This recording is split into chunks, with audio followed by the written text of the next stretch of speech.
Alright. Today we're gonna work on the zombie mission I'm working on.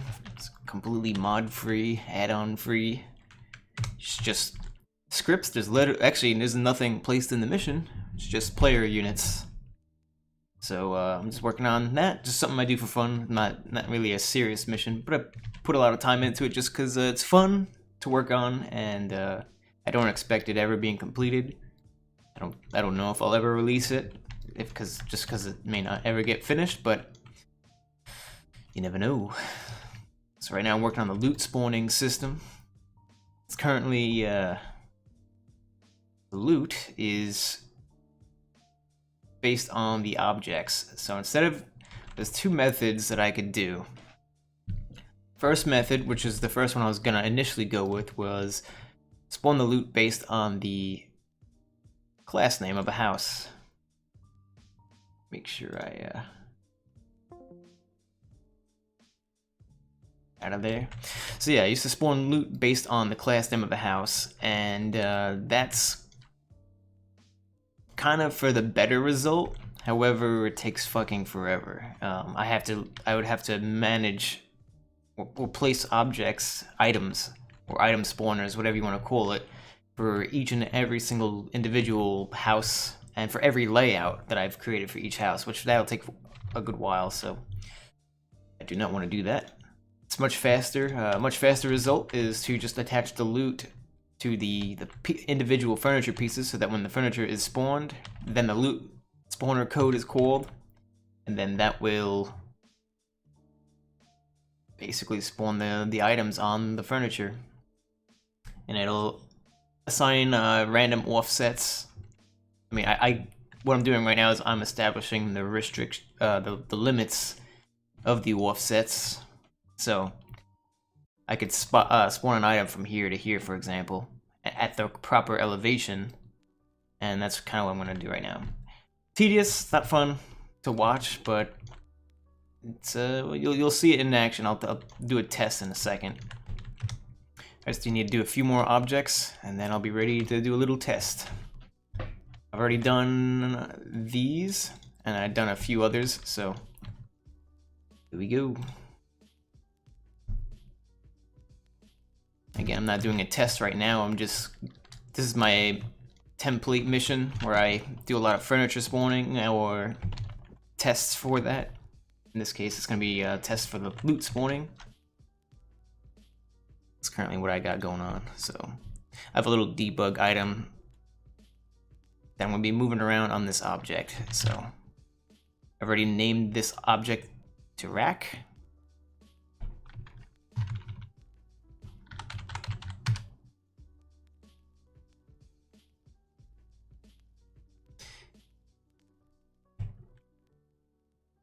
It's wrong one.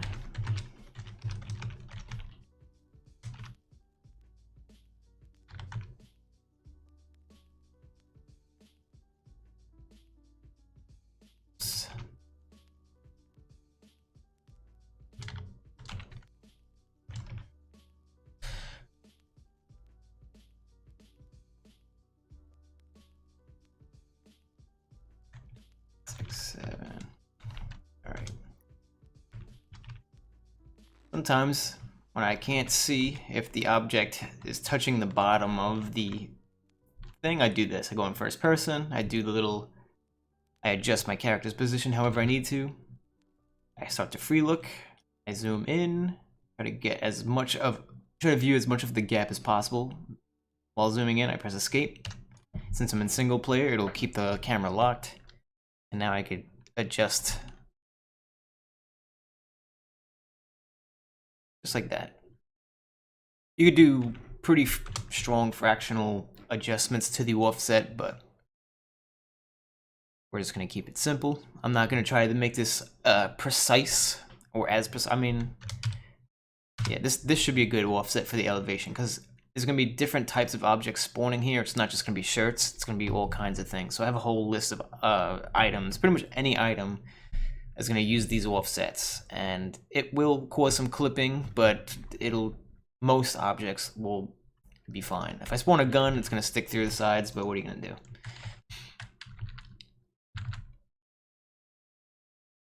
can refine it later on. I could rewrite this shit. This is just an easy, quick little way of spawning loot, so I'm not too worried about how much time it'll take to rewrite it.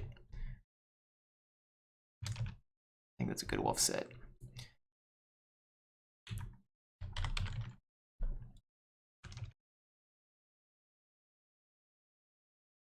Two, three, four.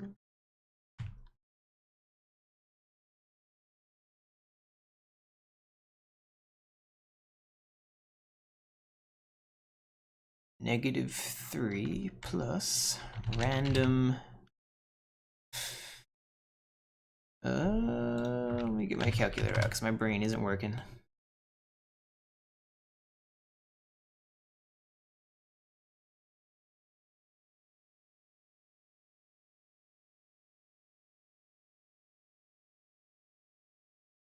Oops. 0.8. Yep. Okay.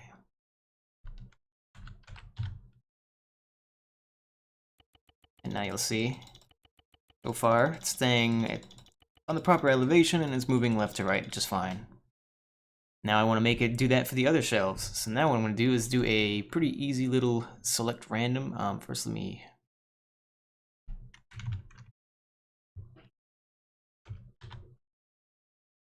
.8. Middle variable is...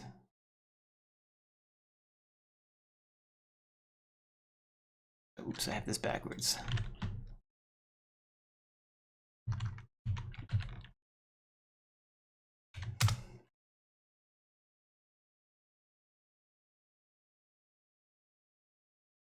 Random. All right, and this is it's gonna use a select random command to select a random elevation. The offsets for the sides will be the same, but the elevation will have to be selected. There's no mathematical command that I could think of to do this otherwise. So select random minus 0.71. Come on. Make this bigger. Can. Awesome. This fucking mod is great.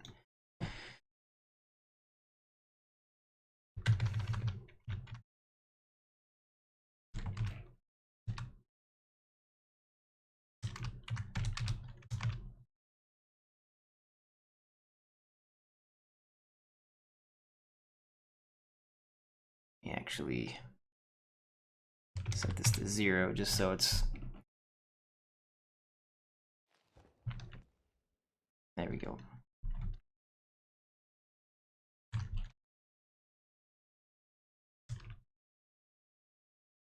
Uh, 39 should be good. Minus 0.39. Our next elevation will be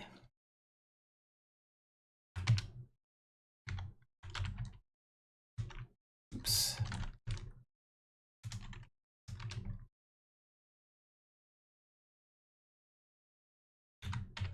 Minus 0.03. And then for the final shelf, probably like 0.2. Nope.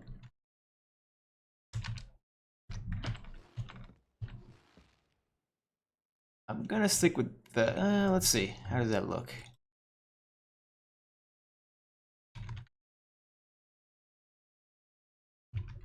.3. Copy this shit, replace this.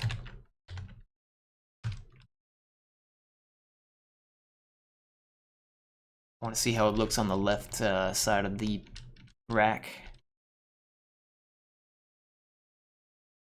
That's pretty much the most it'll go to the left. That looks good.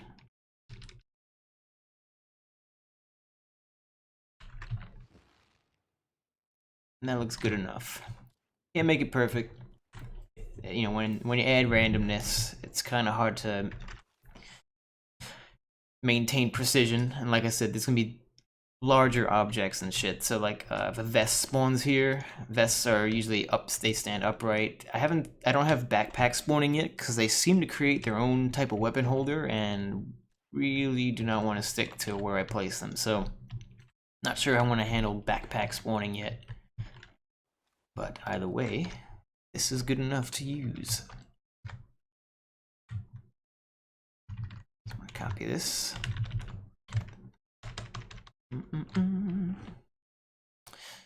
What was the name of this fucking thing? Rack P3D? Rack FP3D, yep.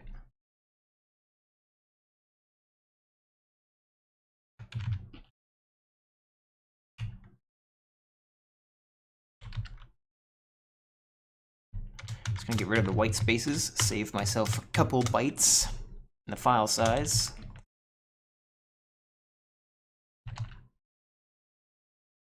I'm not gonna be able to read this regardless if it looks fucking pretty or not. It's just numbers and random shit, so all I really need to see is the class names. Alright, so I got all these things are currently supported. For the loot spawning, we still got a few more objects, plus I still have not yet added stuff like this yet. Shells wooden _F, do I have that here? Do, but it's not yet done. So we're gonna start on that next. That'll be the next one we...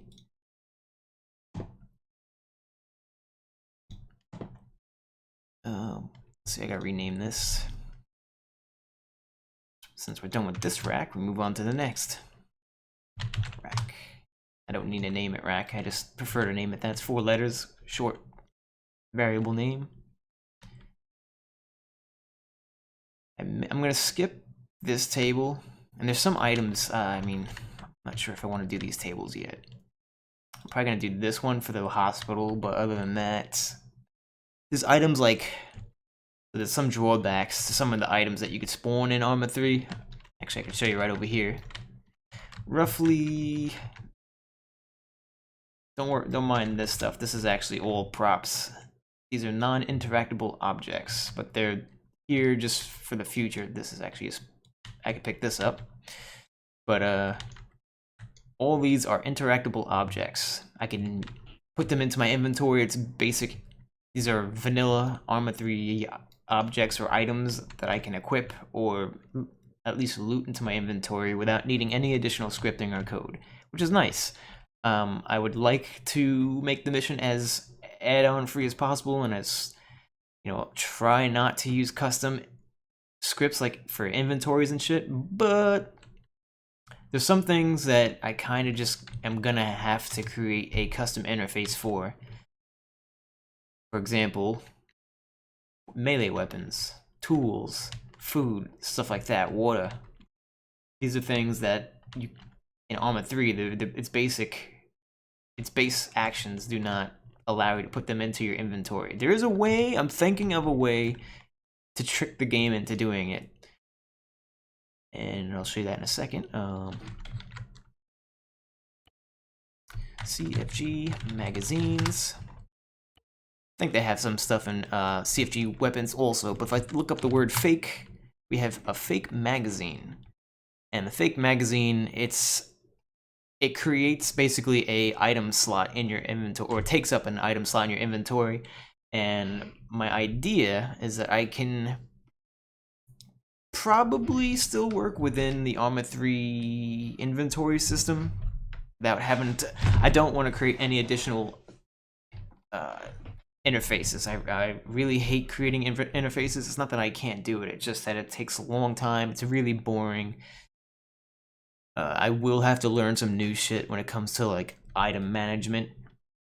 I could do buttons, I could do text, images, dynamically changing items like changing the text, font size, stuff like that. That's no problem, but actually handling of items is a bit more difficult. So once I get into the inventory stuff of this game, it's really gonna be a pain in the ass because I don't know how I will have to do it. I don't know if I'm gonna use a list box. I don't know if I'm gonna use just like a drag and drop kind of window. There's all kinds of ways you could do it. I think the forest has more of a drag and drop method, whereas some games, like RPGs, they use list boxes. Minecraft, for example, is a list box type of inventory. So it's all about what's the most intuitive, what's the easiest to make. And yeah, this is not a real serious mission, again, so I'm not trying to put my heart and soul into it. I mean, yeah, I'm spending hours on it, but I don't want to stress myself out coding everything. Although right now I am stressed about two things. One is the inventory system, because I really want to add all this stuff in and have there be interactions, intuitive interactions. But I don't know, I haven't come up with an idea yet how I want to do it. I may have to just suck it up and make a virtual inventory system, which I really don't want to do, but it'll be awesome if once this shit is interactable. Once I'm able to do that without any mods, this shit's gonna be awesome. So the inventory system is a bit of a barrier right now, because I can't really put all the items I want in the mission yet. And the second barrier is the zombie AI. Right now it's really bad. It doesn't really perform great either. The biggest thing is that their response time is trash, and I need to figure out how to improve that. So anyway, let's see.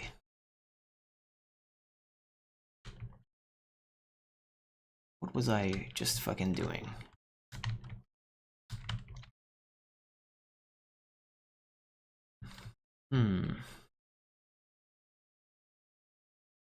Desk. Oh, that name is already taken. Okay.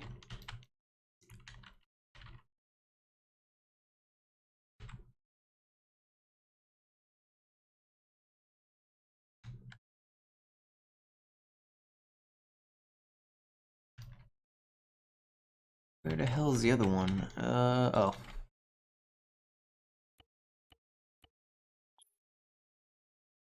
Make sure everything's a simple object. So that's another thing too about the furniture script, is that everything is a simple object or even a super simple object. And I believe that they're super simple. I forget. Let me double check my code. Yep, they're super simple. A super simple object is when you use the create simple command, and instead of referring to the class name, you refer to the model path. That, according to the wiki, turns this into creates a super simple object. And it's just more optimized, basically. There's less you could do with them, supposedly. However, they say you can't animate, they say you can't apply textures to them, but I just tested it earlier today, and you can apply animations to like this fridge. Even though it's a super simple object, I can still animate it open and close. So one of the ideas later on will be to interact with a fridge. You can open it and then get the items out of it. And one of the biggest things about this mission is that you'll be able to visually see the loot in containers, not just fucking, you know, through an interface. You can literally see a gun sitting on the seat of a car. You can see the shirts on the shelves in the stores, stuff like that. Not just this virtual inventory thing. And that's what I'm going to do with all these wrecks. If you're wondering, all these wrecks will also have, or at least I'll investigate putting shit in these. I don't know if you can actually walk into these. I don't think you can. I think they have colliders in them, but we'll find out when we get there. I think we kind of have enough. Maybe I should just do this shelf real quick. Let's do this one last shelf, and then we'll do a little zombie test. And I truly have no idea how to improve the zombies right now. Their response time is, I don't know. I don't know what I could do to optimize them and to make them do what I want. They seem to not be... What's the best way to put it? They don't want to recalculate their path to the player's position, and I don't know why. Not when I want them to. They have like a 8-second delay. Sometimes it's not that bad, but anyway.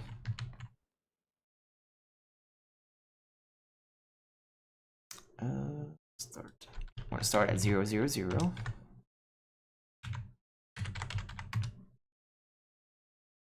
And we're going to do the same thing again. This is very tedious, and like I said, it's not going to be fun to watch, but it might be interesting to see. Especially when I do my little test. You can actually see it in action. It does cache the loot, so it does not have that shit where you could run away, the items despawn, you run back, and then it refreshes the loot spawns, you know. It doesn't do that. It's gonna cache the loot. I can set a... Theoretically, you can put in code to reset it, but like, let's say 2 days later in the game, it resets. You could do shit like that, but 2 days in the game is actually like literal 2 days. Alright, so anyway.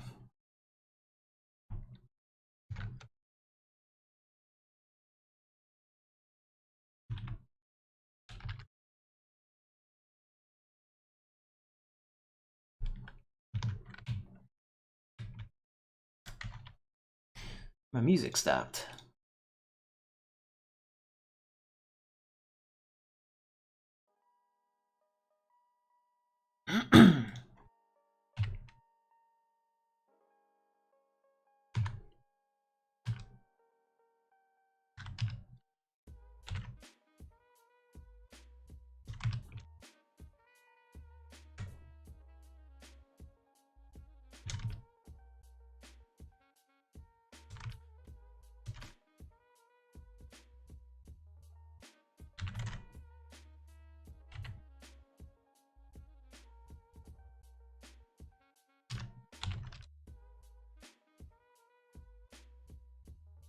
Ooh, let me actually... Yeah, disregard. I don't know if they're if these are all facing 0. Let me check. Because that is kind of important. Fuck.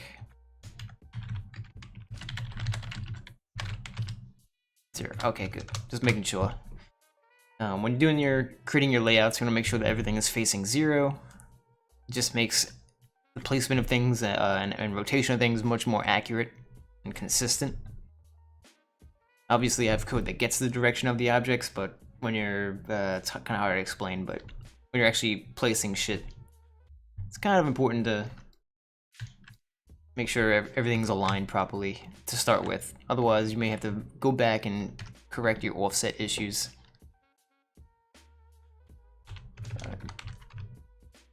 Okay. Oops.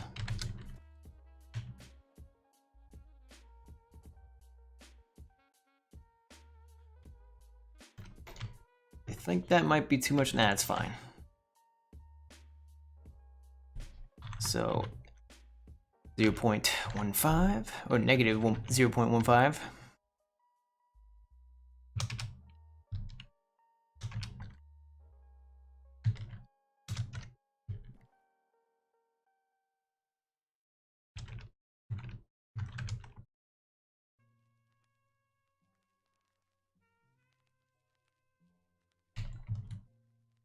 That should be good.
Five.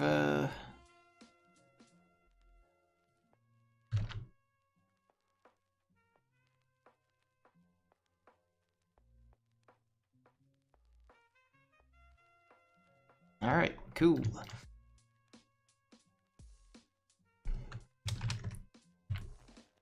We should put stuff on the top too, so let's see what other elevations we could use here. 2, 3, 4.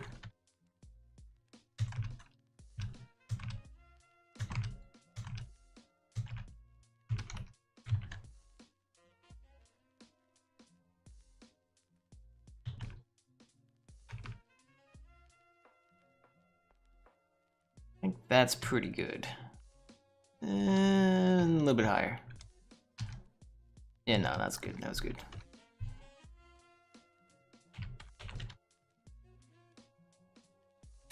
Alright, now that one's done. Nice and quick and easy.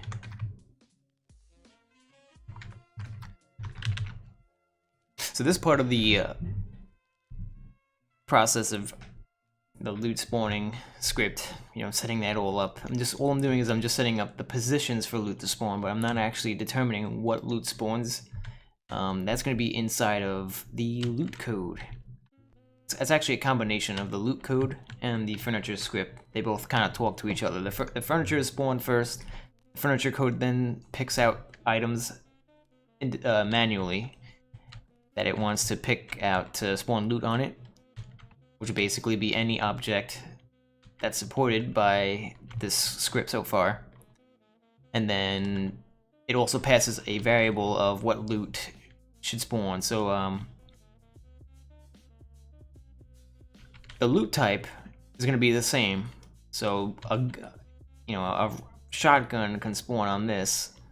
It can also spawn on this, and even on this tiny little thin thing, even in this bookshelf, if I were to call that in the script, which can be a little fuggy. You'll see in a second. I'm about to do a test actually. I just gotta paste this over, and we'll be set.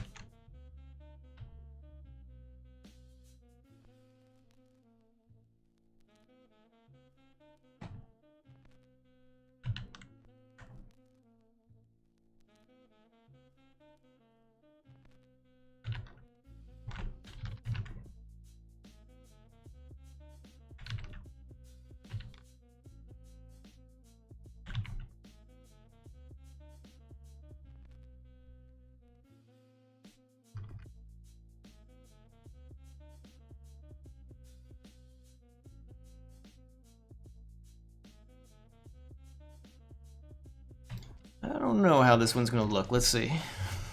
I actually do need to do a test on the mission. It's a separate mission file for the zombie shit.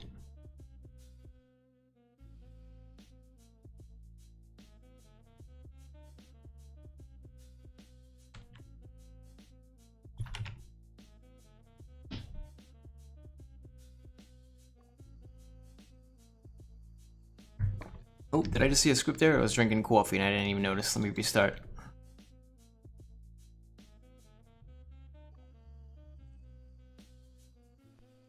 Maybe not. Table desk. Yeah, I still need to do the desk. Does this house cool it yet? I don't think so. No. Okay. What house did I set up first? I think it was, Oh,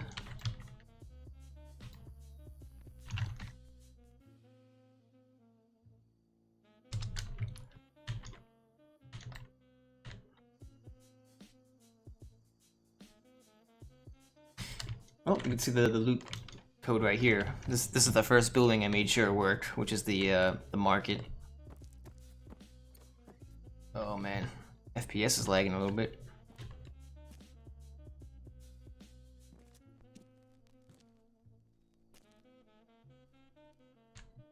That's weird. I was never getting that stutter before.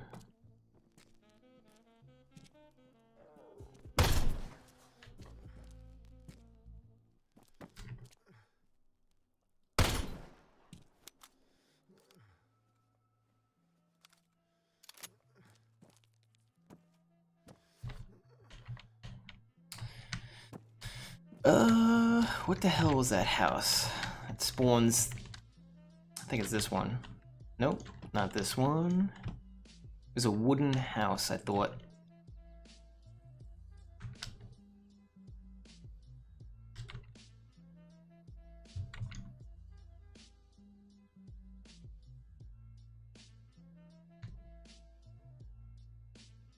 Maybe I didn't configure these houses yet. Shit.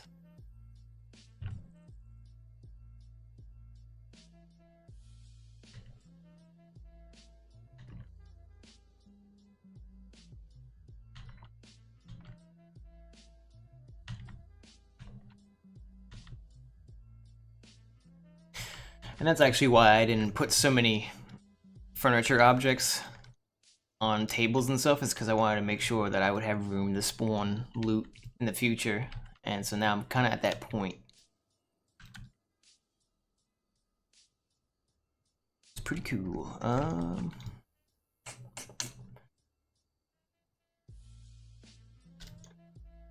my god, I spent so many hours working on this fucking house for a furniture layout. And I'm pretty sure I deleted all the files. I did like 10 other houses, and I accidentally deleted it and emptied the recycle bin, so... Yep, oh my god, this house took potentially the longest to do, and of course I deleted it, so that sucks. I'll have to redo that again. Fuck, man, that sucks. Alright. Also did this house already, but I don't think loot spawns. Or furniture spawns. So make sure you back up your fucking scripts in multiple locations, because when you do it in just one spot, sometimes you make a mistake like me and you delete tens of hours of work. Oh, I still have furniture for this one at least, thank God. And if you're wondering, like, why is this sunken through the floor, it's just a creative way of creating like an end table. You know, when you go to a hotel, they always have these end tables. They actually look exactly like this. A lot of the time. Maybe, well, I guess they would have drawers in reality, but... I also like to use these as entertainment centers, or the office desks as entertainment centers, put a TV on top. Oh yeah, did I do the hospital yet? Oh yeah, I'm forgetting that, actually do I have the roof furniture? No. As you can tell, there's no like apocalyptic furniture layouts yet. I don't know if I want to go that crazy. It takes a long time to create the furniture layouts the way I do it, you know, making sure that AI can path through it and all that. And plus it's a lot. Just Livonia alone has like 60 fucking houses, so maybe not 60, it's like 40 something at least. I really don't want to redo all of them. But you never know. Maybe if something were to motivate me to do that, maybe I would. But for now, I'm just kind of spawning the loot with the basic furniture layouts that I got going on right now. The furniture layouts are actually designed more so like when you're playing your milsim missions, like Insurgency and stuff like that, or even if you wanted to play Walter's Life, for Christ's sake, even that would be fine. It will spawn the furniture in the houses, and it just adds to immersion. It doesn't spawn civilians, but you can have other scripts, you know, work with that.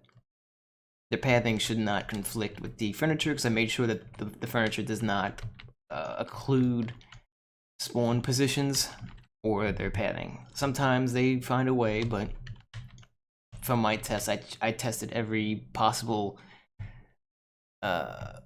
scripted move command that you could give them out of each building position and to each other, you know, to each building position from other building positions, and their pathing was fine, and they avoided all objects. The only time the AI will walk through objects, or even the house, is if you manually give them commands. Like if they join the player squad, their pathing changes. I don't know how to explain it, but it seems to be a very high priority for them to stay in formation. And you can also issue them move commands to certain positions that you that they normally would not generate on their own. So that, I don't know how to explain it, but they'll basically try to maintain a wedge formation, for example, in a house, and that will make them walk through walls and objects. There's nothing I can do about that. That's just Arma 3 itself. Either you could call it the engine or whatever, the FSMs that they have under the hood, I don't know, but it's not fixable. Even if you place invisible barriers, I'm pretty sure they can't walk through those, actually. Never tried that. Invisible wall. Protection zone. I don't know what that is. I've never used this object before. But invisible wall, I wonder if AI ignores invisible walls, or can ignore them.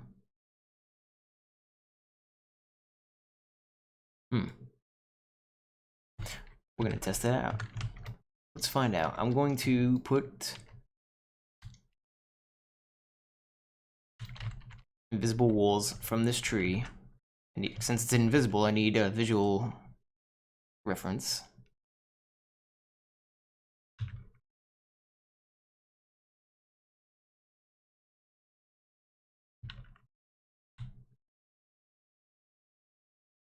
All right. That looks like a pretty good, solid, invisible wall. We can put one there just to be safe. That should be good. Before I do my test, actually, let's make sure that we put the furniture into those houses. So now we're gonna edit the furniture layouts in each house. You know, I have a script for each house, and at the end of the code, I just gotta put in one line of code that just tells it to spawn furniture. It's that simple. It's plug and play. You just these scripts, literally, you just pop it into a mission and it works.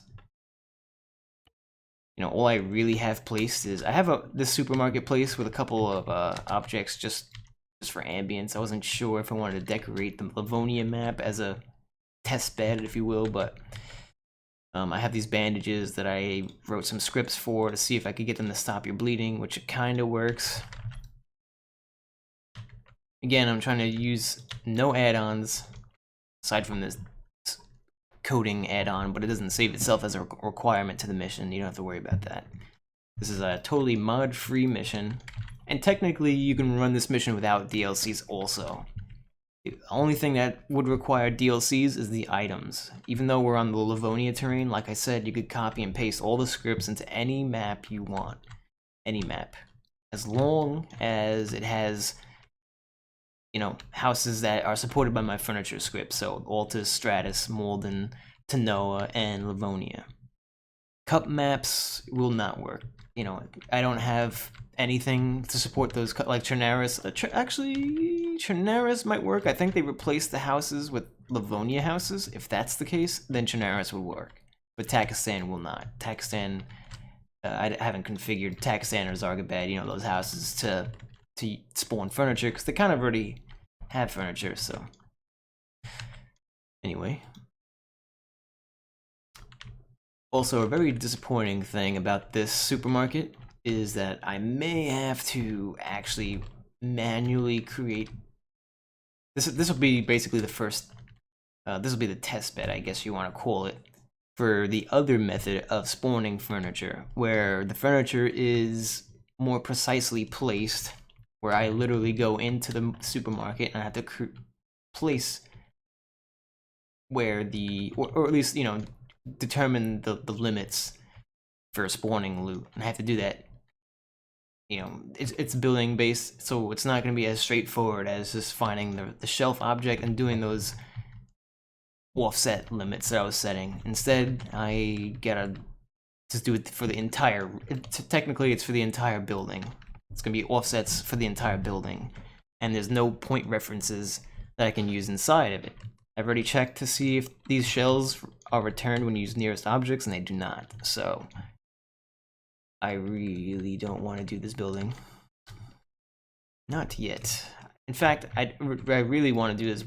Wait to do this building when I wait until I figure out what to do with the inventory system. How am I going to get players to eat food? How am I going to get players to interact with inanimate objects as if they were items? You know, stuff like that. I know how to add actions to them and all that, but how do I store them in the player's brain? How does the player intuitively know that he has these items, that know how to use them? You know, the only way I could think of is to create an entirely new interface, or it's going to require me to do a shit ton of code. So, yay. Anyway, I'm rambling. Let's go ahead and just get back to work. Let me get some music going on real quick.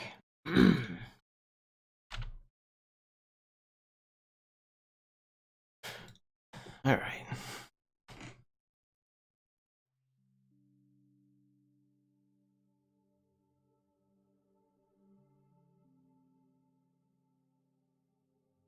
Okay.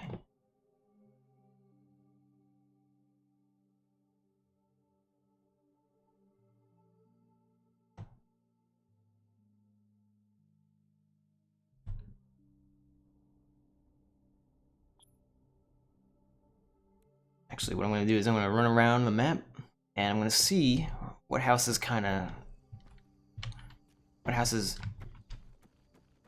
more specifically, I need the class names actually, but I need to see what houses spawn what objects, so I know what objects to pass to the code. Oh, we didn't do the counter yet. We haven't done the table. We have done this. We haven't done that table. We're probably not going to do that table. There is a fridge, so in the future, when I add the fridge interactions, that'll be cool. There will actually be food in the fridge. Fridges will have like the highest chance of having good quality food, for example. Is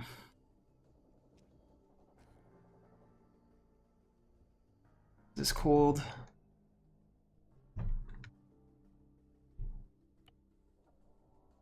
Shells wooden.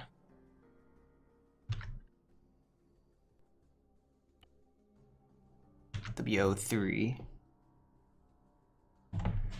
Alright. Desk rack shelf.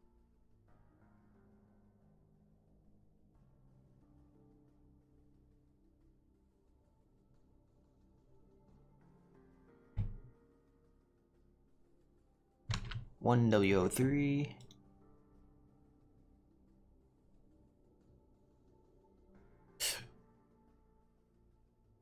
There we go.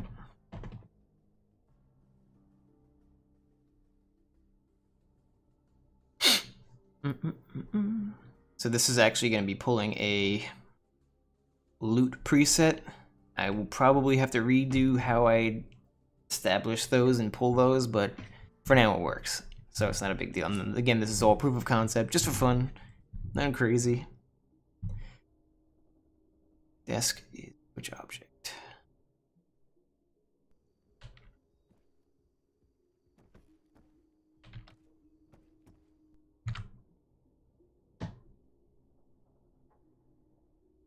There's actually no desk object, so this is actually wrong. We need to fix this. So, shells wooden. Rack. Definitely need rack.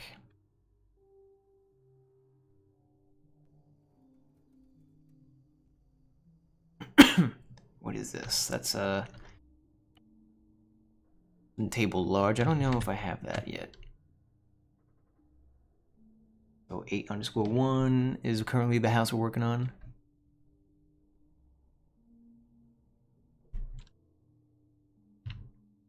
Yep, that's it.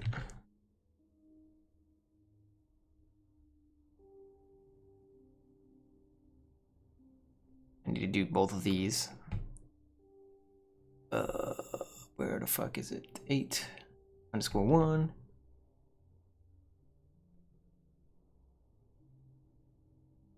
Table.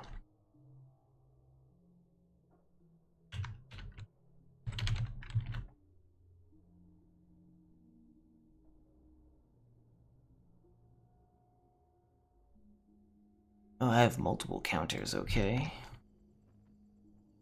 Oh, got a zombie running over.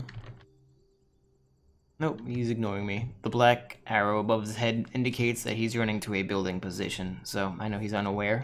If they're aware, then their little arrow turns orange or yellow. Yellow means that they're chasing me, orange means that they're investigating. Obviously the AI is garbage right now, but it's just for fun.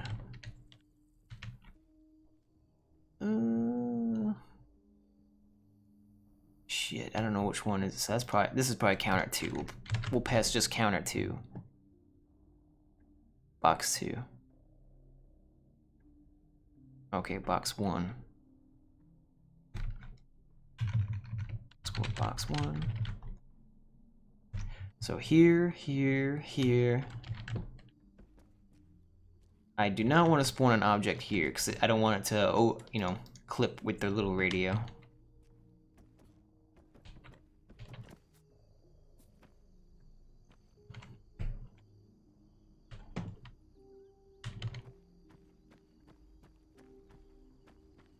So that's that. This house is done. So that's the extent of it. Just copy this line of code. I'm going to use this for the other houses I've run over to. This is a bit more of the easy process where I'm just gonna... This is house 1W01. Well, before I find the script, where can I spawn shit? Maybe on this dinner table.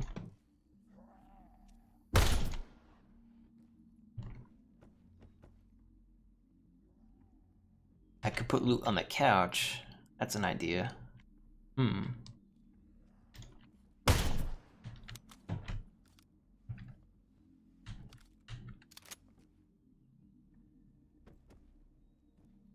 I don't want to spawn loot on this counter because there's a chance it'll occlude with the, I don't know if occlude is the right word, it'll collide with the microwave. So I'm probably just gonna spawn loot on the couch, and I'm not gonna spawn loot on that, that's kind of stupid.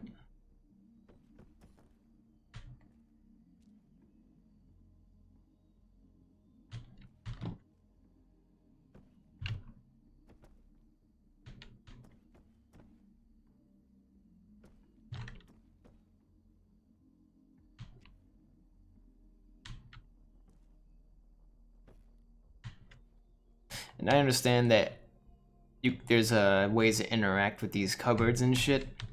You could put items in them, but I spawn all my furniture as super simple objects, so they do not have inventories. And I prefer to keep everything more visual for now. In the sense that, you know, you see 3D objects laying around rather than going into a window to grab shit, you know. I'm actually gonna skip this house. I don't see any good spots for loot off the top of my head. I could spawn on the couch, I guess. Let's go back and get the class name real quick.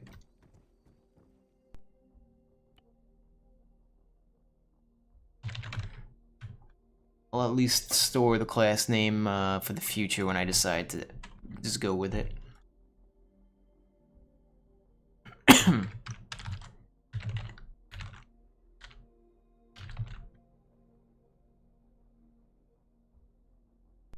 So we'll skip this house.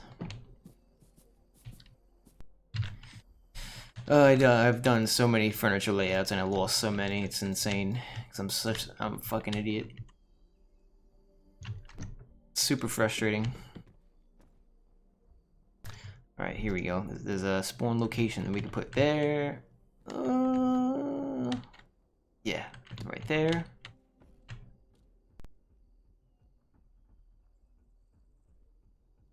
Want to spawn something on that? Maybe.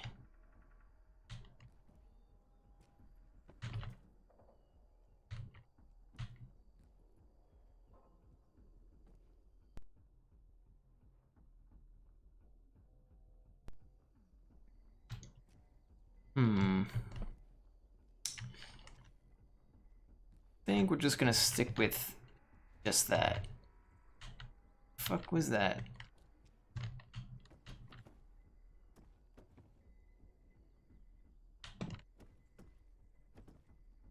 what's this house class name? 1W06. It's the store.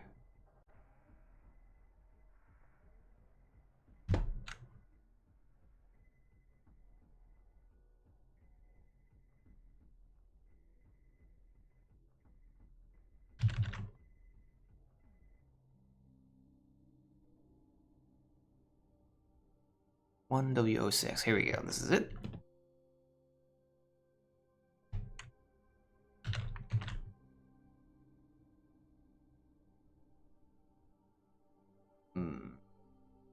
There is going to be a little bit of trial and error.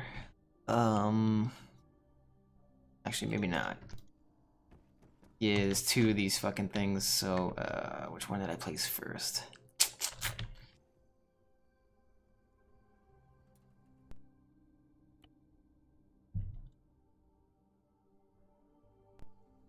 What's the class name here? Table desk underscore FP3D. Loot, loot, loot, loot, loot.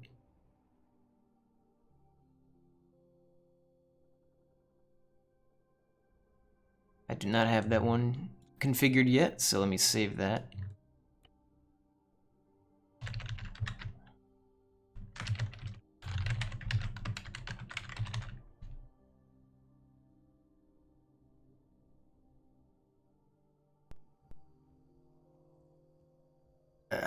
I don't know if I want to put shit on this yet. No, I'm not gonna do. The reason why is because what's gonna be spawning right now is just shirts, guns, ammo, vests, hats. I think that's about it. All right. Oh, I gotta add glasses too. I forgot that you could add goggles. So yeah, I'm gonna have to spawn. The more shit I could fill up in the list of loot, the better. Just because you don't want it to become too consistent, too reliable. Right now, loot is pretty has a pretty good high chance of spawning. But that'll change once I actually just heard a guy open up a door.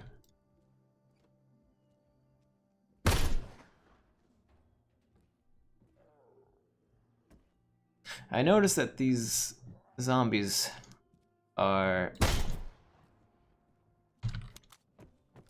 not choosing random faces. Or maybe they are, never mind. I have code that tells them to choose a specific face. And I could fix that. I think I know how to fix that.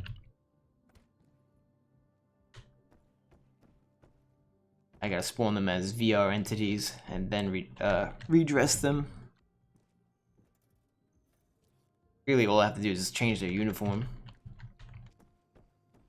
Alright, anyway, that's gonna be table desk. We haven't configured that yet. That's okay. We're still gonna put in the code, so. It's 2_1.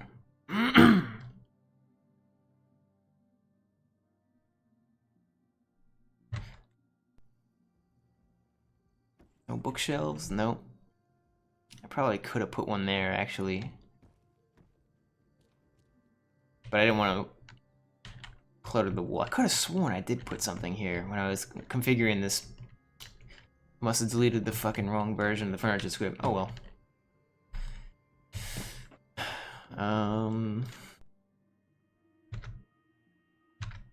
Really just a desk. That's the name of that. So table desk with the two table desks. It's gonna be one of these. Desk 1 or desk 2. I'm gonna think it is. We'll start with desk 1.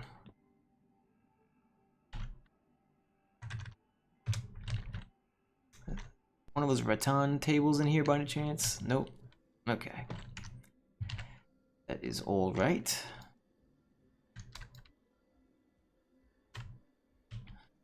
We lost that furniture layout because I'm an idiot. Okay, we also lost this one because I'm an idiot. Hopefully we have this one. This is the doctor's office. We can actually spawn medical shit in this one.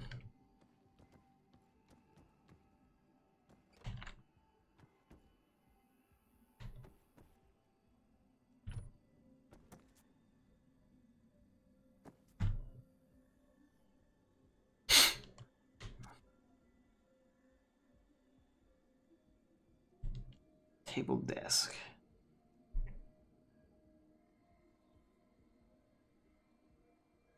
What's this class name?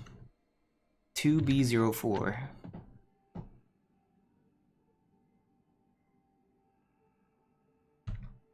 Probably gonna be a 2-story script that I got over here. Mm-mm-mm-mm.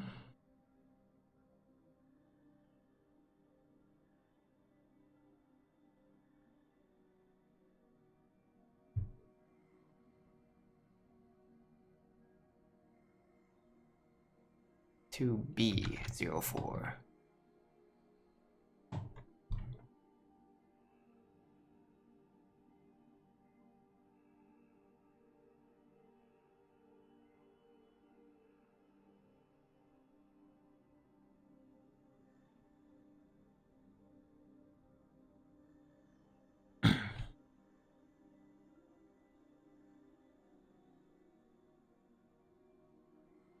I do not know what house this is.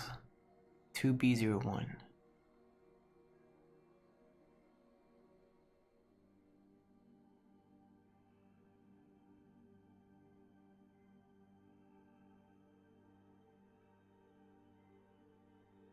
Hmm.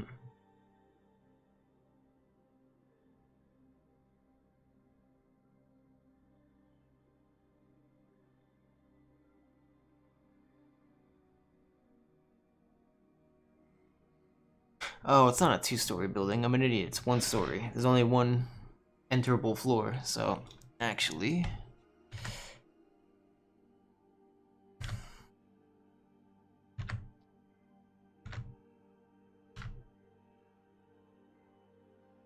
be one of these.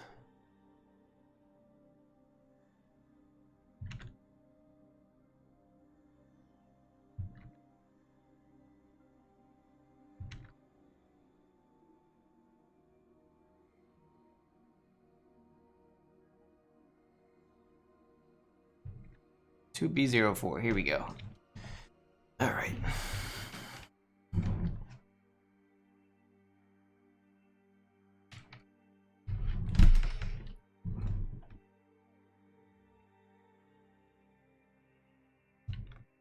Oops. Oh, 14_1.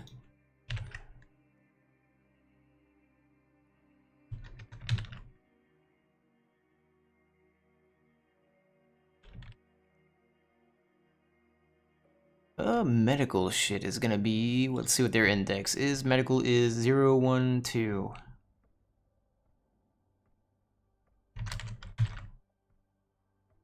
Okay. The items that will pass to this doctor's office is this table desk. I think there's only one.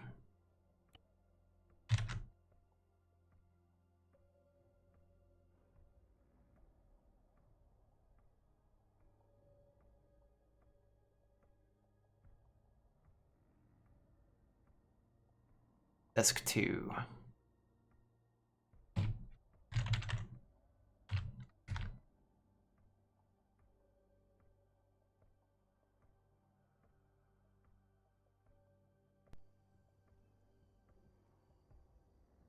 Where else can I spawn shit? I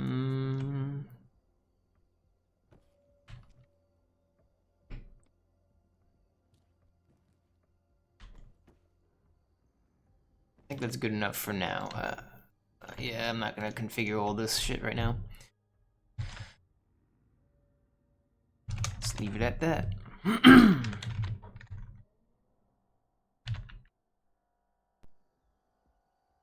Next building.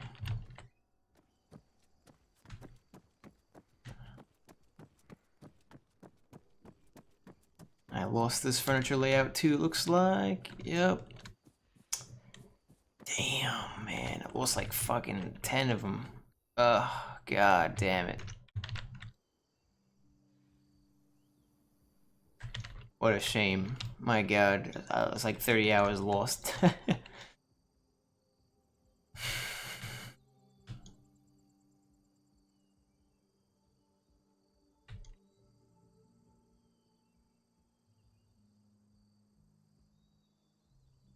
Let's do this house. I don't think I've done this one yet. 1W08. If anything, the spawn should on. I think we have a little table yet, or shelf. We have the shelf. 1W08.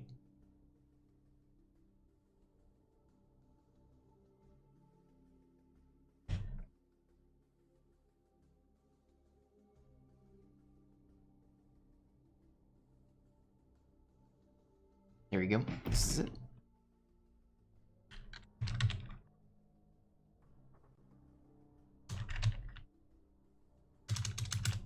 Should be shelves wooden, which is this one right here. Rack. Anything else? I'll spawn loot on that. Kinda can't spawn stuff on this because of the microwave.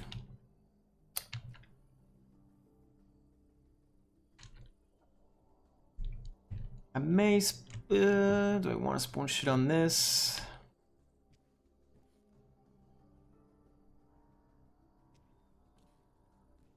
I think that's fine, that's fine.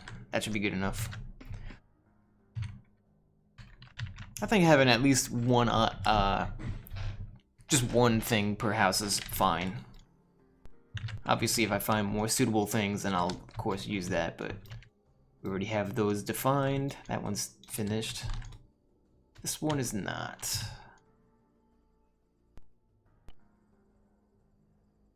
Let me reload real quick.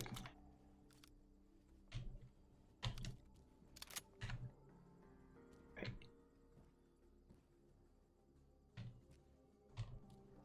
I could have sworn I had it. Oh, I got rid of the table in the middle because of the AI pathing. Yeah, I used to have a dinner table in the center, but AI cannot path, or that they path directly through the room. There's nothing you can do, so. I can put the table there with chairs and all that.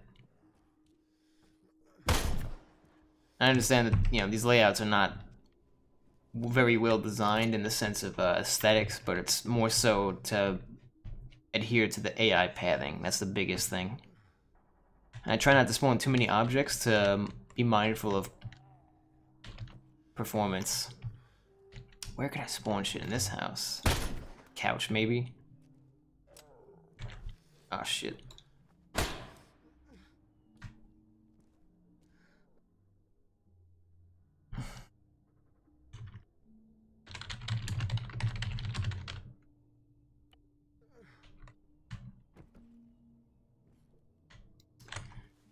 Oh, here we go. I've actually already configured that, so that's good.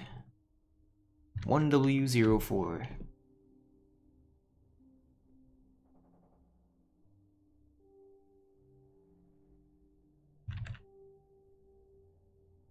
Two W04.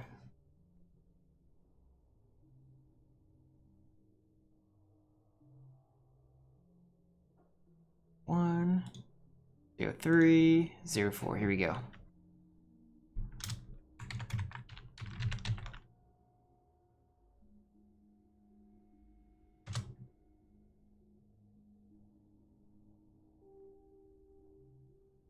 Yeah, so I want to do the sofa, which we... Yeah, we'll spawn stuff on the sofa, that's fine. And then the office cabinet is rack. Alright. The fourth selection here is going to be residential loot. So, clothing, vests, and, you know, uniforms, vests, and... Does it include hats? I think guns and ammo also. Right now, like I said, the loot selection is pretty generalized. So a gun, a rifle, a shotgun can spawn on this shelf, which is kind of stupid, but yeah, I can only do so much with this current system I'm writing. I will probably rewrite it, but for now, it'll be a cool concept to get it done the way I'm doing it.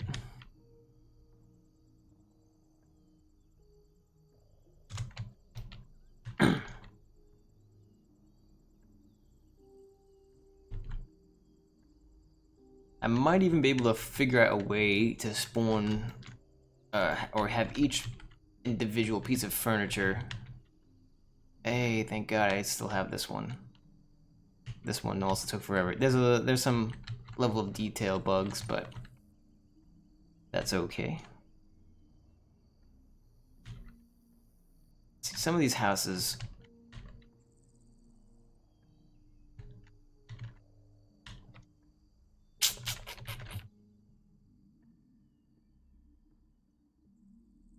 Again, I'm trying to keep the furniture count pretty low. It looks like there's not much, but there's like over 10 objects in this house. And remember, when you have a full server of players running around spawning furniture and zombies in every town, it's gonna bog down performance. Right now, performance is already getting bogged down because my zombie AI is very unoptimized. I need to do an optimization pass. I need to improve their pathfinding. I need to improve their target acquisition and the response time above all. Right now, there's like the zombies exist purely as a concept, or like not even a concept. To fill the void, if you want to even call it that. Not really anywhere I want to spawn current objects, so we're going to skip this house.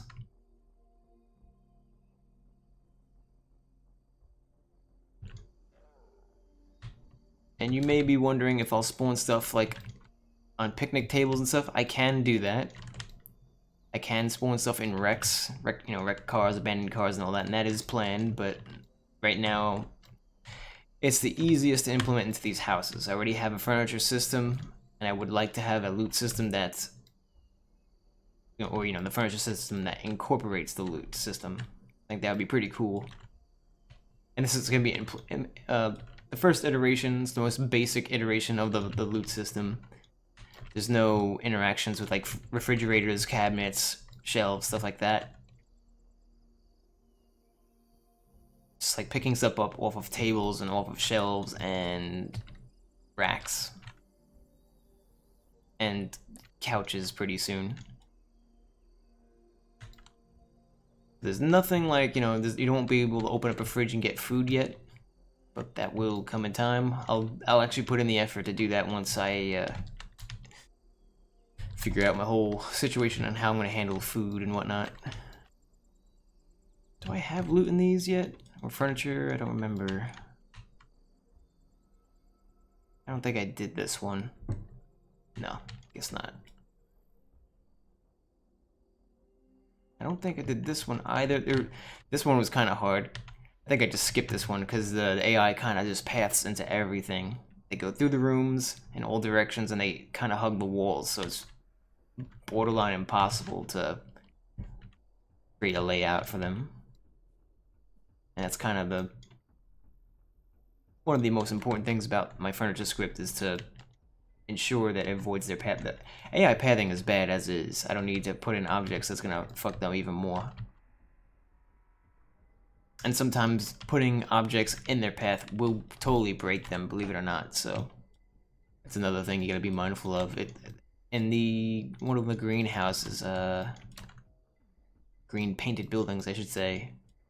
Where the fuck is it? This one, the green and red one. This one was the hardest house to set up furniture layouts in, especially when I put the couch here. When I put the couch here, and I think there was a table or something. Oh no, the chair. There's a chair here with a dinner table. So the chair that's pushed in with the couch here was greatly affecting the AI's pathfinding for the entire house. I don't know why.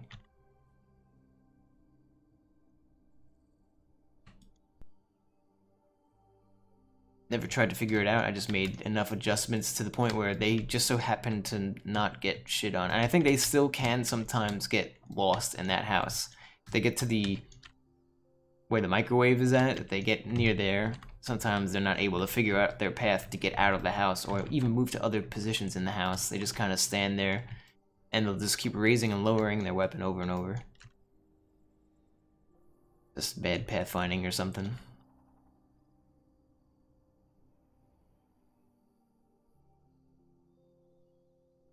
What houses have I not done yet? We haven't done this one yet. There we go. Where do I want to spawn loot, though?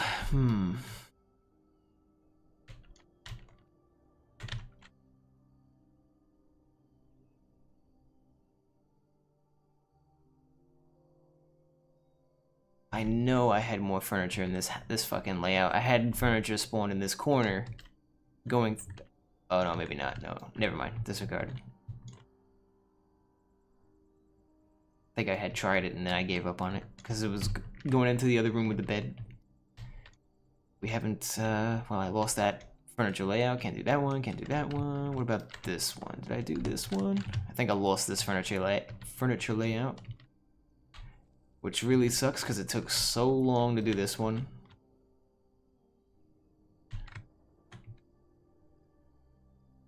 Oh man, it sucks, bro.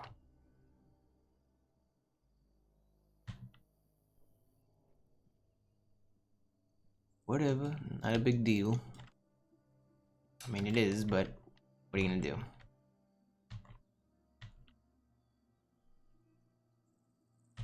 I do this house too? Let me see what's upstairs. No, I don't think I did this one yet.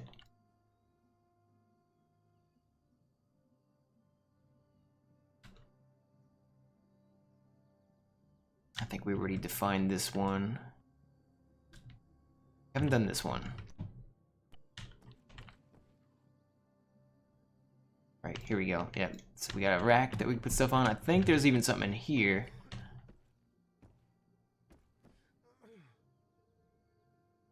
Table, desk, and a rack.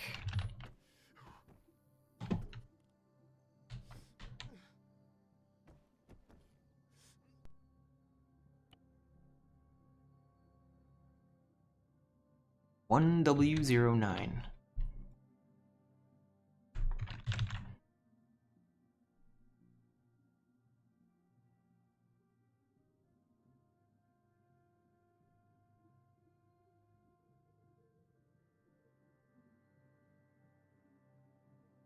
$1W09. Here we go. Cool.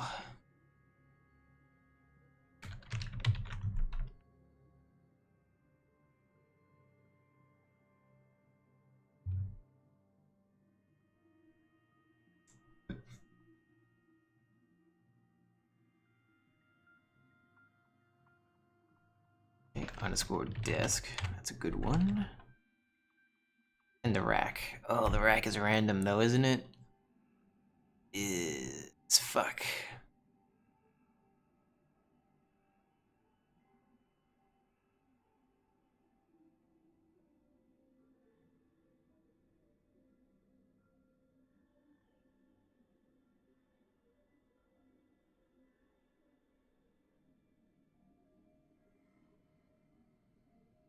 Oh, how can we do that? So for a randomly spawned object, if I put underscore rack here, actually, will that work? Let's see, rack.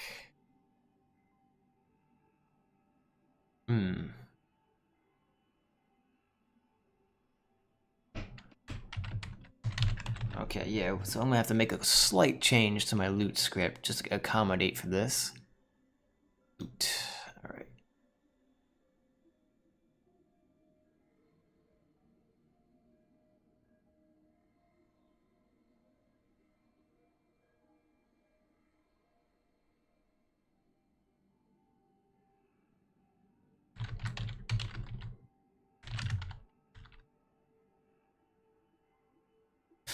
What's faster? Is equal type or is equal to?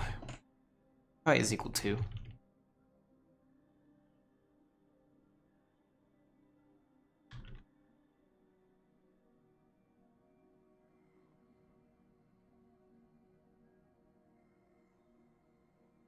Actually, no, let's do it. Is equal type.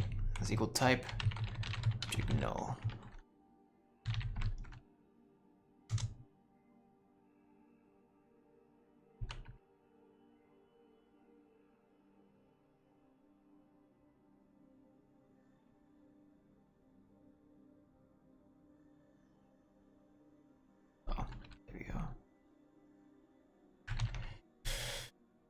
Okay.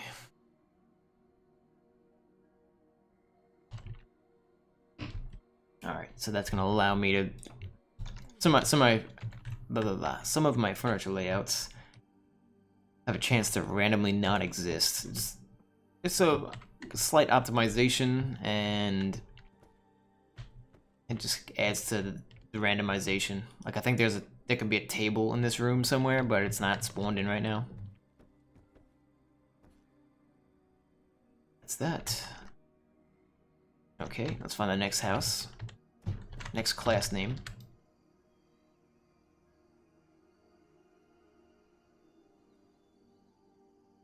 Did I do this house? I did. There's a greenhouse that's 2-story. Here we go. This is what I'm looking for. I can't remember which one I actually did, or if I did both.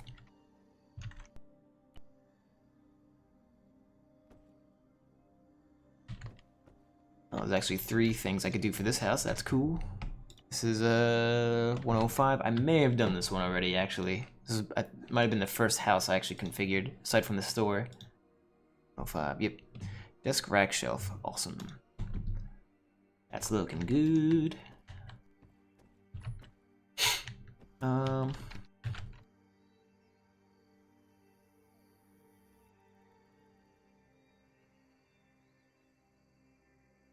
We may have to venture to another town. Get additional class names that are actually supported. We haven't done the barn yet.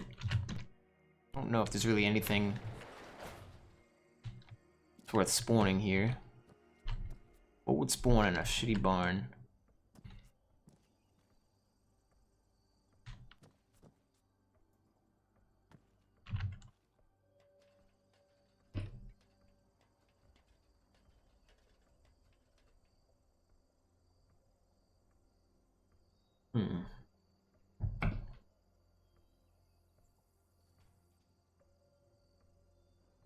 Oddly enough, the position of the ladder seems to be working fine. I didn't even touch it.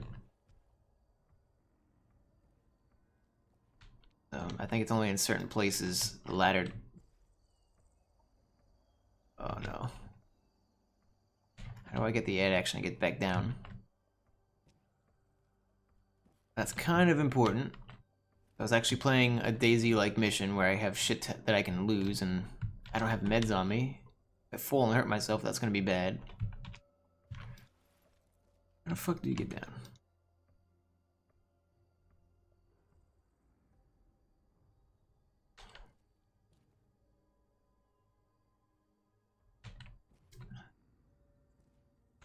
Remember back in Arma 2, if you face away from the ladder and make your ass pretty much touch the ladder, you'd get the add action, because like I was talking about in the previous stream, how your position is actually behind you, not directly below you.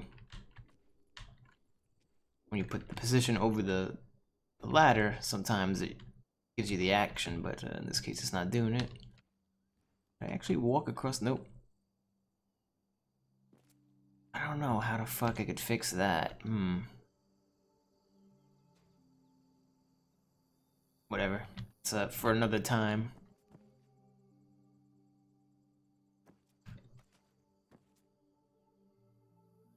Don't know what loot I want to spawn here yet. Again, there's a lot of items I would like to add, like, you know, there's a fucking shovel in there. You can beat shit with it. That'd be cool. But we're not there yet.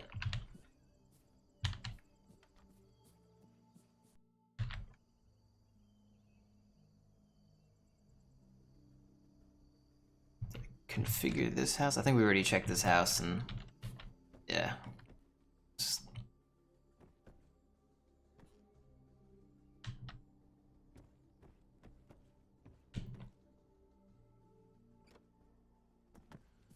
It is not suitable.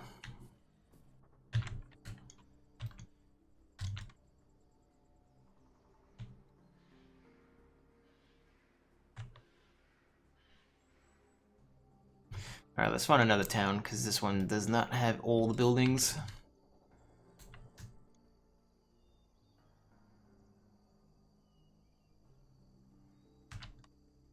Oh, here we go. Haven't done this one yet.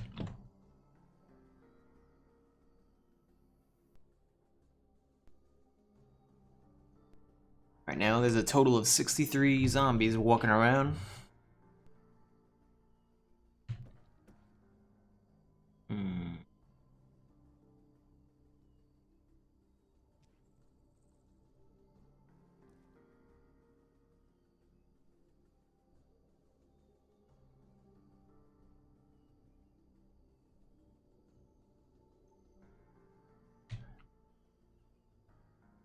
Don't want to configure this house yet. I can easily get rid of that object, but oh my god, there must be a shit ton.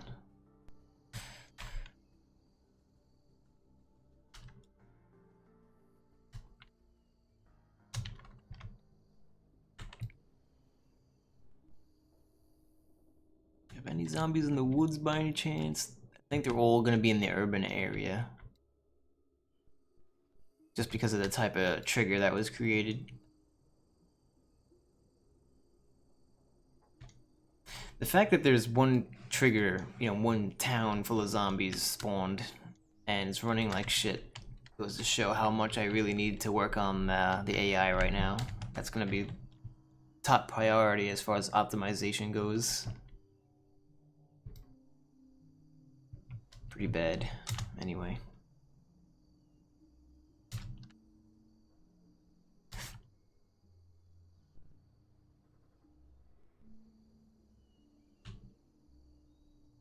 Have I done this house yet? I don't think I don't remember if I did.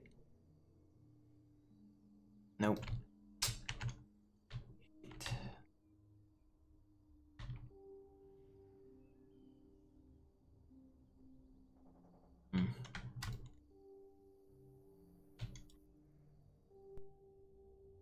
Now there's 70 zombies.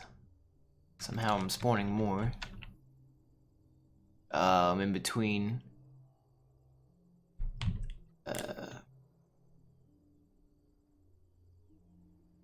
Maybe spawning 2 or 3 fucking grids full of zombies in a second. Not yet, though.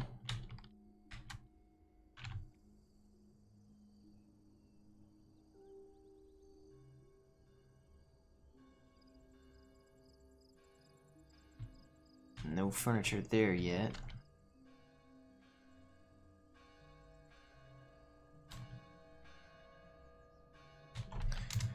What was this for a second?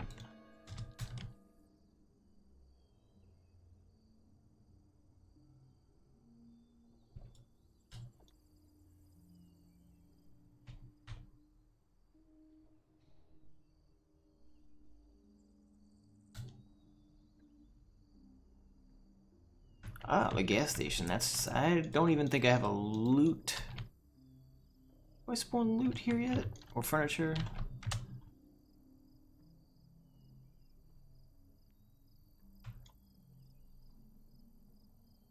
I do not. There might be a bug somewhere.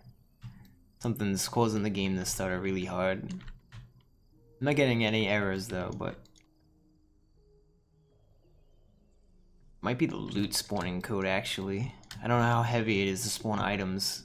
When you spawn an item, it actually does 2 things. Actually, no items in this house. Here we go. There's a couple items here. A vest and 1 or 2 uniforms, it looks like.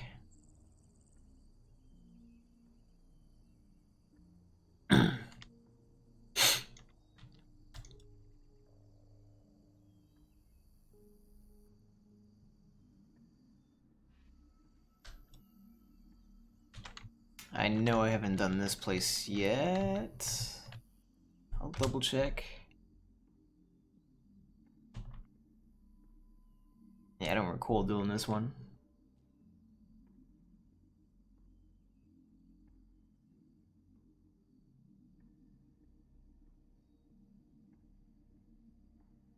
Oh, the mechanic shop. I guess that's one I could do technically.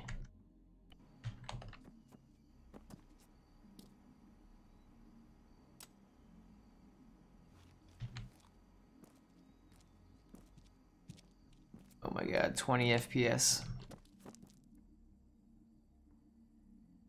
Really?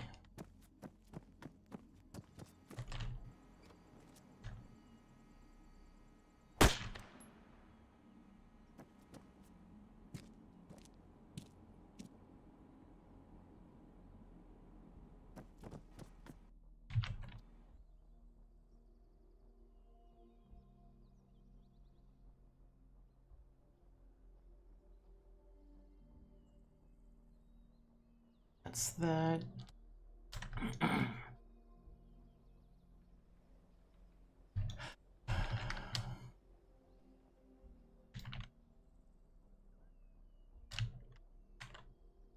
Oh, wait, is this one of the houses I did furniture for? I think I did. What's the class name of this one? 1W13. May have 82 zombies right now.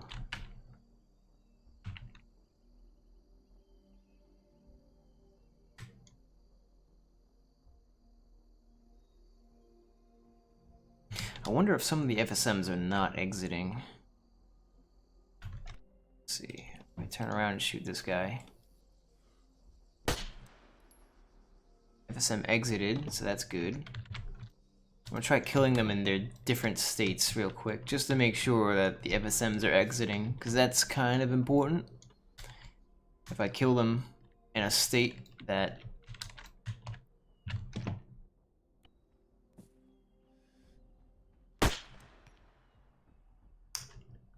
FSM exited. This one.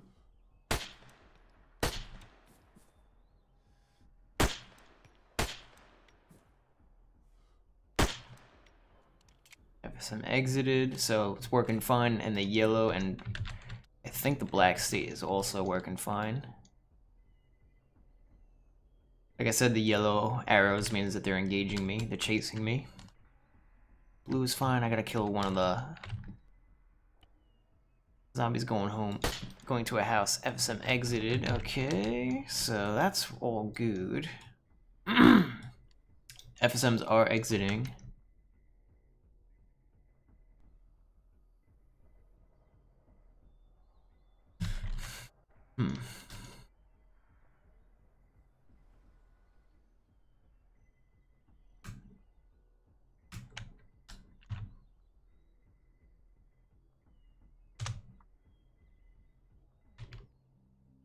Oh my god. 93 zombies.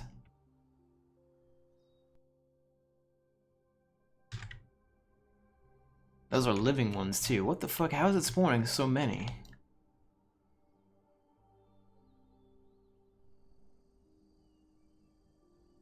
Less than 20 FPS. Holy fuck. Yeah, this, the zombies need to be optimized big time.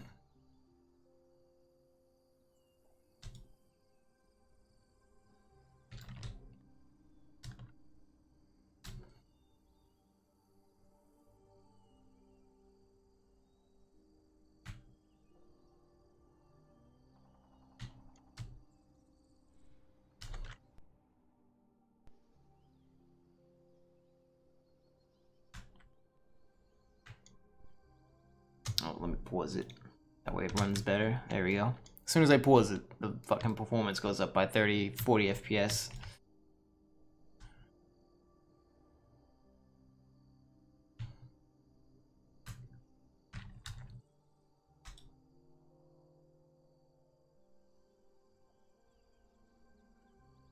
I haven't configured that house yet.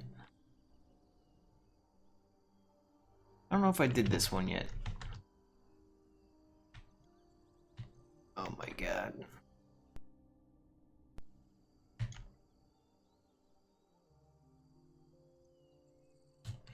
Oh, I see what's fucking impacting the performance. It's the code when they're trying to find a position that's not a building position. I use the find safe places command, and that's a pretty heavy command. When you have around 100 agents trying to use that command at once every few seconds. It's pretty heavy. May need to either reduce the radius it's probably the radius. I probably gotta reduce their radius. They search for another position. And how often they do it. When they're wandering, they you know, in DayZ, zombies don't seem to wander super often. They stand around for a little bit, you know, which is good for performance. I should probably. I've never seen this. This looks fucking cool.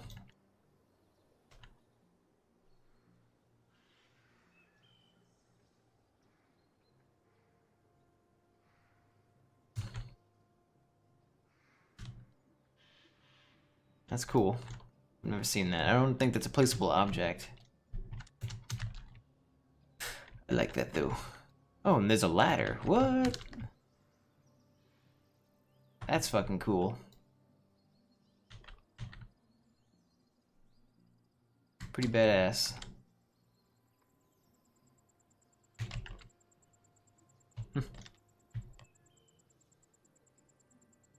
Text is too blurry to read it. It's fake.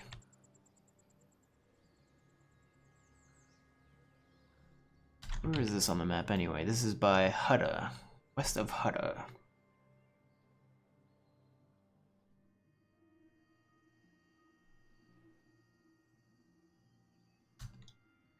It feels like I've gone through all the furniture layouts, but I'm certain that there's more.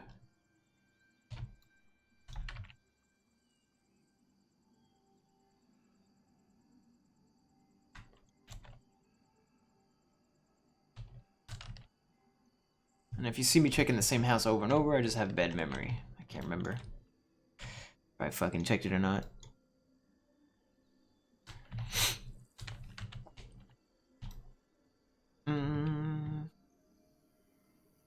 Did I do this one? I don't think I did do this one, but of course I lost this goddamn furniture layout also. Oh my. I think I turned this into a restaurant. Oh my god, it's so annoying just to think about it. I hope I took screenshots of these because it'll make it easier for me to just quickly recreate it. Oh, here we go. Here's another one. Oh my god. Why is it running so bad? 15 FPS. 106 agents. What? Oh, you know what? It may not be despawning.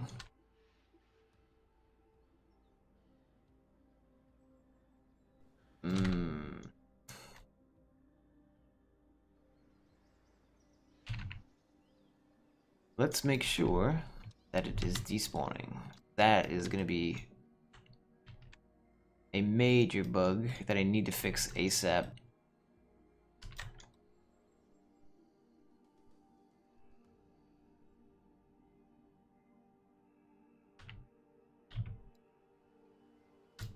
Oh, this is not the town. Where the hell was I? Ah, shit. That's part of the problem. It is not despawning zombies. That's broken. I gotta fix that. That is a bug I need to fix right now.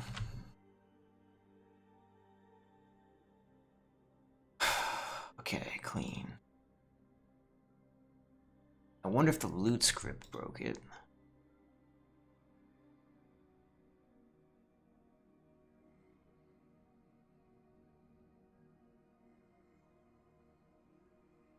Oh no, this is the wrong script. It's gonna be a zombie related script.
So the problem right now is that it's spawning tons of AI. This is not the only problem with the mission, though.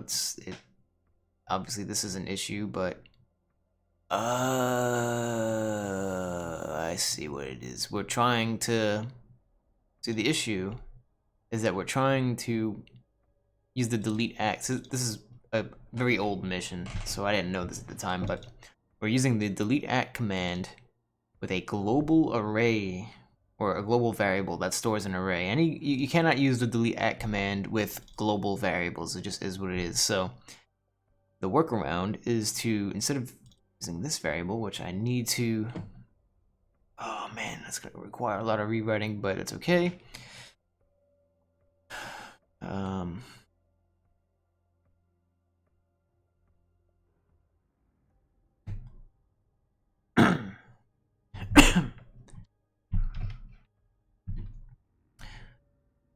So the mission automatically creates a game logic called server if it doesn't already exist. What I'm going to do is I'm going to set variables to the game logic. Server set variable.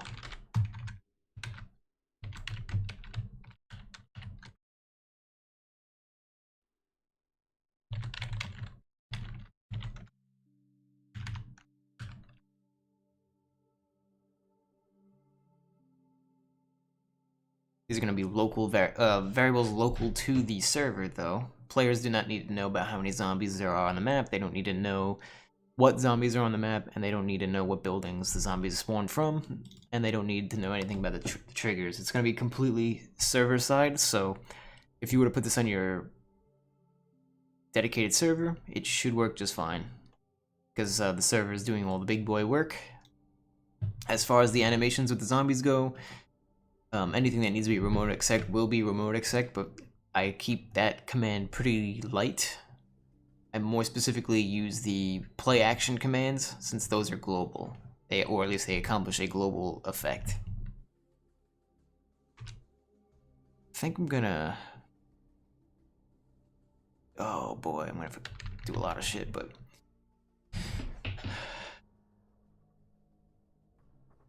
This is gonna be a lot of work. Alright.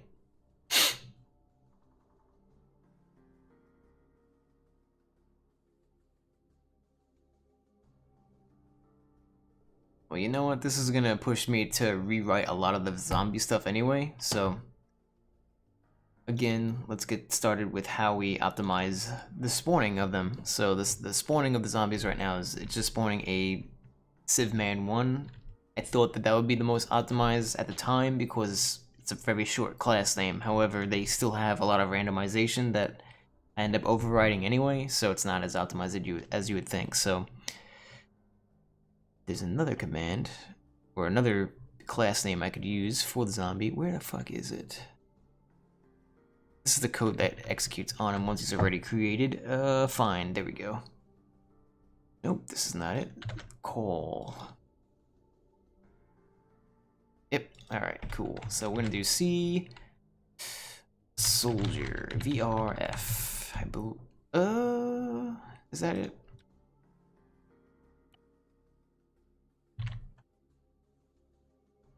C soldier VRF. Yep. This is the most optimized way to spawn in a civilian, in my opinion. You can also spawn in survivor units if you wanted to, but do civilians have survivors, actually? I don't think they do. Nope. Next best thing is VR entities, and I try to use them across all factions. Alright.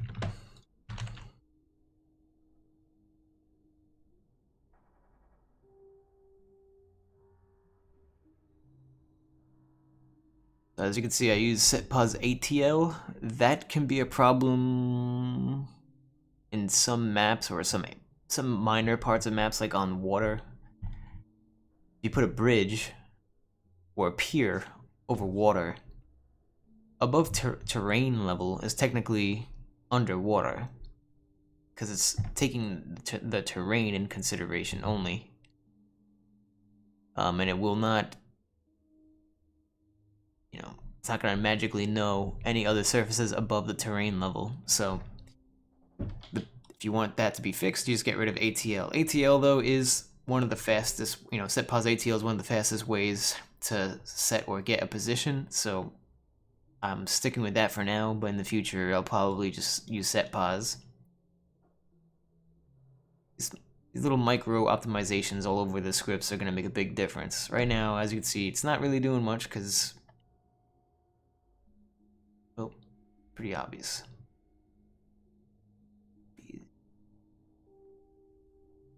Anyway, server, yeah, server get variable z_b.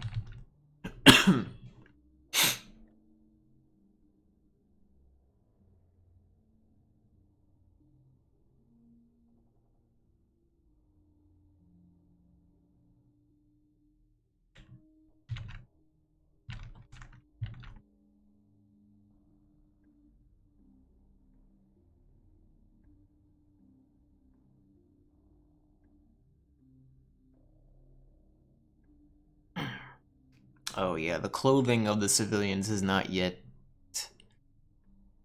There is actually no clothing script.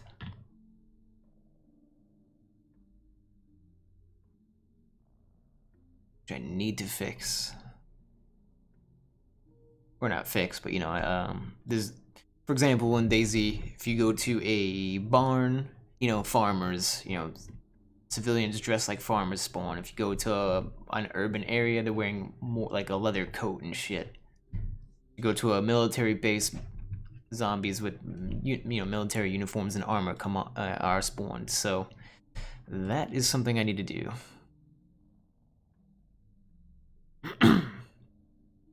Excuse me, fucking allergies again. So I'm gonna need to work on this mpos variable in the FSM. Mpos is just a move position variable I set. It's a custom variable, it's not a base game variable. I do set their behavior because I feel like that matters with agents. I don't know for sure.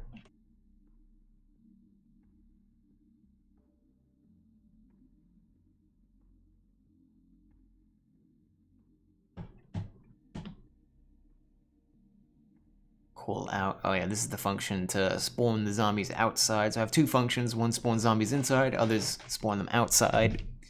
They both handle the getting of positions and stuff like that.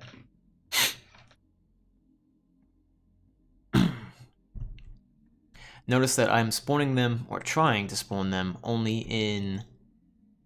I could probably get rid of trees.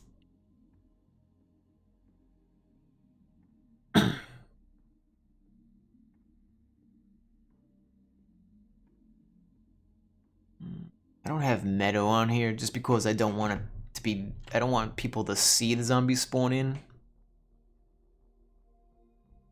If you notice in the other code... Wait, oops.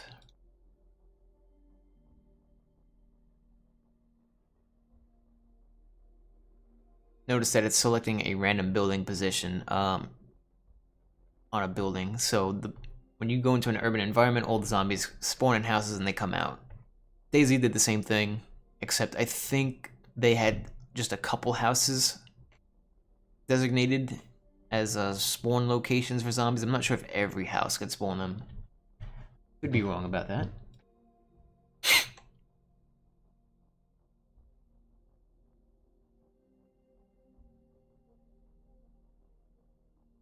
Anyway, what I'm looking for is where do they set the variables for these goddamn things?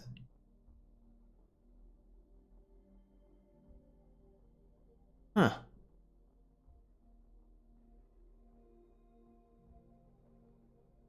I don't think that these zombies are being...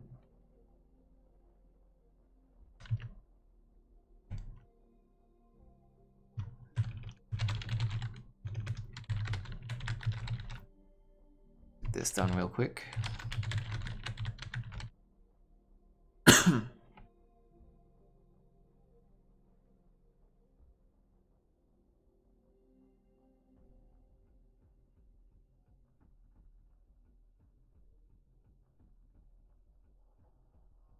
It's a local variable. Pushback. It should work.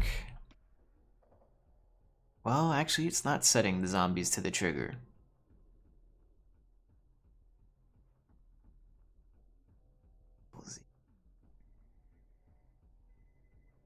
Where is the trigger code? That's gonna be...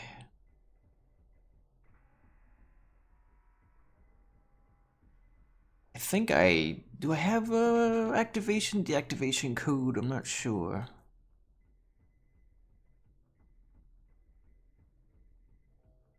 It might be defined in the init. Yep.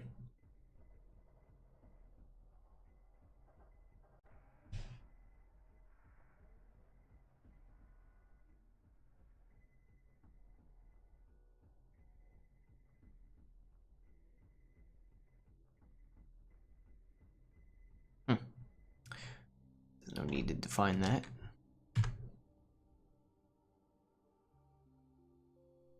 I guess. Actually, no. Defining that is smart.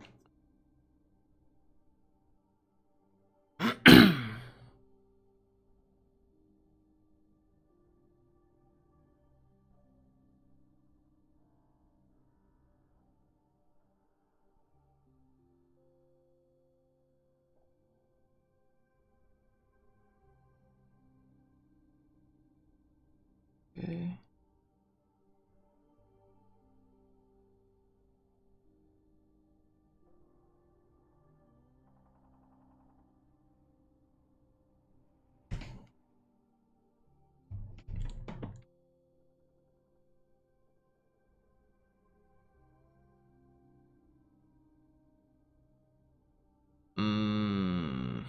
This is the problem.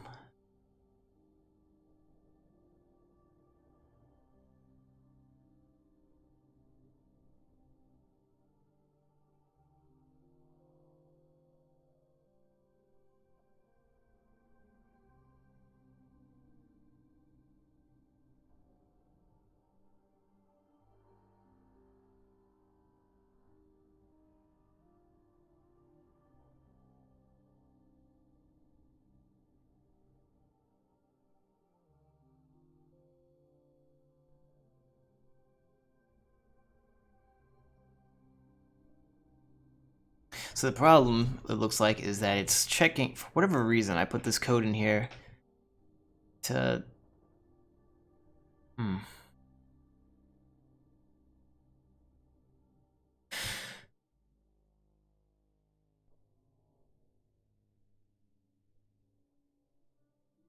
100 meters is...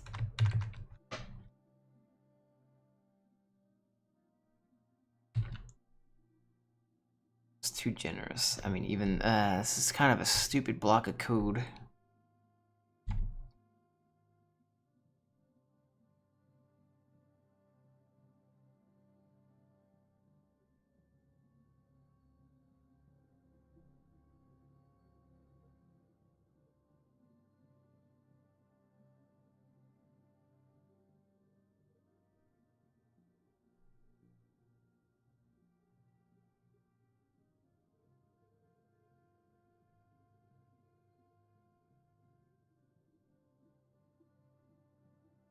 Wow, look at that. Just noticed that the video is unlisted this whole time. That makes sense. I'm an idiot. I am an idiot. Alright.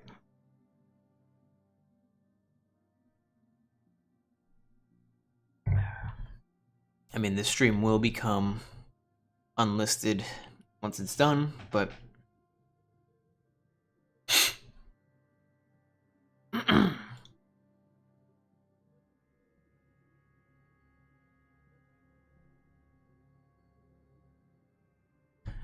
Oh my god. This is gonna be a big pain in the ass to finish here. I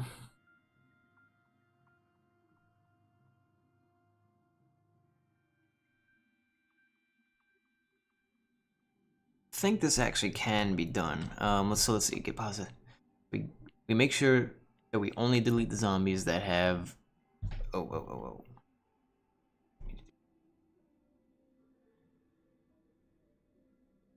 minus underscore x.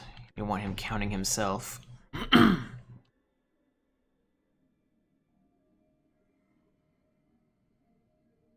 Don't know if that's gonna work.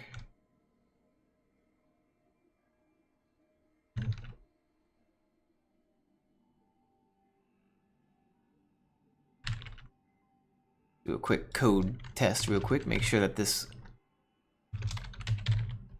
makes sense.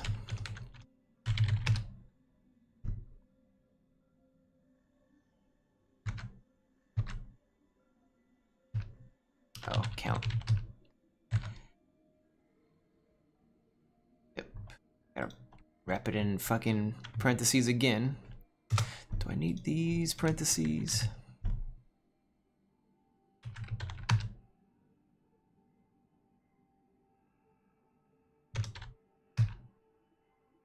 That works, cool. Okay. Put parentheses here. It should work just fine. Your entity's man. So it's gonna be looking for, the reason why we're looking for a general man category is because I intend to have not just players chasing the zombies and vice versa, but also it's gonna be AI. It's gonna be friendly AI, enemy AI, as in like, you know, bandits, fucking cops, whatever. As well as player units. All the players will probably be the same class name. I'm not sure about the AI. I may just make everybody the same class name, to be honest, just to keep it consistent. For the code, anyway. I'm checking for class names. If it has to search through a whole list of class names, it's, you know, it's a bit more code, it's a bit more complicated, and also it's gonna make the code heavier, so. Right now, the code is really heavy. Biggest problem right now is this shit where they're not all getting deleted, so. Oops, I did not put another parentheses. There we go.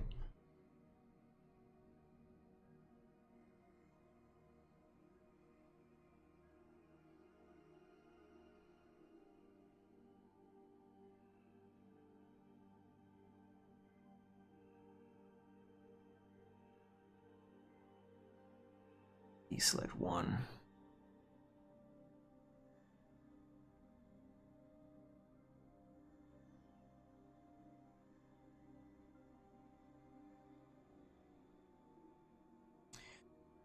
Trying to think, how am I spawning these so the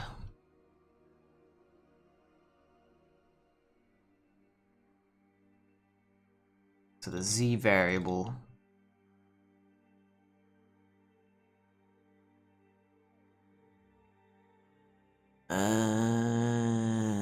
Okay, so the Z variable. It's been a while since I worked on this fucking script, so. I have two scripts, two different methods of spawning these, like I said earlier. So basically, one script is handling the spawning of the zombies in houses. This one's doing the ones that are out in the open, because there's a lot of areas where it's just fucking woods like this right here. So like I said, these giant kilometer-sized grids are actually triggers in the mission. So this is just a forest mission, forest trigger, so it'll only spawn zombies in the woods. So in that case, only this code is gonna work. And right now it's only pulling this fucking Z variable, so I get to see what is underscore T is obviously the trigger, but then select 0 and 1 are some whatever the hell is defined in Z. So actually, select 0, select 1, so select 0 is the position of the trigger, position of the marker. And then I guess the select 1 is the array of zombies, okay. And I'm assuming that the call out function, yep, and the call out function is what puts all these zombies into that array. Score ZA. Score ZA, what the hell would that be? Zombie.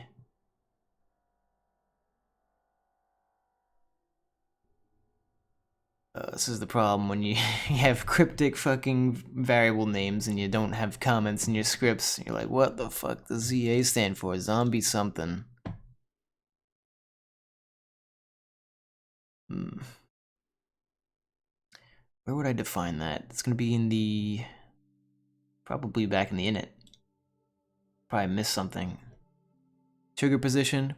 Position of the marker. Fucking, I don't know what this is. ZA. I wonder if that's missing. Maybe that's why they're not despawning. Pull out, so select one.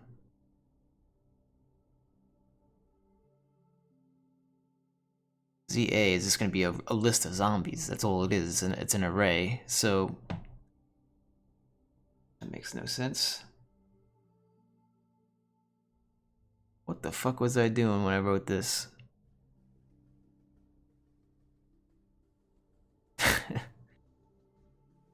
Count ZA equals 0. Then I'm tracking now. Okay. So when the array is empty, when the mission first initializes, it's gonna do all this shit down here. So when the mission first begins and there's 0 zombies cached, then from 0 to a random number between 1 through 8, it's gonna find a position, spawn a bad dude. Like random select best places.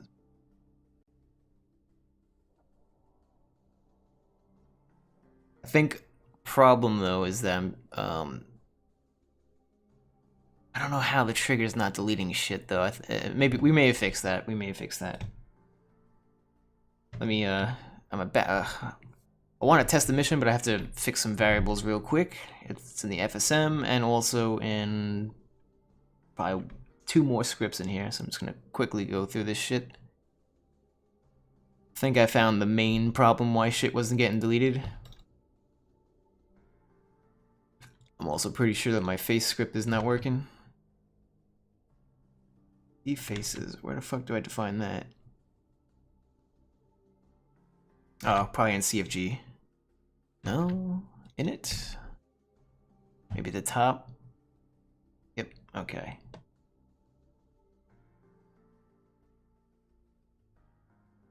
I don't know why I have so many faces defined. I really don't need that many. I'm gonna have to prove that. Let's actually do that now.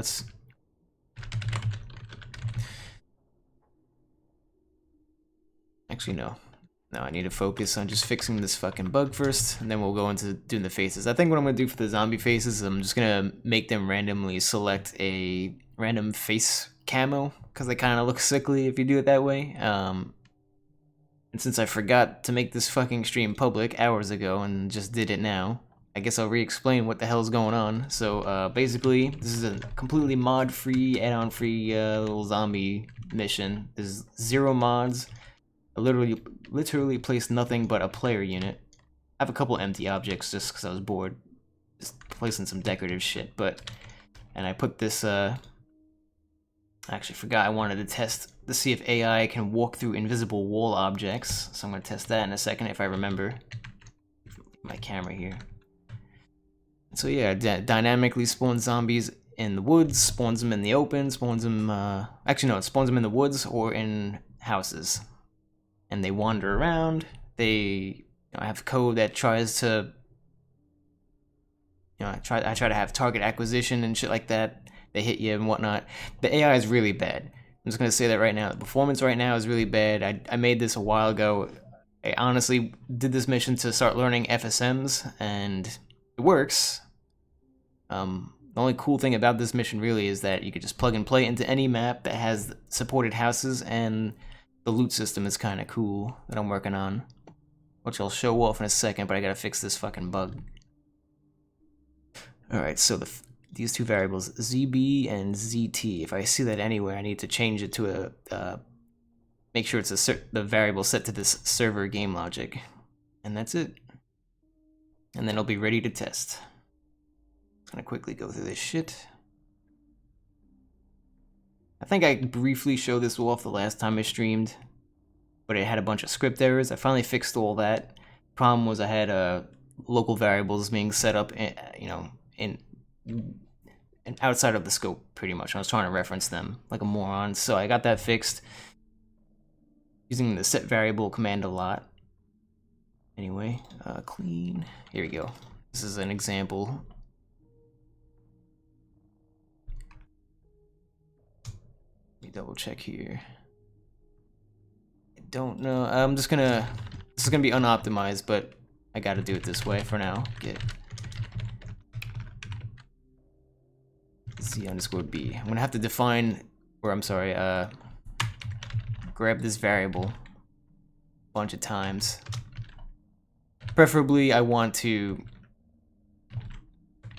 you just do something like this: private_var, whatever that, and then I just refer to var a bunch of times. But actually, no, we are gonna do that. Fuck it.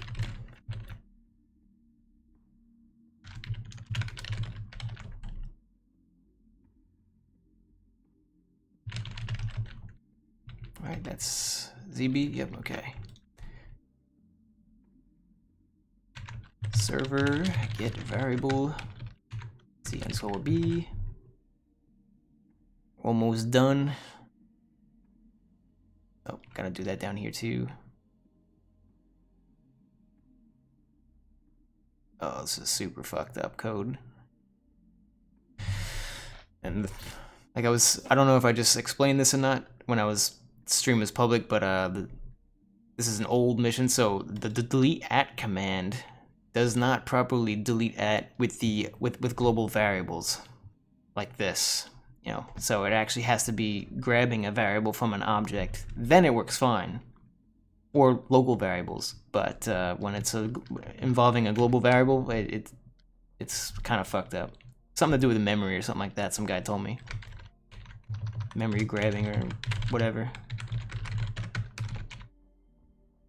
z_b.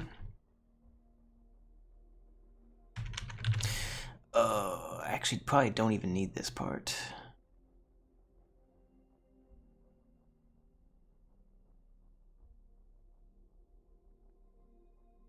_i. We'll keep it. We'll keep it. If it works, it works. So.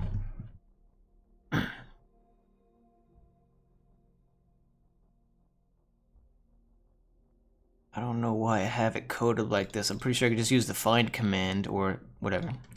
Find if it's fast, so we'll keep it. Could probably use the apply command actually, but. Alright, anyway, I think that's about it for this script. F is for faces, which, yeah, we already went over that. Find script, let's make sure we don't have ZB anywhere in here. We do. Let's get that fixed. Server get variable z_b.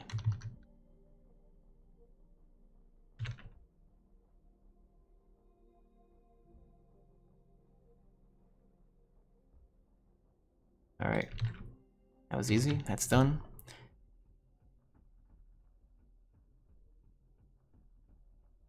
And then finally this one. And then one more thing is going to be the FSM real quick. It's super fucking basic. Like it's super heavy as well. I need to really take some time to optimize it and make it more efficient. The AI, that's a function. That's fine. Everything looks good. All right. Yay. All right, so everything should be all right. Let me double check the init just to make sure I don't refer to z_b. Nope, cool. Or z_t. And z. All right, that's all good. All right, last step now is the FSM. And then we'll be able to test this shit.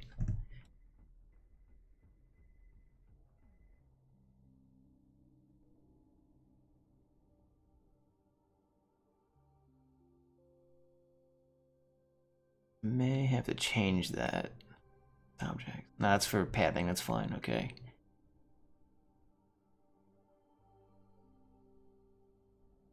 Do I not even check for these fucking variables? That's cool. Alright, I think I'm fine. I actually probably don't even have to touch the FSM, so I'll explain the FSM and stuff in a second. Right now I need to just do a single player test because it's faster.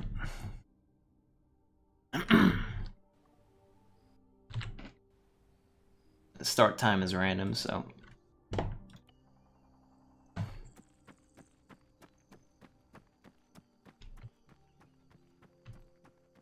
shell's wooden. Ah, I forgot to configure all those. Oh, and I'm not I forgot to call the uniform code on them. So I'm spawning them as VR entities because they spawn with literally nothing and they don't have any randomization. They have face randomization, but that's it. So they don't spawn with a uniform. Oh. Your entities card. Underscore B. Okay. I think that's in the find script. Let me just fix that real quick.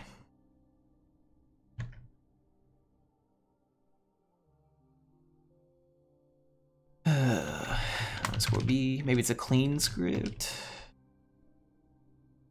Yep, it's in the clean script.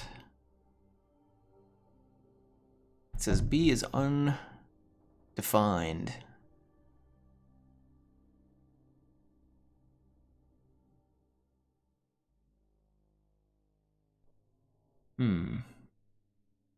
Why would this be undefined? For it to get this far, select X.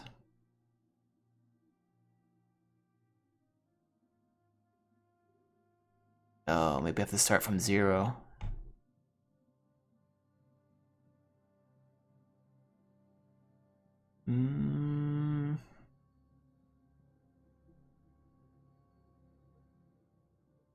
Yes, 0. Okay, we'll just do count bar -1. There we go. That should fix that, hopefully. It was skipping an index, I think.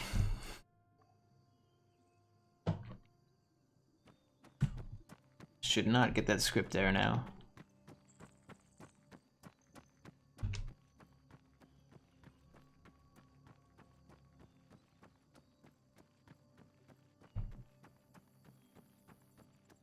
What am I doing? Let me just fucking teleport to this thing. So I'm just gonna show you the... Ooh, actually, before I do that,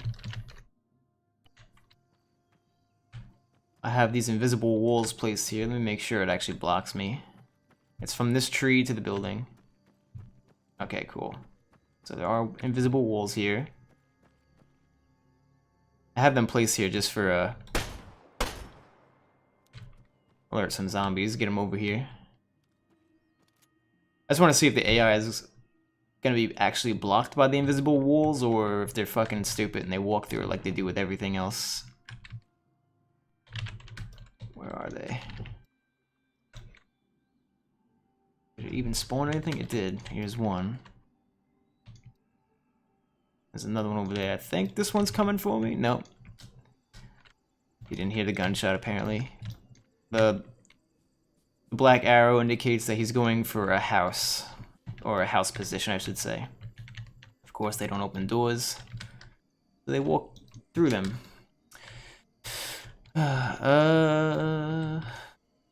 Maybe if I shoot at that house, he'll come.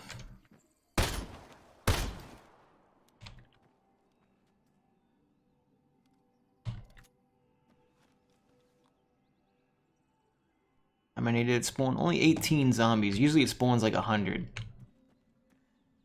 It is random though, so while I wait for these fucking zombies, I'll show you the loot system I got going on here. What's going on, Tony? You know, streaming actually kind of inspired me to work on 5M code. Nice. Yeah, I'm pretty bored, so.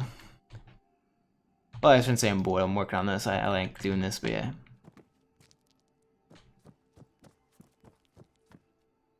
So I had like 8 people watching me. Yes, the last time I was streaming, so I was like, well, I guess some people like watching this shit, so I'll keep streaming it. But yeah, so this is let me just explain what this is. So this is a part of my furniture spawning script. So it spawns furniture dynamically. I know it's not post-apocalyptic. I may, God help me if I decide to do that in the future, but right now it's just basic furniture, you know, in a nice setting. It's more so, you know, I originally designed the furniture layouts to be more for the milsim stuff when you're room clearing, to make a dynamic room clearing more interesting and shit. But now that I have a zombie mission, I may work on a post-apocalyptic one. But notice that there's fucking items, lootable items on the shelves. So basically, what the furniture script now does is the furniture that it spawns is certain items that, oh, got a zombie coming, hang on.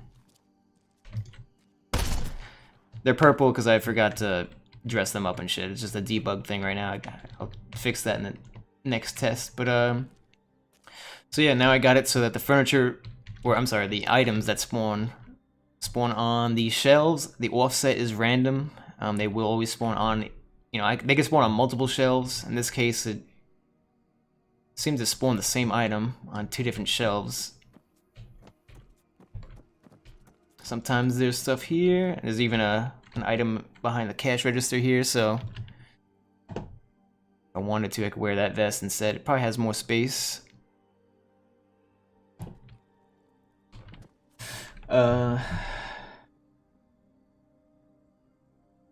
the damage of the items, like they spawn slightly damaged. To do that, so in Arma 3, oh, unless you mean the furniture, there's no damage model to these items.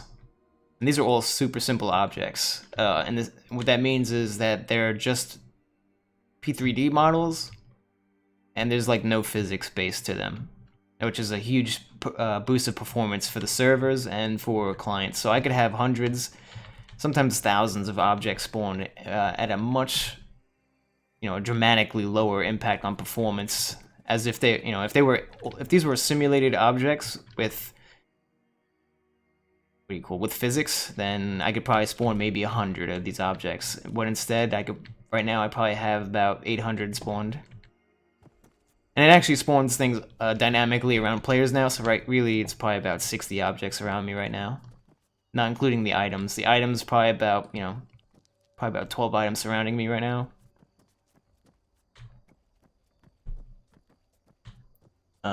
Let's see. I don't think I configured all these houses to have furniture. Right now,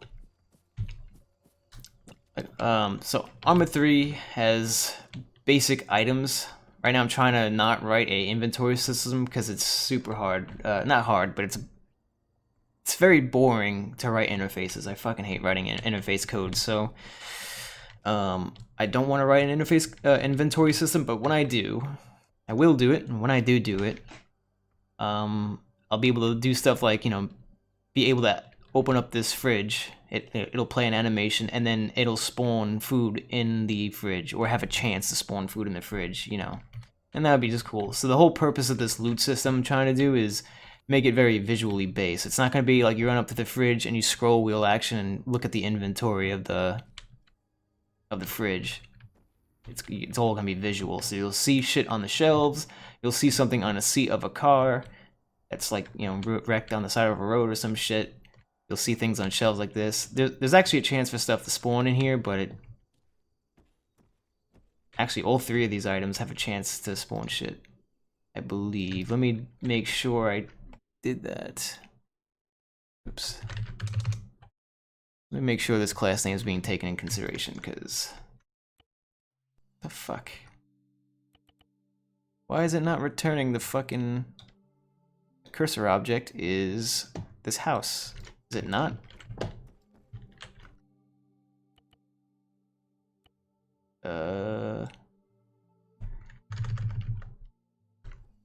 Is it fucking bugged?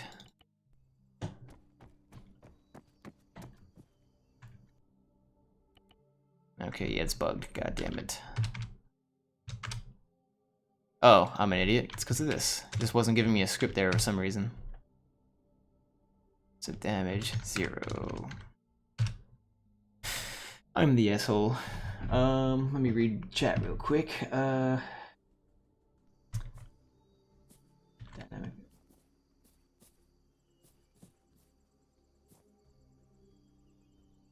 I actually like JavaScript. I appreciate how condensed the code in Java is. Like when I inspect the code on a website, I appreciate it being in one big blob of shit.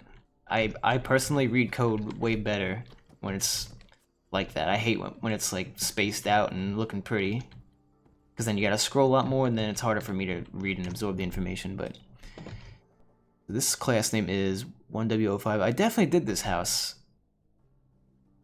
Why is there no loot? There's a chance for each item. I think there's like a 33% chance for each object to not have loot, so it's odd that that entire house has no loot. Let me see, did I configure this shed yet? Nope. What other houses have loot? Where the fuck the zombies at? Let me restart the mission. Really not that many. I really want to test that pathing thing real quick.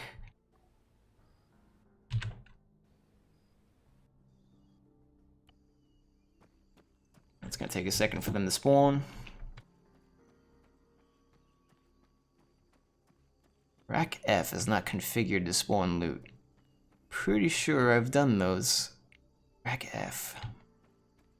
Shelves wooden, I definitely configured. Huh, what the fuck?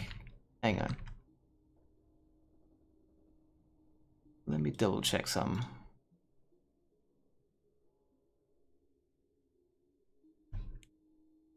Shelves wooden is right here. How the fuck is it saying it's not supported?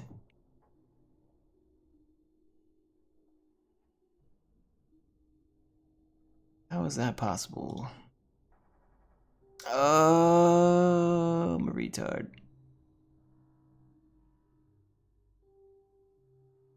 This part, I fucked up. I have to redo this one. I don't have a random... Fuck.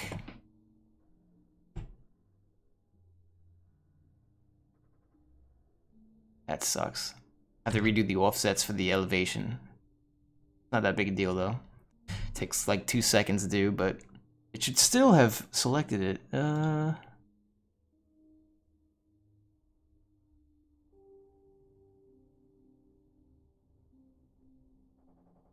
Yeah, so I have random pools of offsets, kinda. So, I'll actually show you how... I'm actually gonna have to show you this anyway in a second, when how I set up the loot spawning on the object. But basically, I set up the limits for the width, you know, left to right limits, and then I do a select random for the elevation.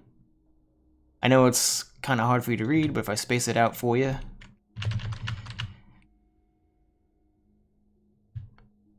maybe it makes more sense like this. So this is the X position, so width, and different objects have different, the way they're modeled. Sometimes you see me doing the width stuff in the middle of the array, because that's just how it's modeled, you know. This is offsets of the model space. So it goes from negative 0.22 plus random 0.4. That just means like the offset. It's going to be randomized from left to right pretty much. And then the elevation here, if you see a select random, that means that there's like multiple shelves. And I'm doing a select random for different elevation so it could select other shelves on that object. That makes sense. Because technically the shelves are not defined, just the elevation I gotta find for each, you know, the shelves are just aesthetic, truly, but... what else? Did I configure this house yet? I don't think I did these tables, but let me see. Nope. See, this shelf I definitely did. I gotta fix that. Curious why the hell that doesn't have support. I edited the proper scripts. Loot.sqf. I might be passing a fucking nil variable or some shit. Yeah, pretty much. Find the position in the shell. Oh, here we go. I want to see if this works. So. Oh shit, hang on. For some reason they're not aggroing me. Gotta make sure I didn't break anything with their target acquisition. Nope, he's aggroing me. The yellow means that he's chasing me. Like I said, they're purple for debug reasons. I think the loot should spawn only in here. There's no medical loot. What the fuck? Yeah, something's messed up. It's working fine in the store. Let me double check. It said shells wouldn't have P3D not defined, and rack was not defined. It was saying.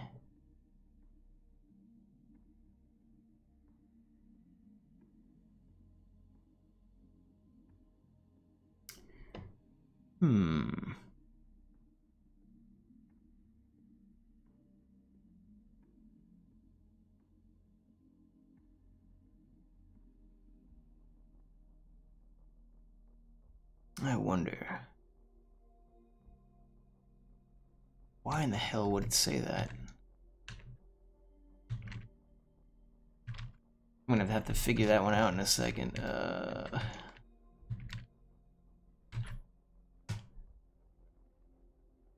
I keep forgetting I want to test their pathing here. But I have fucking ADD.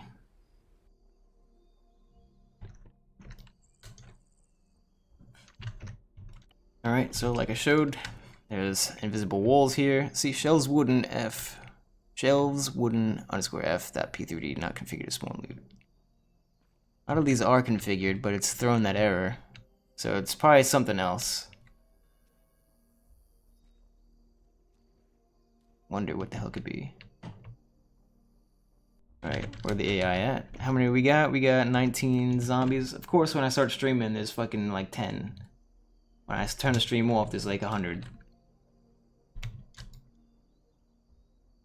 Right before I made the stream public, I had like 120 zombies and I had like 10 FPS. Because it's so unoptimized. Their behavior anyway. Their pathfinding and shit. Oh, here we go. So I got this wall here. Come on, aggro me, you stupid fuck. You have to headshot them to kill them, so. Please. Unless this invisible wall's breaking line of sight. Oh, look, he's walking right through the fucking invisible wall. There you go. So, invisible walls. Because if I try to walk through what he just did, it's like this, so. So that's good to know. Invisible walls do literally nothing to AI. Doesn't affect their pathfinding. Because I was thinking, oh, maybe I could use invisible walls to like help, I don't know, guide their pathing or something. That could be cool. It would have been a nice little workaround for the AI or something like that if you want to make an AI mod, but whatever. Apparently not. So what's happening is it's saying shells, it's literally here. This is an actual case. I'm thinking that the object is not being passed.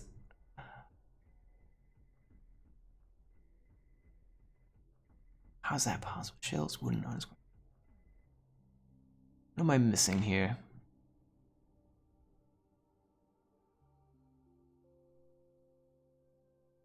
I'm not gonna dwell on that. I have no idea what the fuck is causing that error, but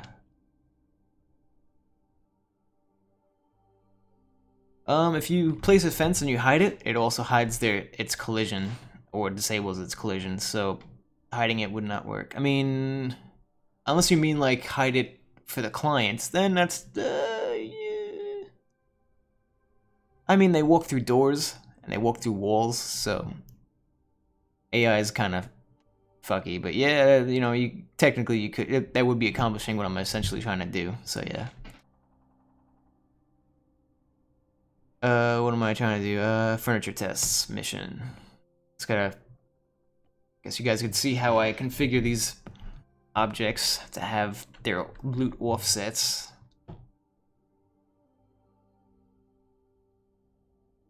Yeah, it's mostly because they are agents. I think I also disable almost all their AI features on top of that, so they have no ray casting or any of that shit. So,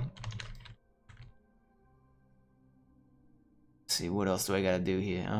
So we're gonna mess with shelves wooden. Last shelf I did was either this one or this one. It was this one. Okay. Okay, cool. I actually have the code here still, so I don't even have to fuck with this one. Thank God.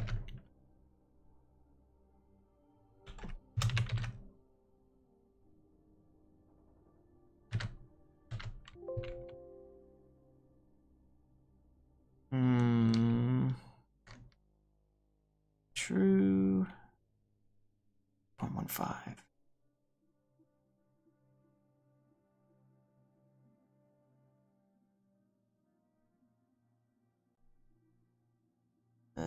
I have to test this one. I'm not sure how this works.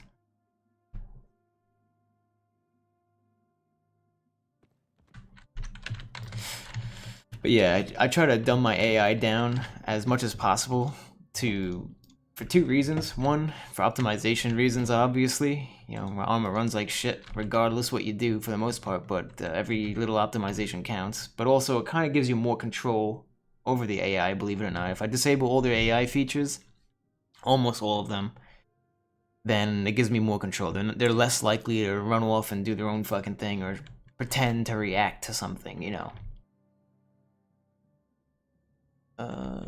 Let's see, let's do this code right here. Oh, maybe it was this code. Shirt. Set pause. Rack. Model to world. Oop.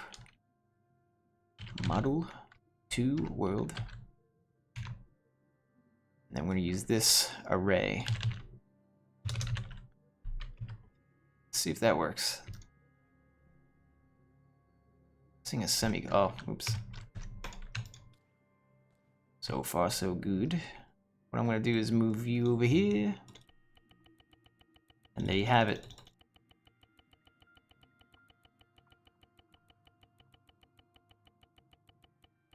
That too. They don't try to flee. They're not trying to take cover, you know. Okay, the reason why I spam that so much is to make sure it's properly spawning. It's not gonna select 000 as a position or some weird shit, so that looks good. So now what I'm gonna do is I'm gonna copy this offset. I think I already have it pasted here, but I'm just gonna paste it again just to be safe. I am so confused though why it was giving me that. It actually makes no sense that it was telling me that the fucking object was unsupported. Because this code right here is the same exact shit as that, so.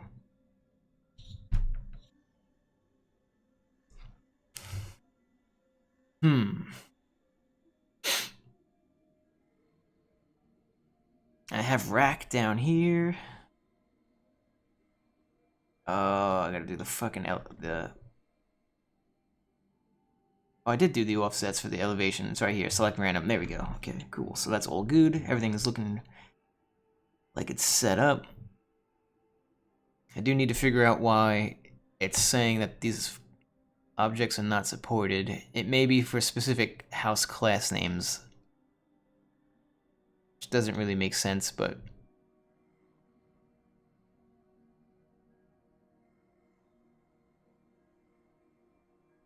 you know what? I wonder if I hope it's not because of the comments.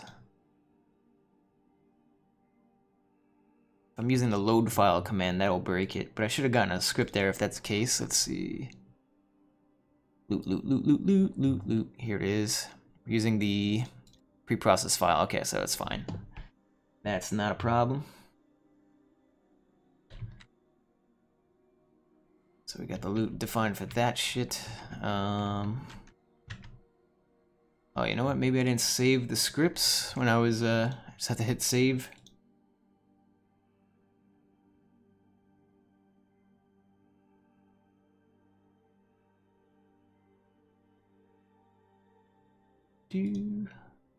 Roll these scripts real quick.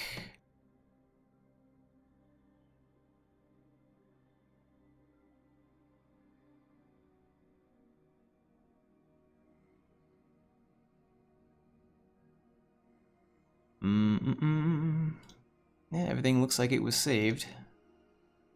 Alright.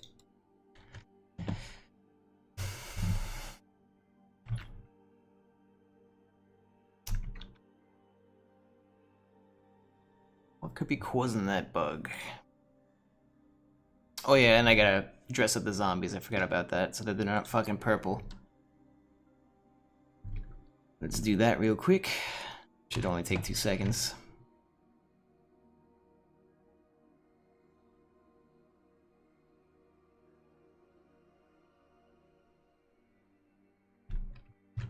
Alright, that's done.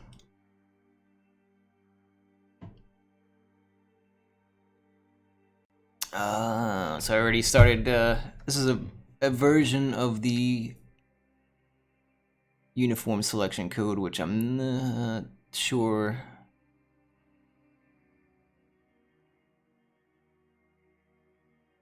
How do I want to do this?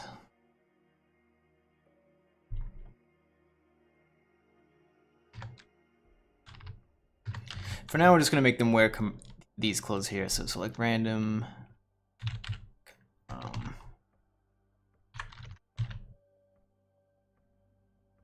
This should work. Oh, let's make this a private variable, just for optimization reasons. You don't want local variables floating around in your shit.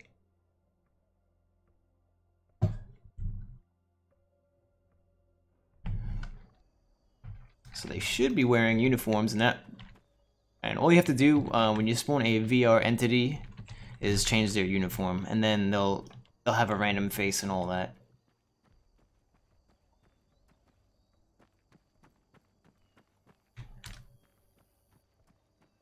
Guy in the cornfield, looks like. Or no, he's in the field. He's just in, no, he is in the cornfield.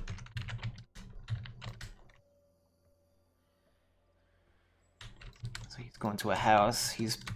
The blue arrow above the head means that they're going to an outdoor position. It's not going to be in a house. I think they could still sometimes select inside houses by accident, but for the most part, they're only going to be moving to, like, you know, out in the open or on streets, shit like that. Let me hit play again. Let's see if the loot's working on some of these houses. I have a feeling something's fucked up, and I don't know what it is. It's working for like 2 class names: the hospital and the store, the market. So, like this house, there should be furniture, loot there, and there should be loot here.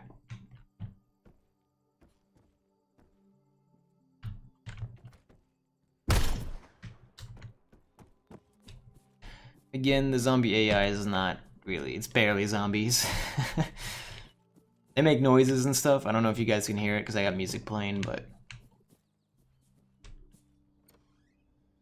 they do attack. There's no infection or anything like that. Not yet, anyway. They only die from headshots. They will have randomized speeds and random stances. Even their animation speed is random. Some sprint, some walk, some limp, some crouch, some crawl. There's no loot in this house either. What in the hell? I think I'm not calling the code correctly. Let's check. So what's this class name? 1W06. Okay. Let me make sure it's not through the wall here. I want to make sure I selected the correct desk. Okay, so 1W06. Alt tab. Let's find that script. 1W.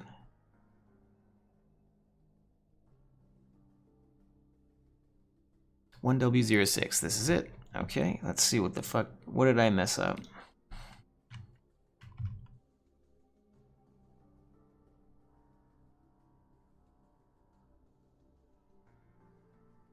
Compare the difference. So this is the code right here. This one line is what's calling the the loot to spawn in the house, and it's saying that it just wants this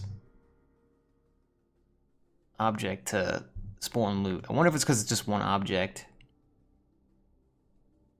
It shouldn't be the case though. Could be that because this isn't wrapped up in parentheses, but I'm pretty sure I don't do that in the ones that are working either. Nope. So it's not wrapped in parentheses. I have the array of shit here and the building. I am missing the semicolon at the end. That shouldn't be a problem though. Oh, what the hell is the name of that script?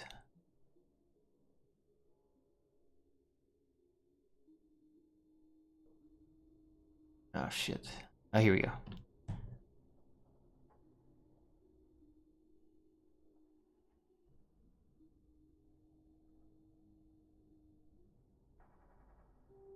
So here's the building that it's gonna pass to the script so it knows what building to spawn shit in, or set the variable of all the loot in. This is gonna be the array of objects it passes. This one. That should return the fucking object.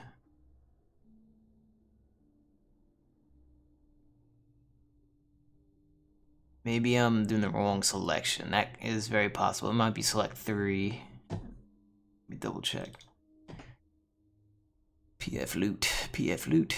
Where is it? There we go. So this is select 0, 1, 2, 3, 4.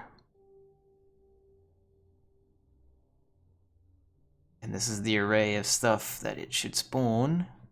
So clothes, vests, guns, ammo. For some reason, it's not spawning shit.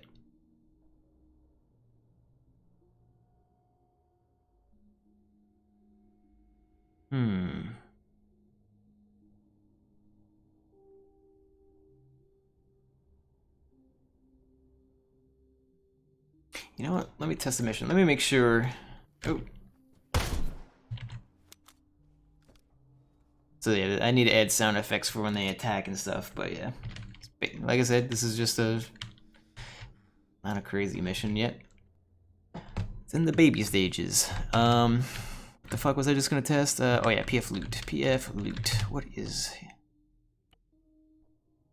See, the commercial loot was working fine. The medical loot and the other shit is not. This is a long-ass list of... So what's good is that this is an array. I think it's properly creating an array of items. I need to make sure it's not creating multiple arrays, you know, within itself.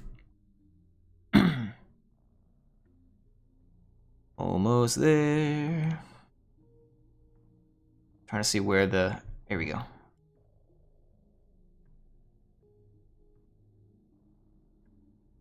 Select 1. Oh. Yeah, that should work. So it's probably not the code pulling the loot. Damn it, I keep forgetting the name of this fucking script.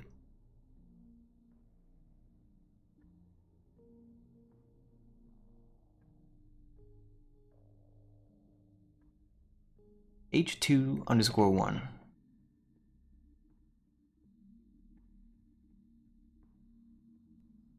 Actually...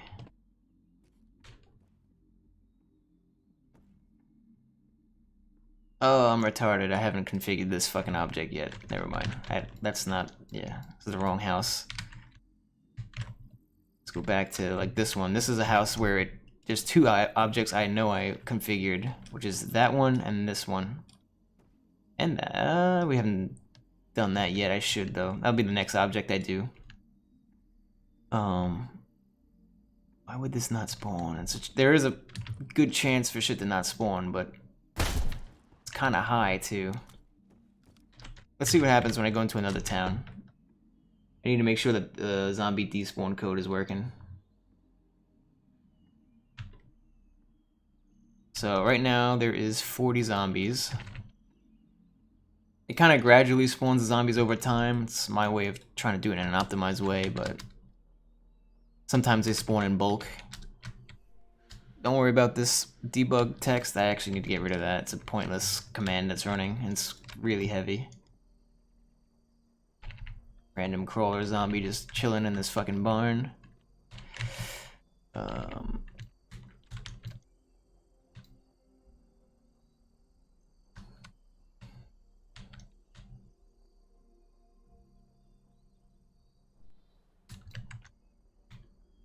And again, right now the loot is not really that crazy. It's just guns, ammo, uniforms, vests, hats. There's no backpacks, because backpacks are actually a pain in the ass to spawn in. They create their own weapon holder that also resets their position.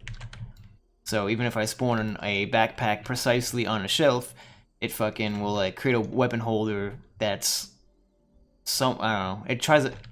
The weapon holder creation is pretty bad. It actually unoptimizes spawn backpacks. So, what am I trying to do here? I'm trying to find a... Let me give you guys an example of like spawning in the woods. So if I spawn in the woods, or go here... Now there's 37 zombies. There should be zombies wandering in the woods here as well in a second. Still 37. One spawned kind of close to me.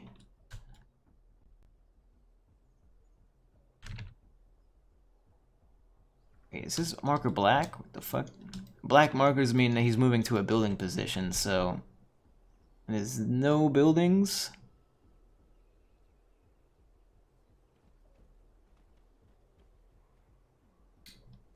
Oh, he probably couldn't find a... Somehow he couldn't find a position to move to, but now he should be good. It's gonna remain blue until he sees me.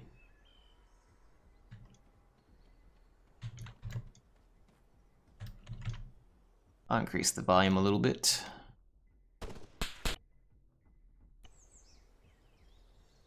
Is he making noise?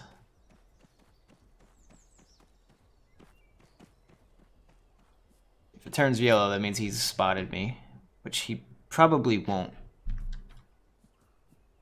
Because my target acquisition code is pretty bad right now. He's literally looking at me and he's not aggroing. So, obviously I need to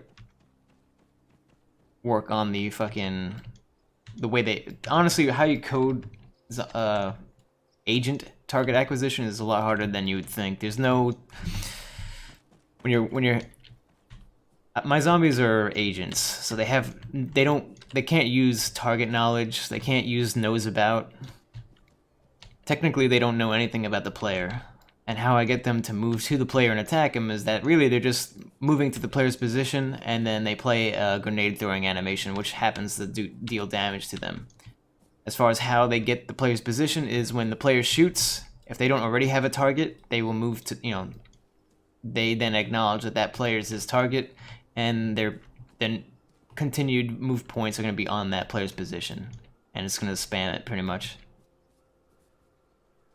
Crawler zombie.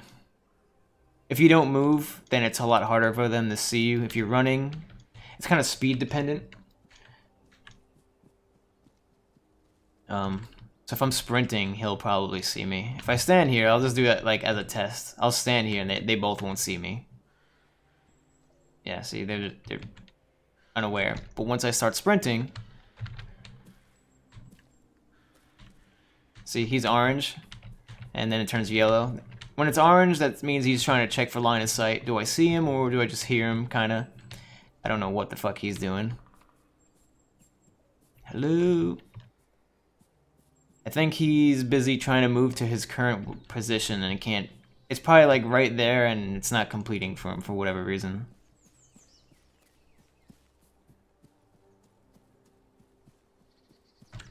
Or he's just fucked. I don't know what the hell's going on with him. Once I shoot, I'll probably become his target. Or not. I don't know what the hell's going on with this AI.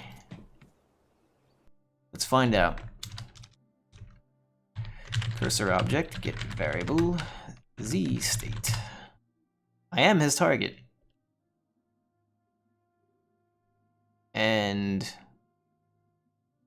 he is engaging me according to this variable, but he's stuck inside of a... I found a bug in the FSM.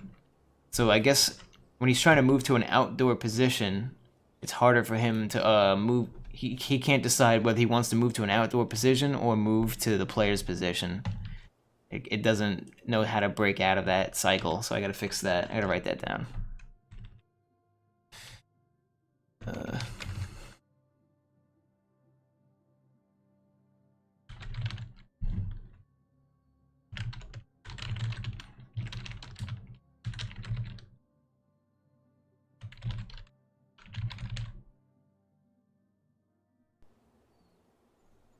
All right.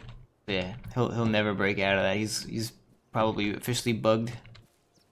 So that's good to know. Anyway, are there any other zombies? Apparently there's 10. I have a feeling that my code that cleans up the map is a little too slow. It should delete all the zombies at once. Like if I go back to that town we were at, there's probably still some walking around.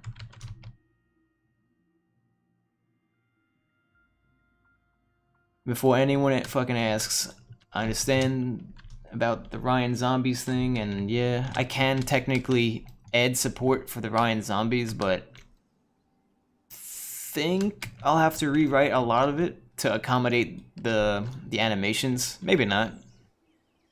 It may be as simple as just changing the attack animation. That's really all I use. But right now I'm trying to keep it as add-on free as possible. No mods, you know. Doesn't even need CBA. And even the map, you don't need the DLCs. This is just a map that I like testing it on. You could do this on Stratus if you wanted to. It's literally just copy and paste the scripts and it works. There are no zombies here, which is good, so that despawned everything. Let me close out of the camera and go back in, because I don't know where the hell I am. There we go. Here's some. And remember, these triggers that are spawning the zombies, they're a kilometer in size, so there's a gigantic area that they could be running around in and patrolling. They could patrol outside of them as well. Oh, oops. But anyway, let's actually go back to the houses. I want to make sure the loot is working, which I don't think it is, and I don't know why.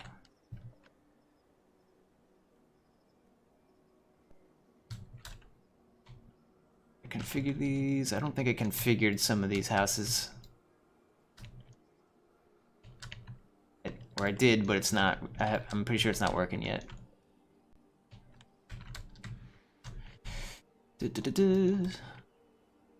Looking for the little small house. That's a military base. I don't have military bases done yet.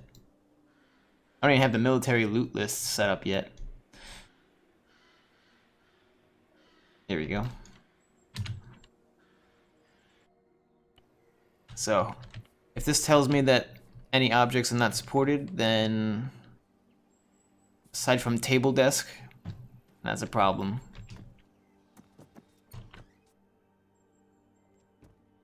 Oop. Okay, he's just gonna ignore me. He's in the blue state, which... okay, there we go.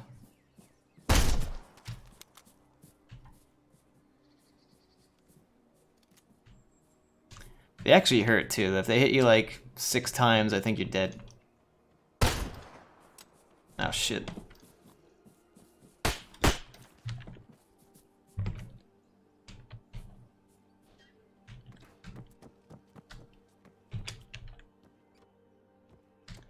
I have medical loot supposed to spawn in here, and it is not. That's just for show. That's part of the furniture script, so can't use that yet.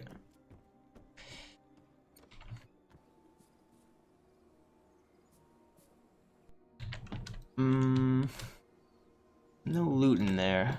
What the fuck? Let me make sure it's still spawning loot in the store.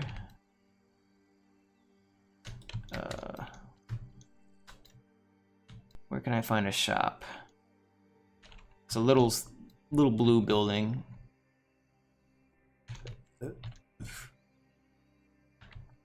May not be in this town. Let's try another one.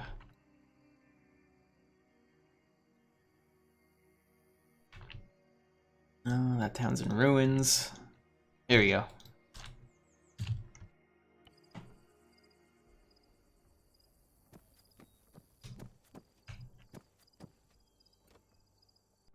Let me see something real quick.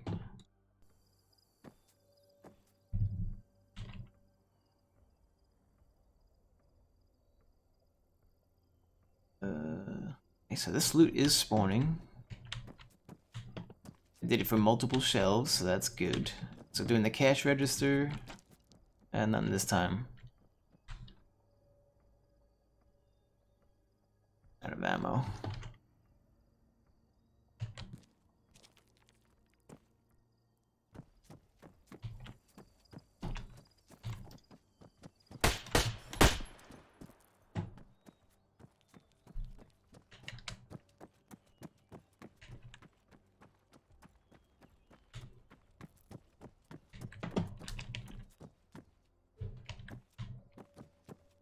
No furniture there.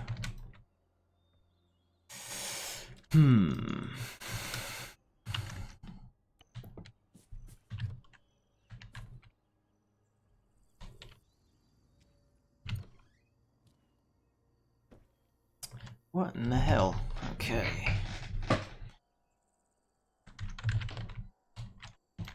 Not falling through the floor or anything.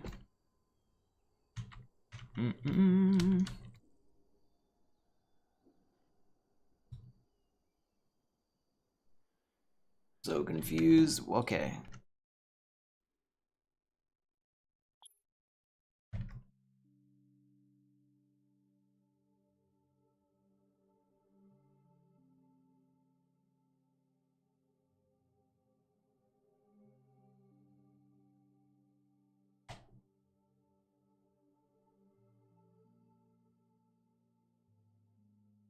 Oh, right.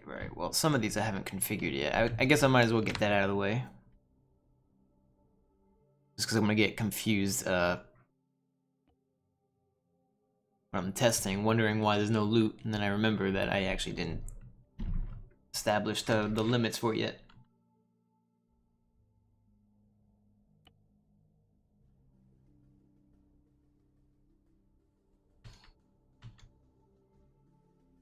Here we go.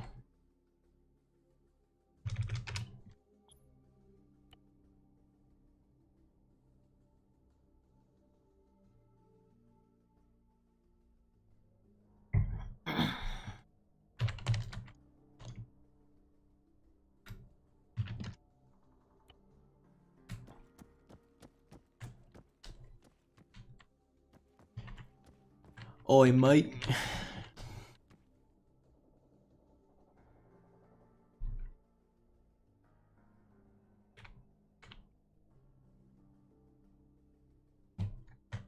Comment this out.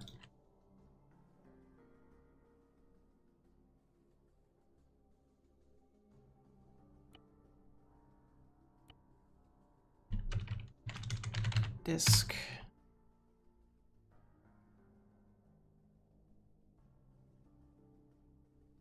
Yeah, the new Daisy, that's right.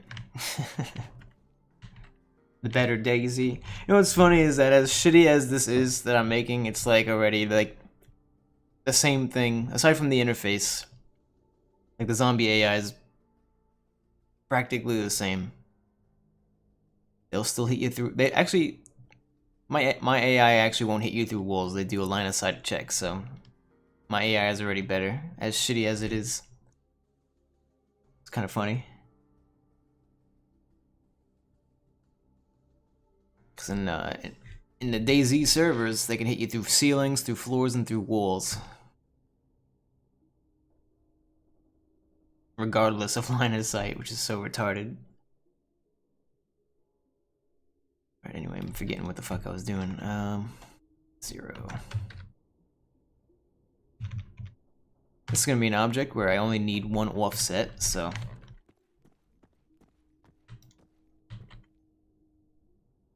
For the elevation, I mean. It kind of made no sense the way I said it.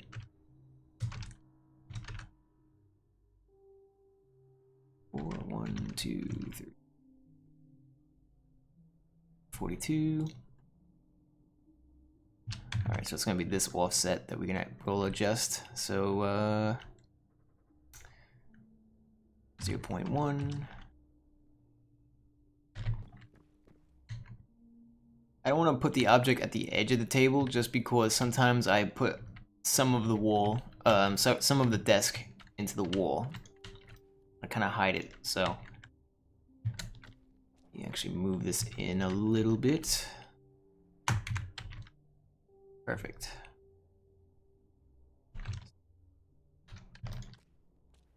That should be fine.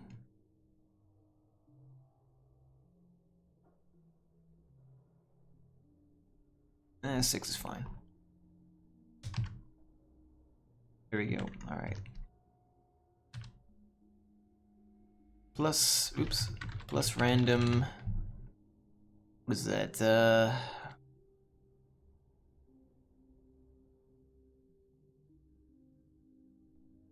Trying to think the math. Is that 1? Just random 1?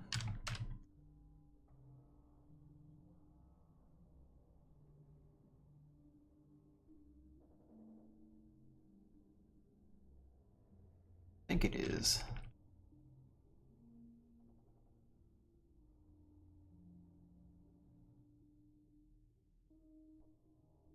I don't trust my math. Hang on. Let me actually bring up the calculator.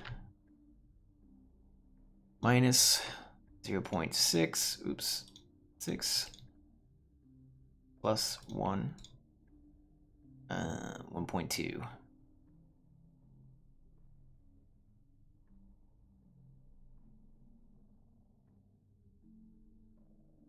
0.2. There we go. There we go, that's a lot better. Alright.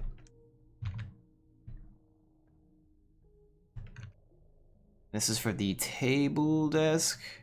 Yep. Want to loot, loot, loot.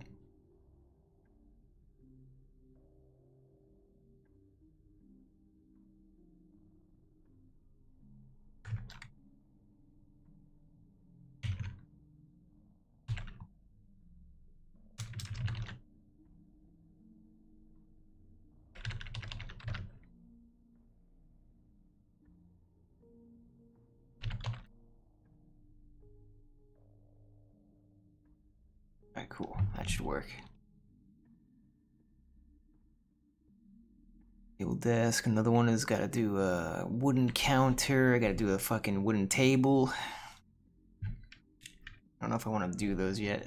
We could do counter. I didn't place it down yet.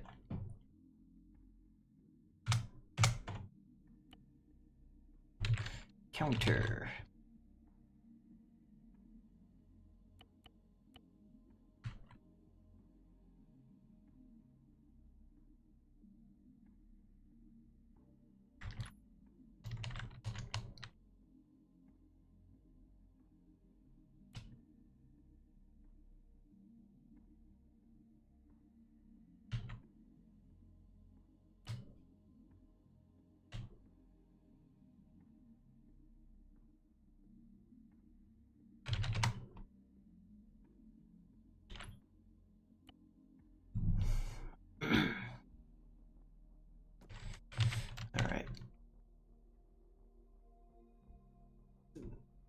Right here. Alright.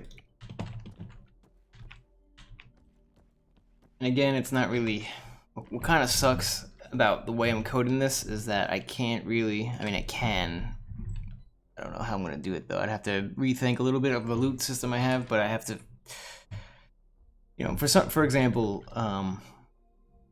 I explained this in the beginning of the stream, but I forgot that it wasn't fucking public. So, basically, the loot is attached to the building. The loot type is attached to the building, not the object.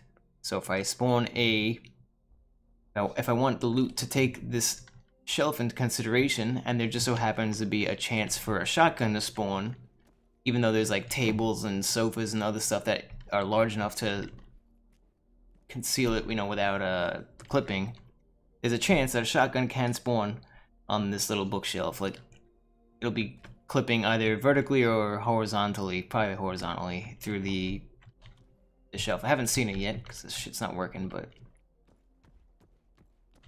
actually, do I have it? Did I do office cabinet? It did.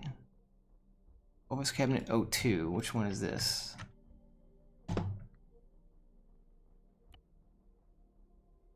Office cabinet 02. I don't know why that's not working.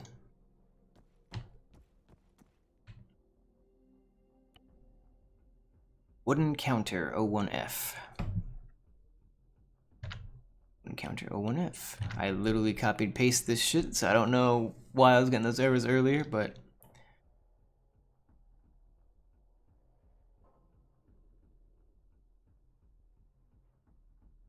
alright, 0, 0, 0. Again, we don't need to worry about selecting a random table. You don't have to select a random elevation.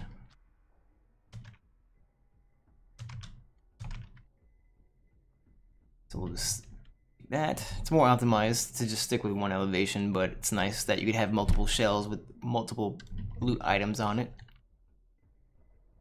Okay, we'll leave that at 0. Actually, we can move this up a little bit. 0.1.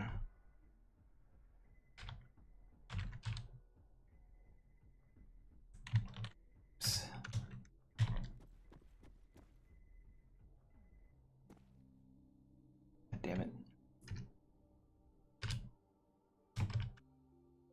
9.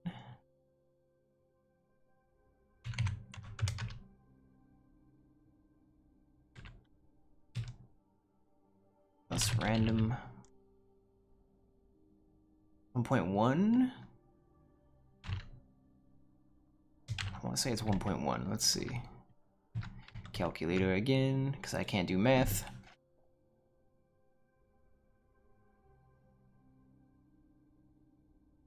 Oop, I was way off. Am I retarded?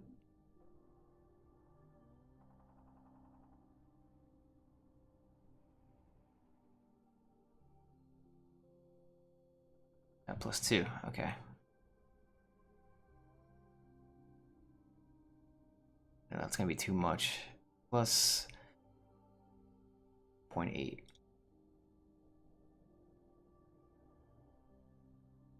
Yep, okay.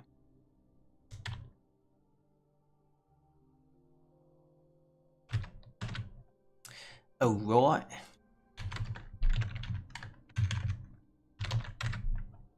Copy this offset.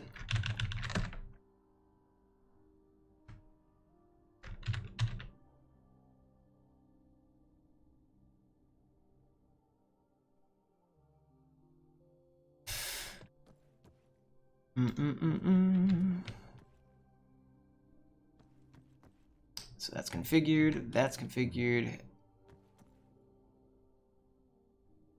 not gonna bother with this table because I really, in most of my furniture layouts, I use this as an entertainment, I pretend to use it as an entertainment center in houses or as a computer desk that already has shit on it, so that's fine.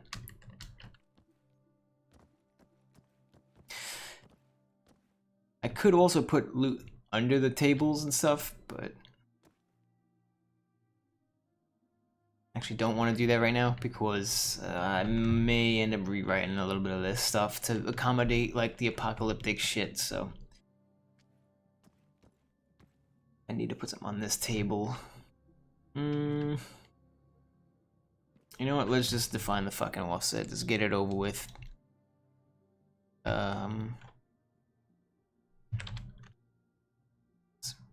go back, I need to define this as a table.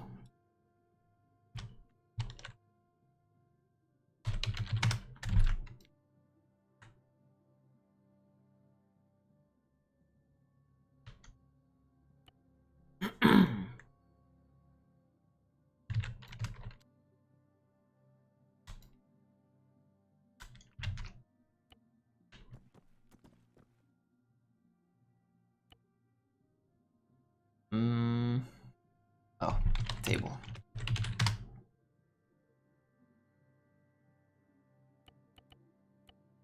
Oh no, wrong offset.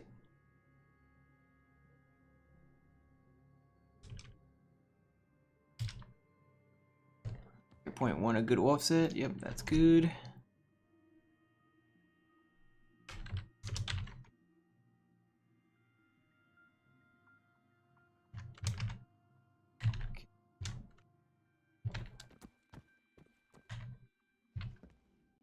I'm gonna reduce that.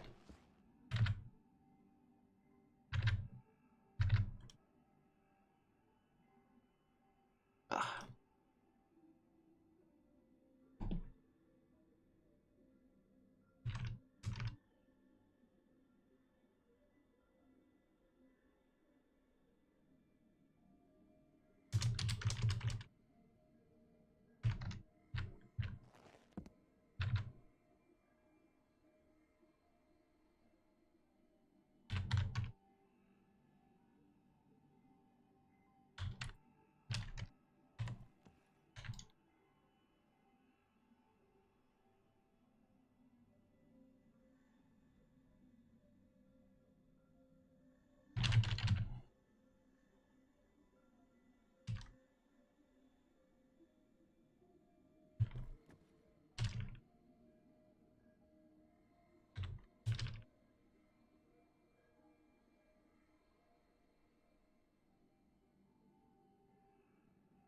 I think I need to push it a little bit more. A little bit more. That's good. All right. That's a good offset for the table.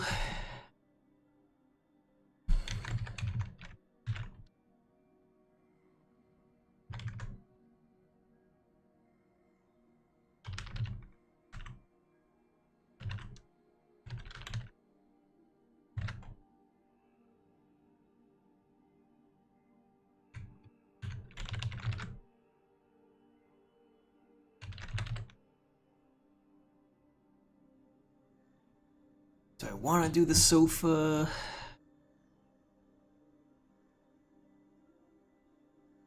Yes, I do. I do need to do the sofa. There's one house that it's like the only spawn position. So let me go back.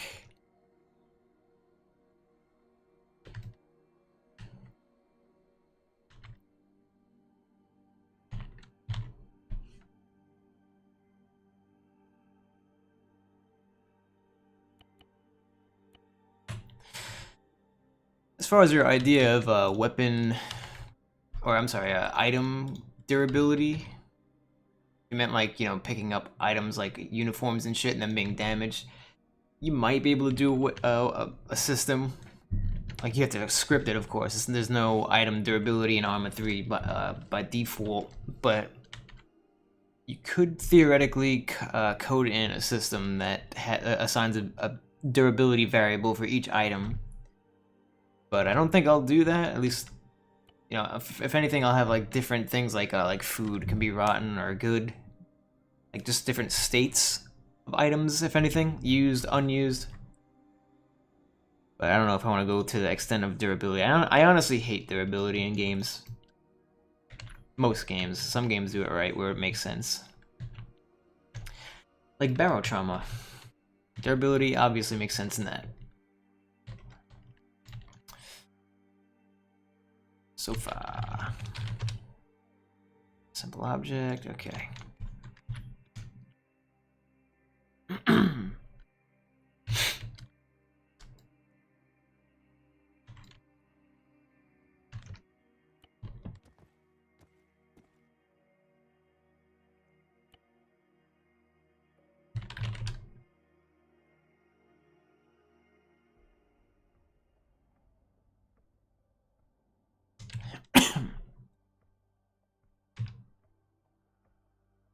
3, 2, 1, 0.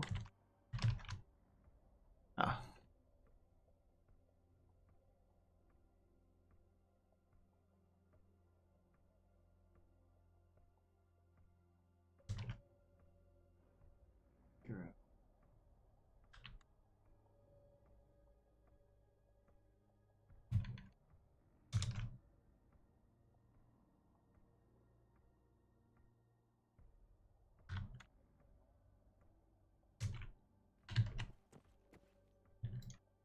That's a good enough offset. I don't need to put it all the way to the corner because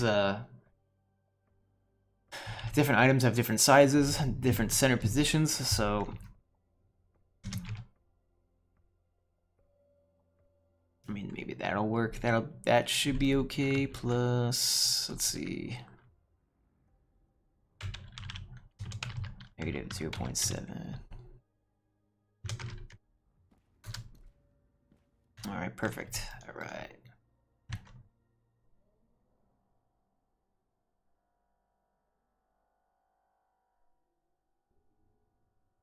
Hmm.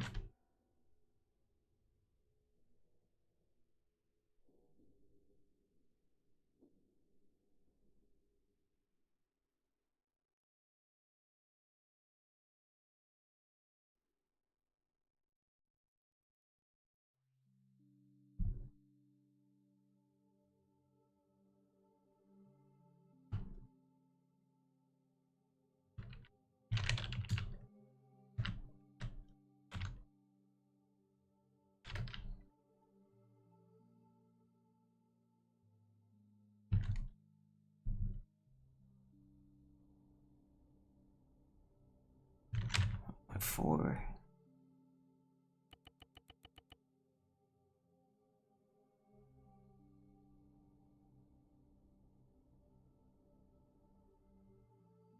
Okay, cool. So that's working as intended. Yay. Kind of glad that I wrote my code like this because it's so much easier to have codes have loot spawn on furniture. It's to do it this way is so much easier to configure it, but as far as like the positioning, but the actual determining what spawns on it, that's gonna be a bit of a pain in the ass. I'm not sure how I'm gonna go about that, but again, this is just first pass, the first iteration, making sure I can get this squared away. The caching works fine, the dynamic spawning and despawning works fine, so I really have gone over the largest hurdle. It's just making sure that it runs well. Need to make sure that it also definitely spawns stuff. Count loot from 1 to 1.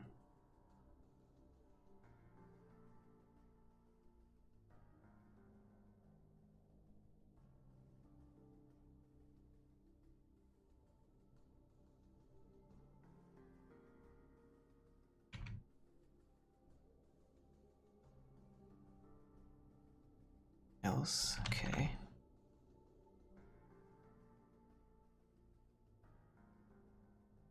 Oh my god, I'm an idiot. Wow, I just figured out why I'm retarded. As you can see here, wow, I'm a fucking moron. Okay, so here you can see that when it's the first time of spawning the furniture, these are the two class names it decides to spawn, or check for to spawn stuff. And I realized that I actually have it defined twice.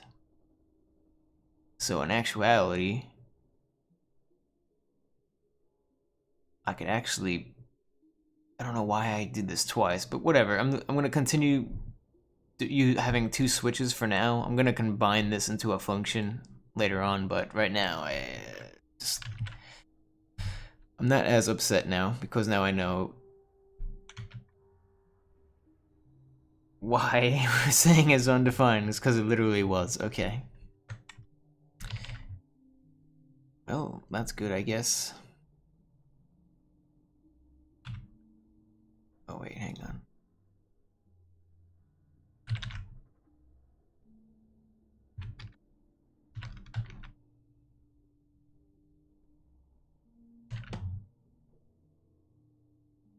Wasting all that time. Well, it motivated me to add spawn positions for shit like the couch, so. Which did do, right? Sofa.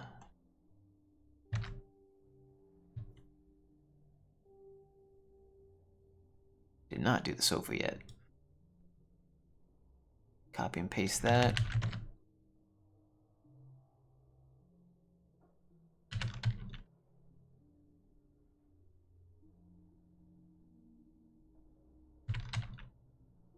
Alright, So that's the majority. Now the fucking furniture is gonna spawn loot as I was supposed to show you guys earlier.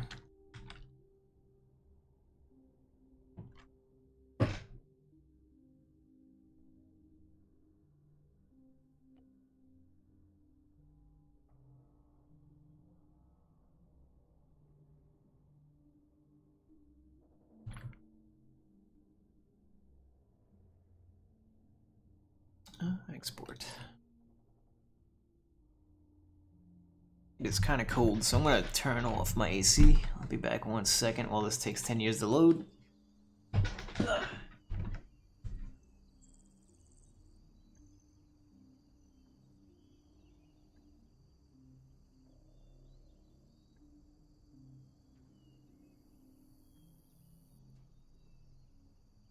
All right.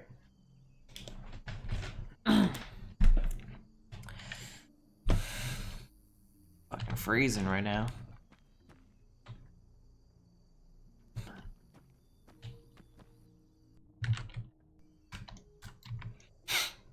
All right. Let's see if the loot is spawning. It should.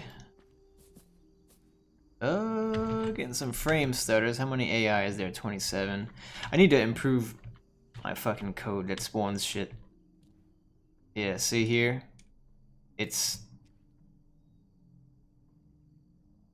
So weapons, I may have to rotate.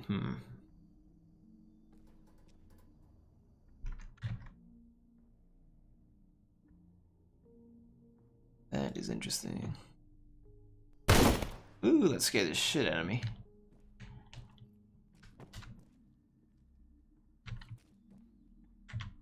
Okay, so now it's spawned like leg strap on the table here, counter here. I got him. Yeah, I gotta fix that. That's gonna piss me off. The vest is fine, but it seems like the gun spawned on a weird offset or weird direction. I might have to add plus 90 to the direction.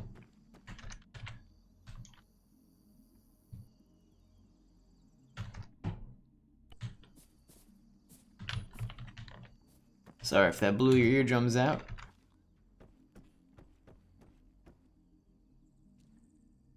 Right here we have 2 outfits. Let's loot them.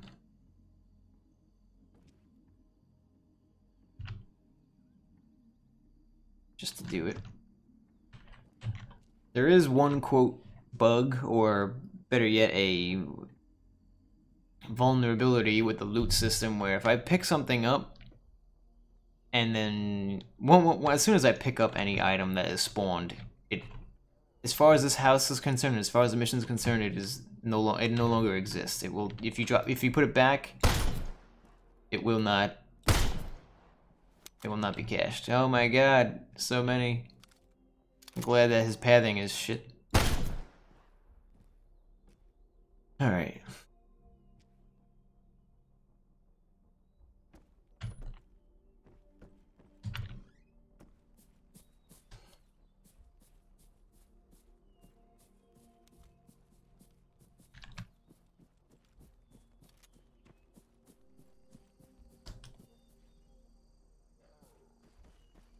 See there, the target acquisition is probably not the problem. It's more so how often the FSM is updating, or I don't know what's causing this major delay. Because he's moving to me while I'm here now, but then I move here, he's still gonna go there first.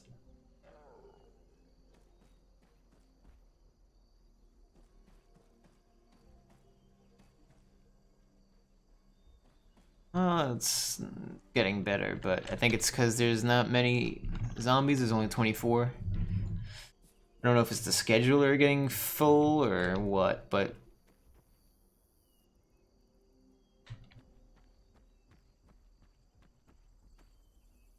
there might be line of sight checks that are heavy that's slowing him down. I'm not sure. As he's chasing me, so just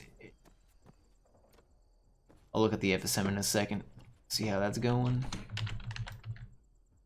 No loot in this house this time.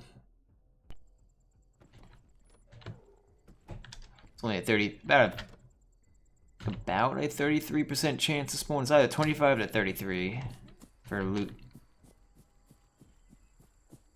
For each individual object to spawn loot in the house.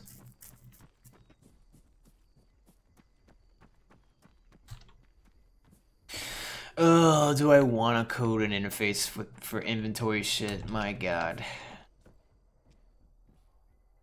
There's 2 ways I can do it. Well, at least 2 ways I can do it.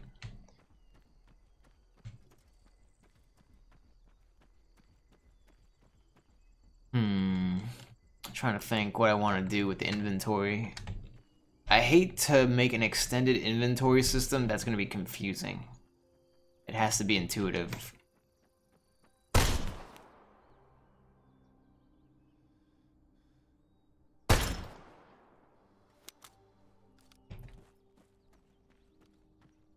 This mission will be a lot cooler once there's like friendly AI and shit, and when the AI is actually not horrible. Once I improve their AI and shit, yeah, I gotta fix so much.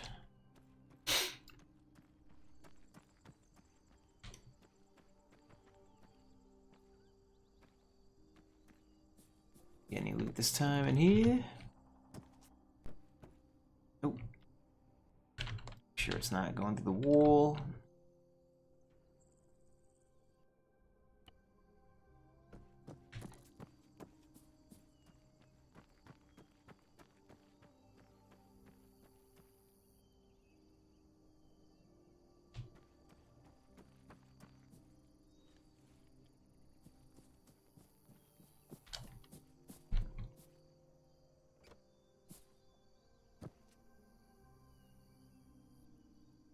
Hey, it actually is spawning loot in here now, finally. Thank God.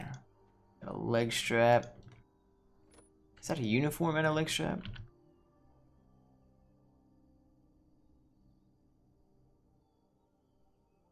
It is. No rack this time.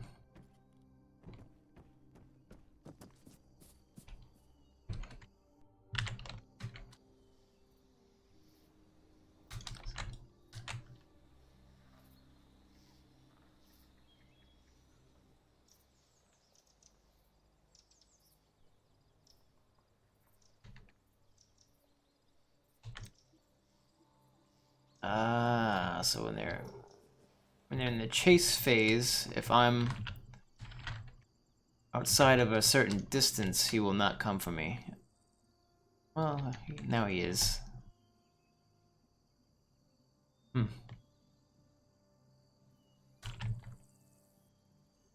He still come to me? Oh, he is. Interesting. I don't know why he couldn't run to me earlier. Maybe because of his zombie state. There's multiple variables I kind of have. It's kind of a little wonky. I need to totally rethink my target acquisition code and how it finds their paths, because, yeah, it's not really... not great.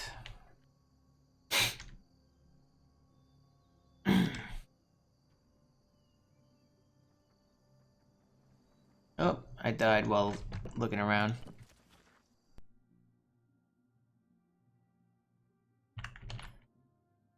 Oh, that's that. That's the little sneak peek at the zombies running around and shit, and the spawning of loot. Now I need to do a lot of things.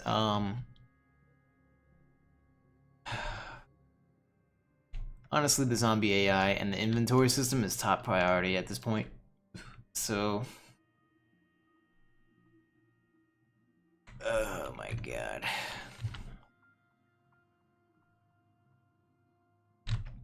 I guess we're gonna work on the FSM.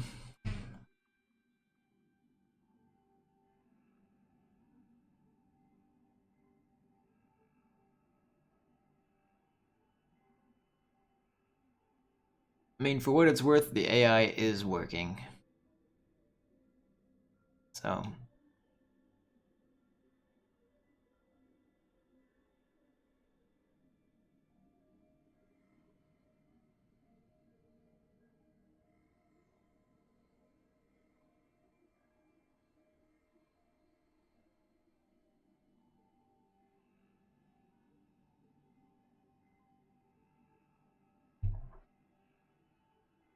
don't think underscore Z. Let's get rid of this.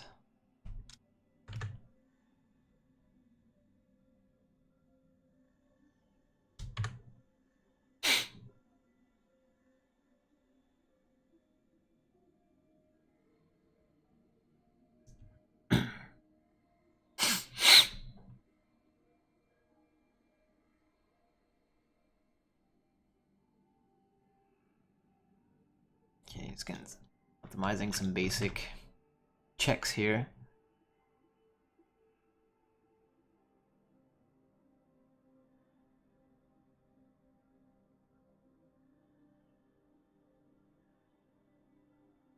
So what was that bug I had earlier?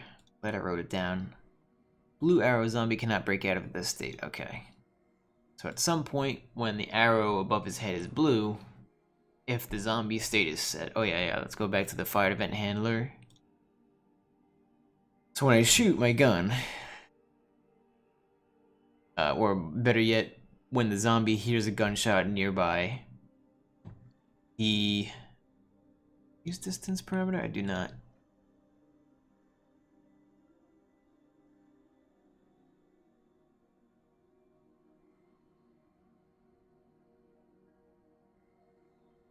If he doesn't already have a target, and I shoot my gun, nothing else that gives, he doesn't have line of sight. I'm not running around, it's just a gunshot, and it's supposed to set me as his target. It does that properly, ish. It doesn't, I think the problem is that his wandering FSM gets confused when he has a target. It doesn't know what to do, so that's gonna be under the wander.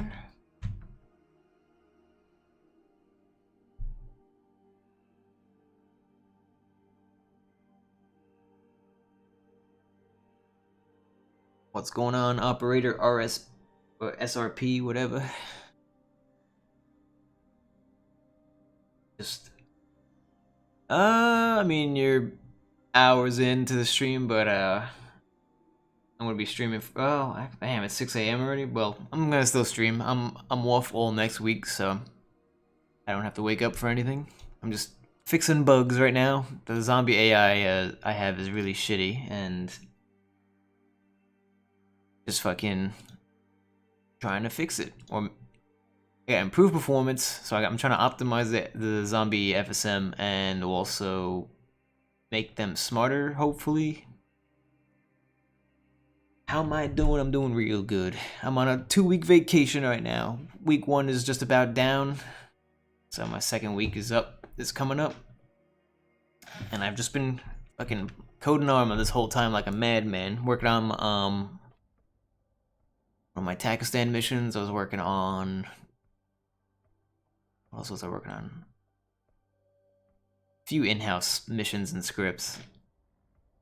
And also the furniture script now, with the zombie shit. There's something else I was working on like crazy and I can't remember. Oh, my Takistan mission. Already said that.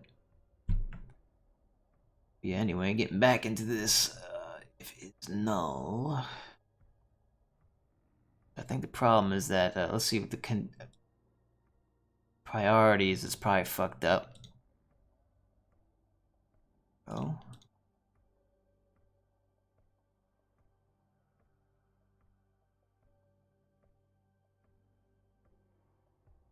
Done. Okay, so it should check this. Distance to the thing.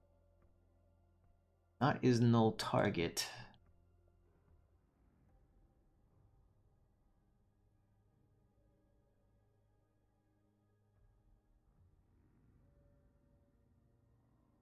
Going on, Arish? How you guys doing? Just working on some, this may not be the most exciting thing in the world to watch. I mean, you'll see me do little tests in the mission with the zombies and showing off the loot system I got going on, but, right now I'm just trying to figure out what is causing the AI to lock up. It could just be an Arma bug, but this is an old FSM that I wrote, so I'm just trying to sort through it and figure out what the fuck is breaking it.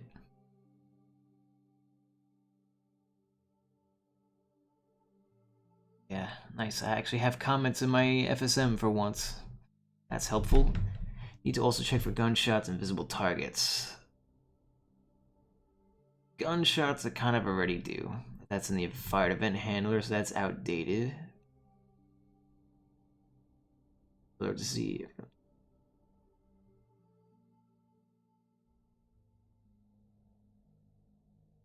Line of sight with angle checks. Alright, make sure it's actually in front of him, not fucking behind him. That's true. I forget about that.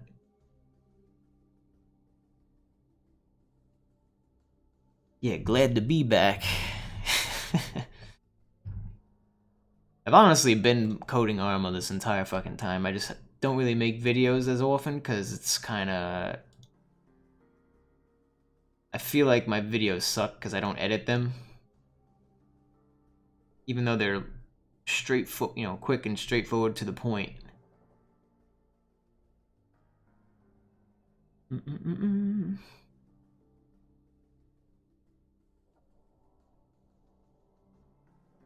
Yeah, I should probably do an angle check.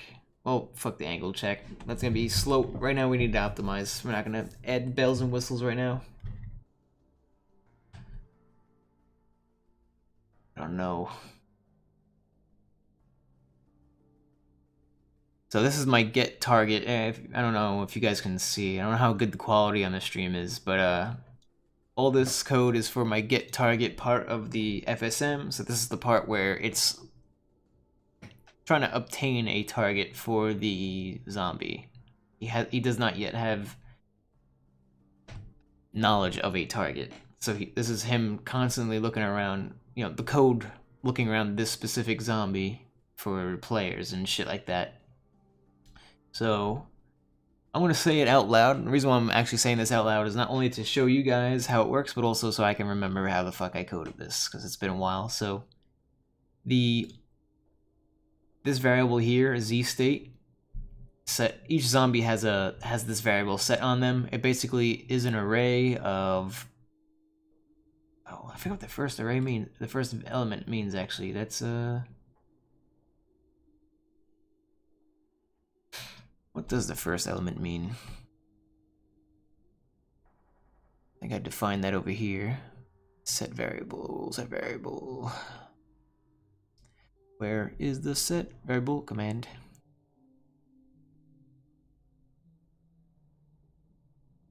Here we go. True. I think the first... Yeah, so the first element, I think, is a Boolean variable or element, which means, is the zombie going to pursue, or is he already chasing the target? And the second one is, does he have a target to chase? Or, who is the target that he's going to chase, I should say. So when I shoot my gun, it just sets the variable. And the FSM should intuitively pull the target and force the zombie to chase him. In theory, that's how it's supposed to work, but I may have fucked something up.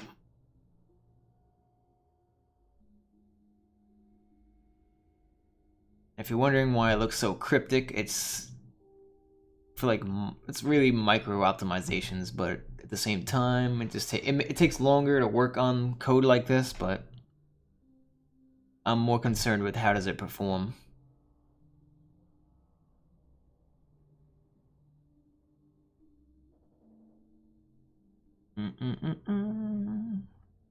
I wonder if this is a problem. Using the above sea level command.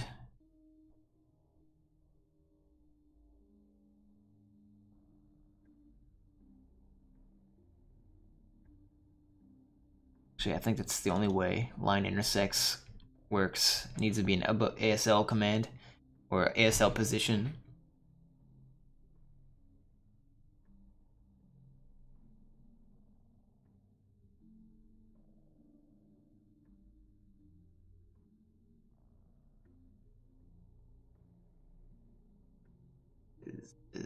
Okay, you know what, let me actually... I want to test that out. I think I may have the...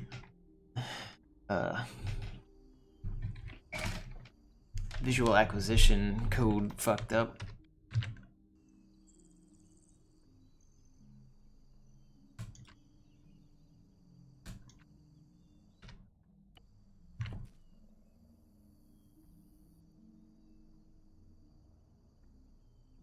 Wait for the FSM to kick in. There it goes.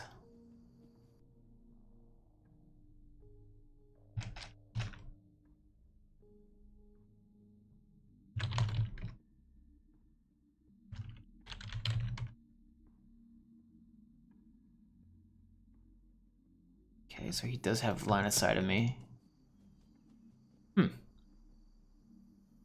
See, that should not happen. He shouldn't be able to just run right past me. I gotta work on that.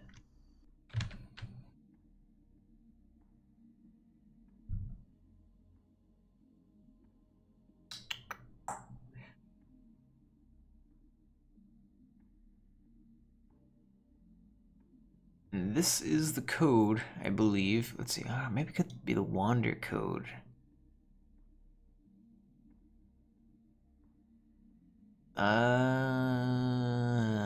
That's probably what it. Well,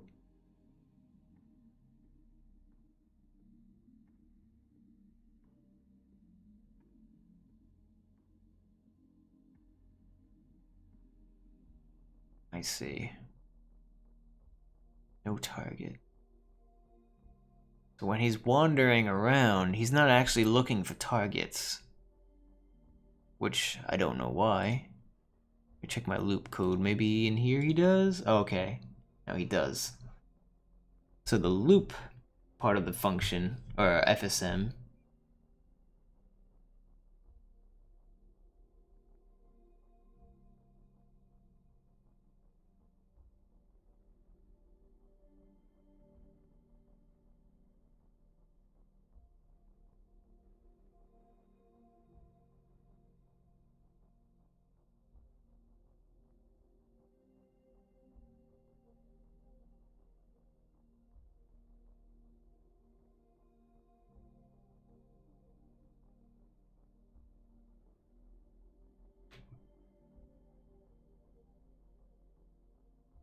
okay.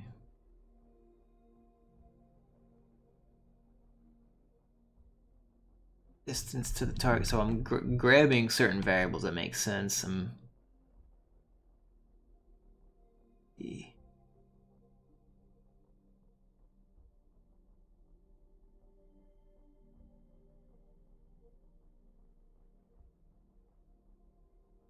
grabbing the speed, the distance. Doesn't check line of sight actually.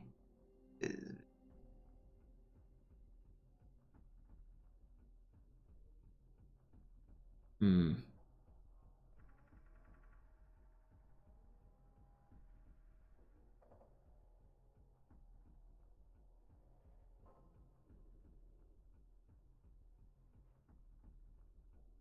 I'm mostly focusing on this section right here in the code.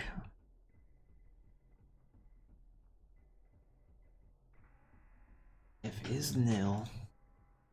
See.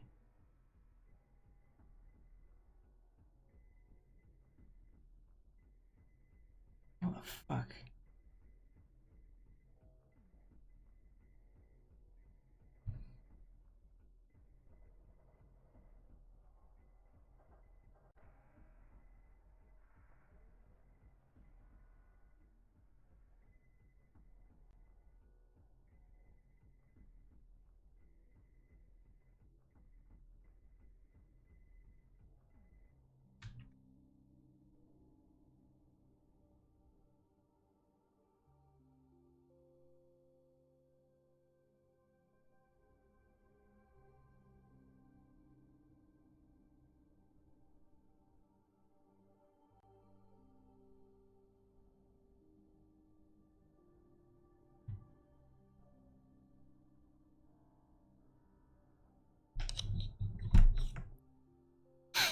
Hmm.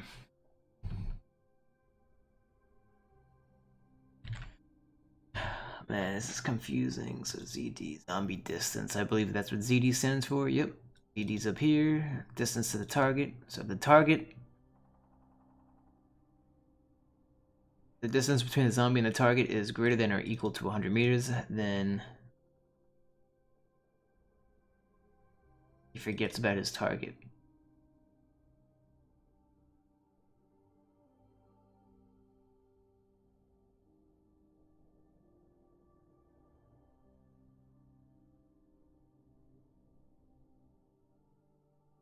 Oh, I just realized that,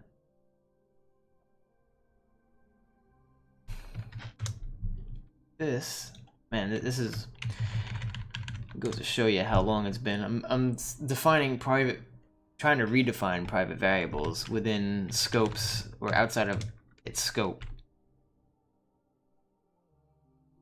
That's also why he's not forgetting targets properly. I probably need to take a look at that in all my scripts. I don't know.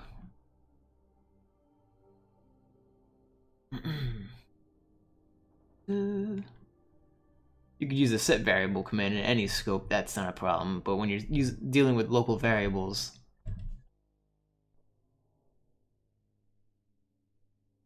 can't do it.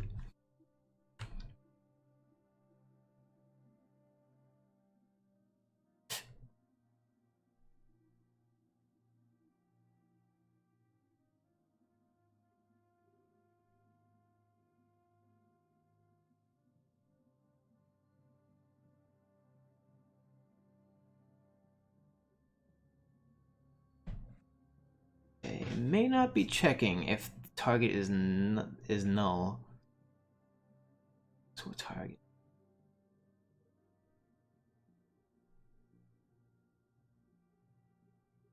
Grabs all the nearby targets around him. You know what? It might be a class name that he's not searching for. Let me make sure I did that right. Soldier WB is one of the, oops, wrong one. Config viewer is what I'm looking for. Soldier WB, no, I do have that.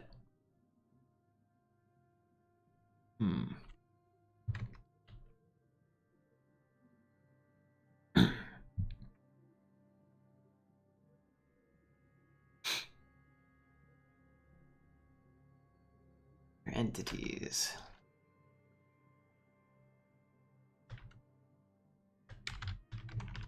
Near entities command. Let me see how this works. Position. Okay, you can define multiple types in near entities command. That's good. So we basically try to grab all the nearby humans, pretty much.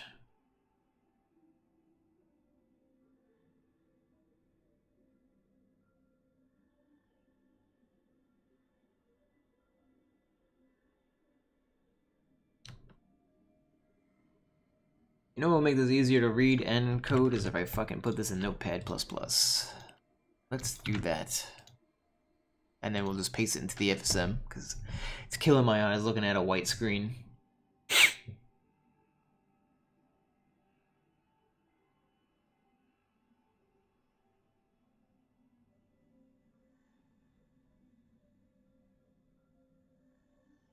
And if the code is too blurry, let me know and I'll just increase the size of the text or whatever.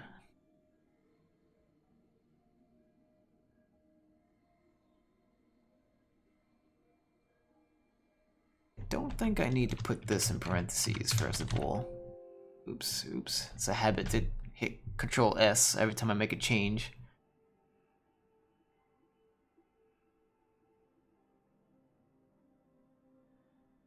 Score X.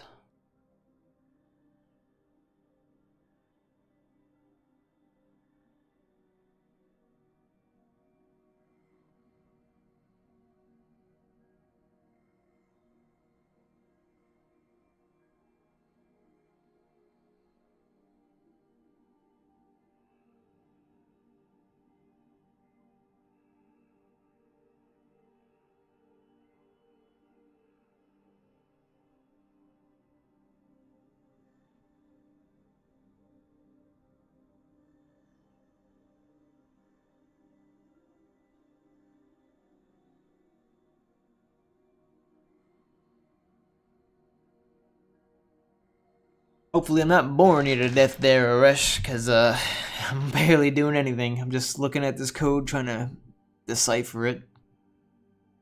Like I said, this shit was written years ago. Fuck, this was back in 2020, I think.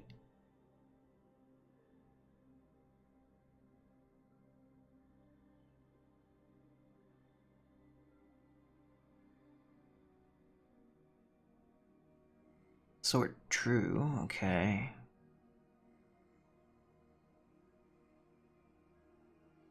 Okay, so but what I'm doing here is this grabs all the nearby players, pretty much, for the zombie. It's gonna grab the distance between the zombie and the player. It sorts it from closest to farthest.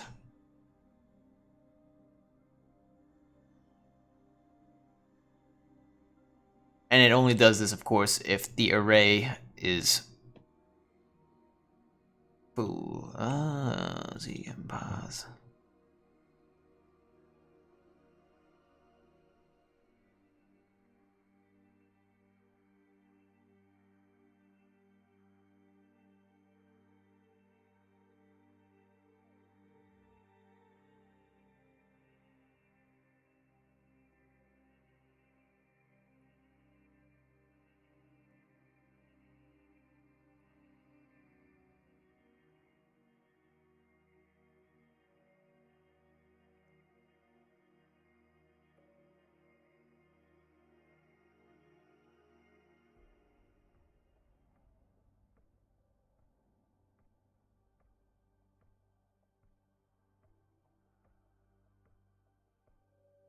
Okay.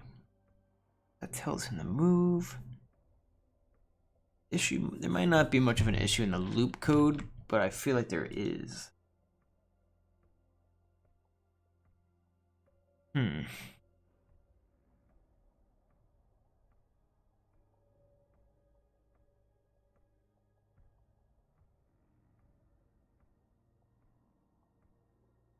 I've never tested my zombie AI in multiplayer, so I don't know how they behave when there's multiple players and, you know, if they get confused between who they want to target. It's another thing I need to work on.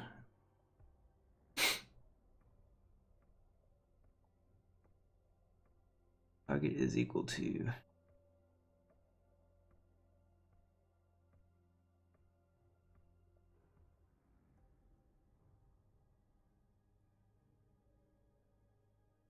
Yeah, there's no issues with the biting, although...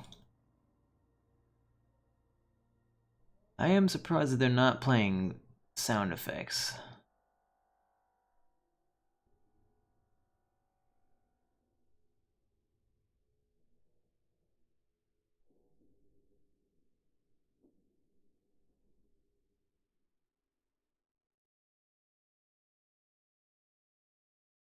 Here, play.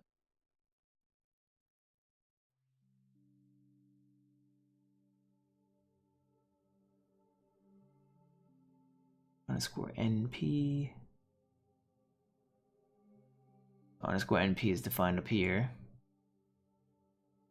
I grab all the, actually I don't grab players specifically, I grab near entities. Soldier WB, GB, and EB within 50 meters. Is actually really retardedly big. I need to reduce that. Oops. I think I need to reduce that to 9 meters, maybe even less. How will the zombies look? Similar to DayZ? Not really. I mean, not right now anyway. What I'm trying to do is try to make a totally mod-free zombie sandbox kind of mission that I could just release to people to fuck with or whatever. I would like to add compatibility though for the Ryan zombies or whatever. That would be cool. But doing that, I will probably have to rewrite a lot of his shit. I don't know. I don't even know how easy it is to I think his I think his zombies are like forced to have like certain scripts. Like his zombies, if I place a zombie down or create a zombie through scripts, it still has its own scripts that I can't get rid of that makes them wander around and attack and shit. Supposedly, I don't know. That's what I heard. If that's the case, then I won't be able to make it compatible. It's gonna be totally different how they operate. But otherwise, if it is as simple as me just creating them as agents like I do here, then yeah, it'd be very easy for me to just make it compatible with that zombie mod. The only difference is I'd have to change the animation for when they attack. That's it. Just pretty easy. I literally just have to change it in this file right here, this part of the FSM.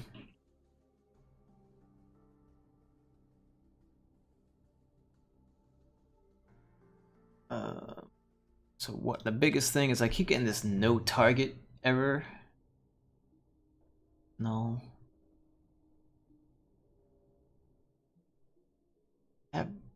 Okay, so if there's no target, then great.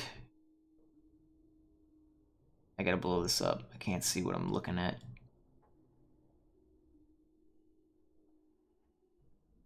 I know I'm gonna blind you with this white text, but... Oh shit, you can make it bigger. Look at that. I did not know that.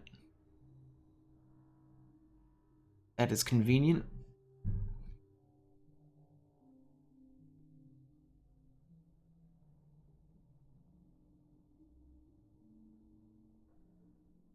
Set variable mpos. That should be a bit easier for you guys to actually read. Now that it's blown up.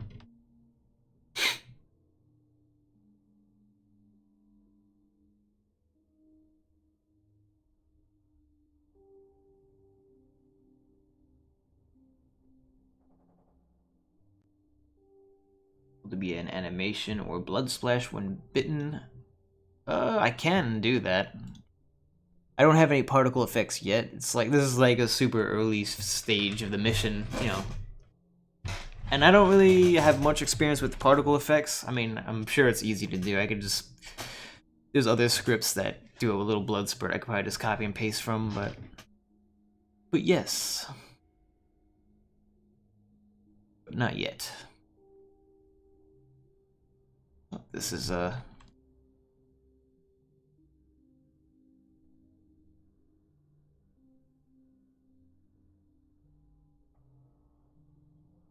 This might be one of the problems with the script, is that it's got a... I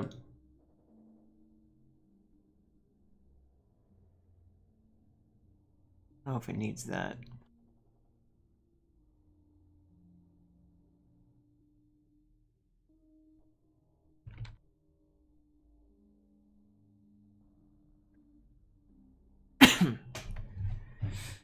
When using this hashtag command to select an index, sometimes you have to wrap it all in parentheses, otherwise you get a weird script error.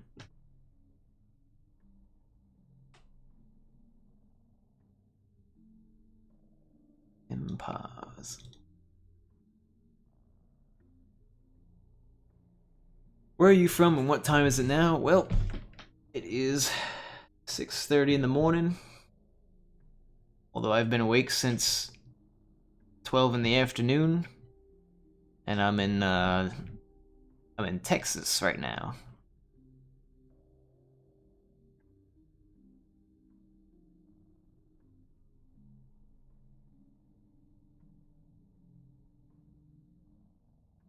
Although I'm born and raised in New York, obviously. Born and raised in Queens and Brooklyn.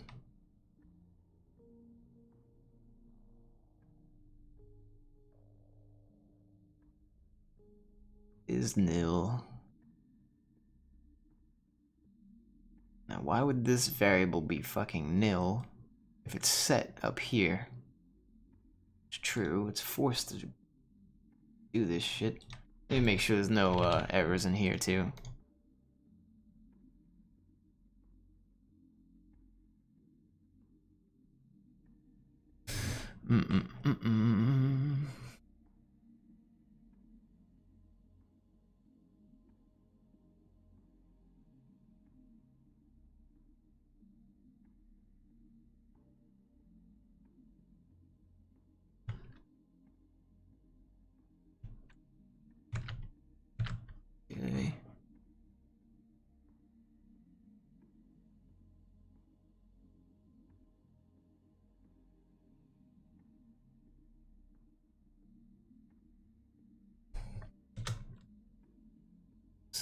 Don't want to save it.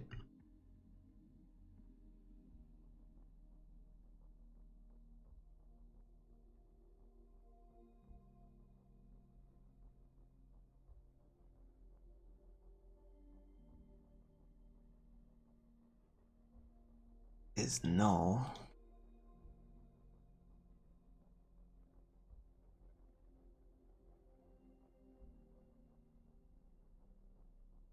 No, I'm not a. I don't. I mean, I have done some programming for the company I work for, but you know, more. I should say I've done scripting.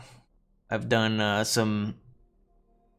What the fuck is it called? Visual Basic Action VBA is what I remember calling. Did some coding for like Excel shit, but that was about it. I made a tool. Other than that, I just code for fun in Arma 3. I don't make a cent doing it. It would be nice to be a game programmer instead of coding, you know, improving someone else's game pretty much. But whatever. One day, hopefully I'll learn the Unity engine and try to make my own game, but that actually was my plan, and then I got moved up with my company, and I had to learn a bunch of more shit. I still have to learn a lot with it. Pretty overwhelming, but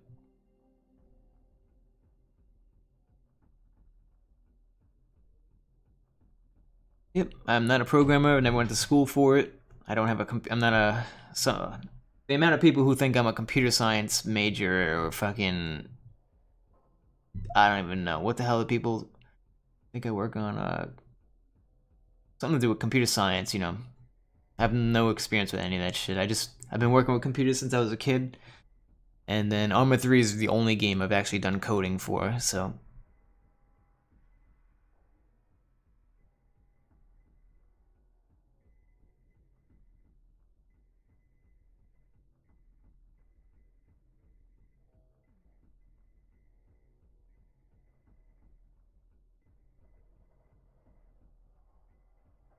Score Z state. Let's make sure I was setting that up. Z state. I gotta get rid of all these private variables because they're fucking up my. Yep. They're shitting all over my FSM.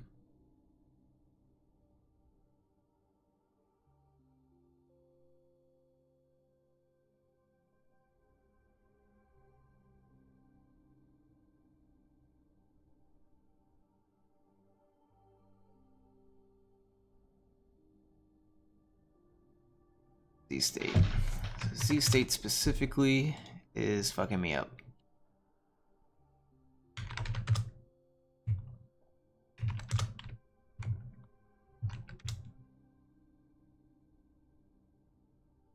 I'm like setting private variables that aren't getting passed. I don't know if they get passed on to other. I need to do more research on FSMs because I don't know if private variables get passed on to the other conditions and states. I don't think they do. Local variables do, I think, but not. Yeah, but not private.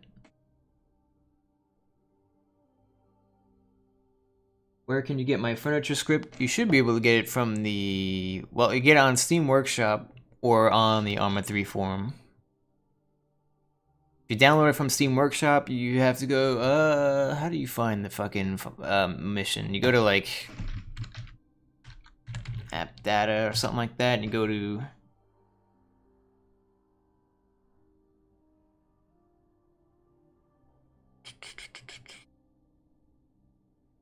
Where the hell does it download? You might have to Google it because I can't remember off the top of my head, but somewhere in the app data, I believe, where they hide all the workshop missions. I don't know why they don't have workshop missions downloaded somewhere easier, but Arma 3.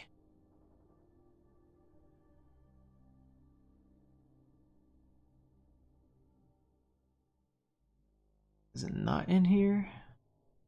Delete all this shit.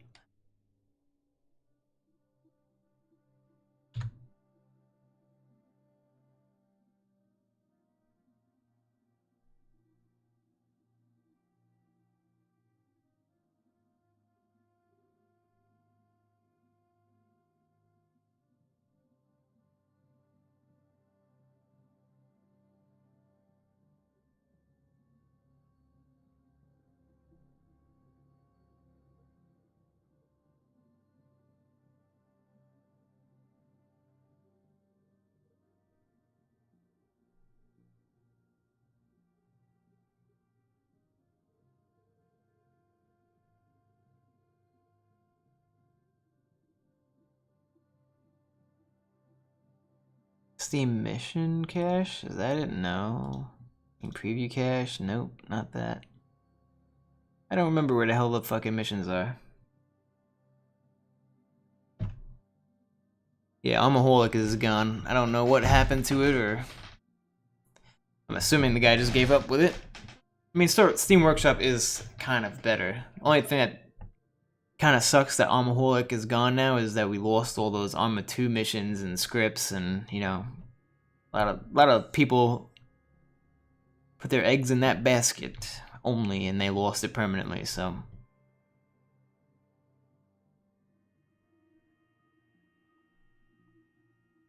I'm not one of those people, but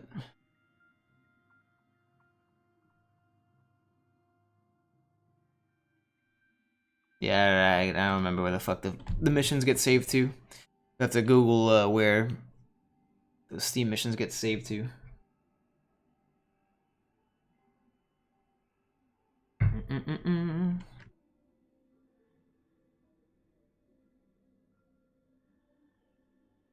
Alright, let me focus here. I am very tired, obviously. It's about to be 7 in the morning. I've been up for... I don't even know. All goddamn day. Alrighty. Pause. Let's get rid of the private variables. That's what we're gonna do. No more private variables. Let's just get rid of the privates. Local variables all the way. It's not... I don't think it's good for optimization, but if it fucking breaks the scripts, it's kind of, you know, even that can lead to bad performance. Near targets, TD. Yeah, we definitely need to make that not... Yeah, I had no idea what I was doing with script locality when I wrote this. This is a long time ago. Sure, beyond 2020. Target.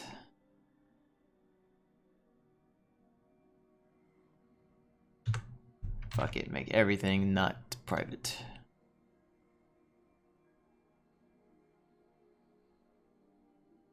Honestly, getting rid of these private variables may actually improve the performance because it'll work as intended.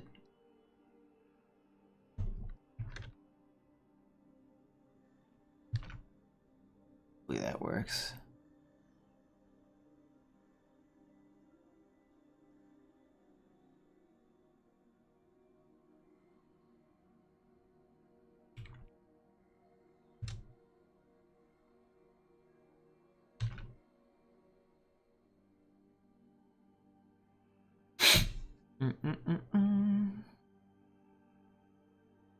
Well, we're actually gonna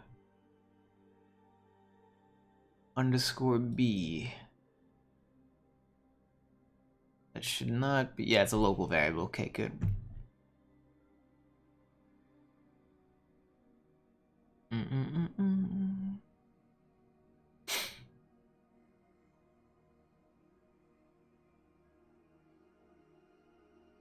It's good. Looping.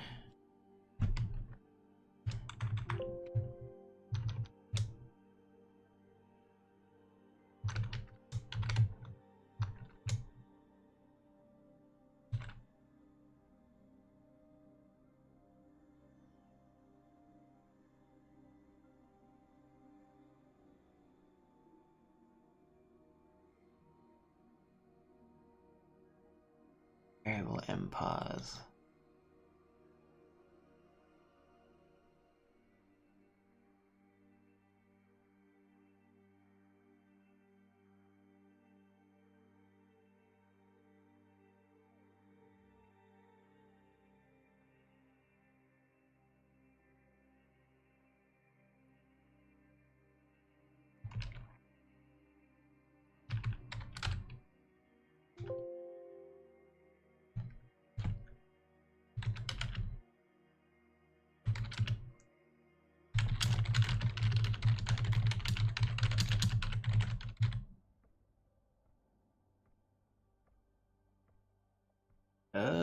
The fucking thing just crashed? What the hell's going on?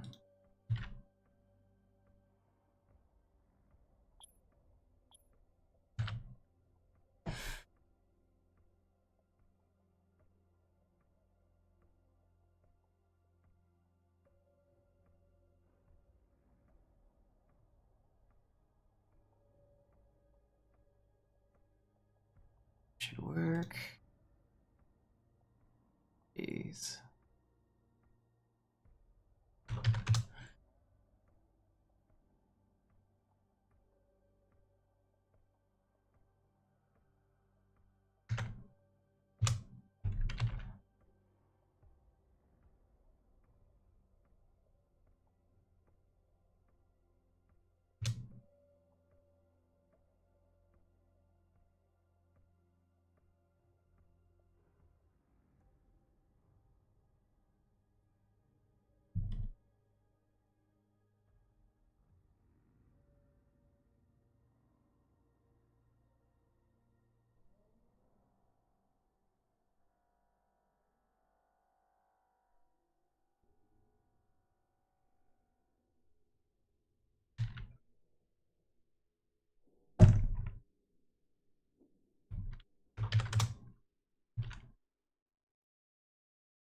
Alright, almost converted all of them.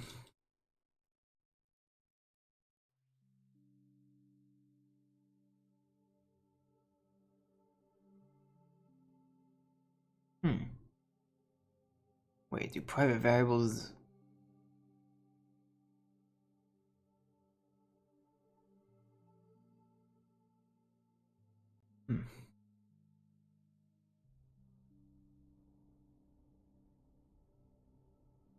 That's weird.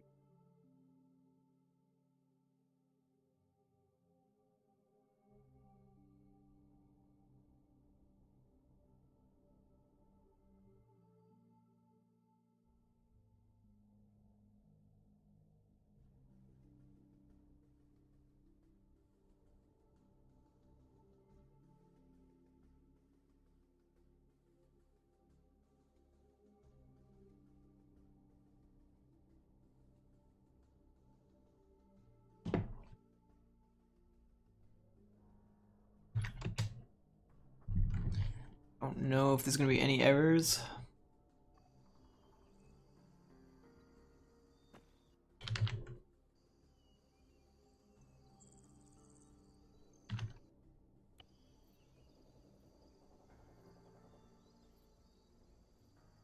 Have you ever heard of private mods in Arma 3?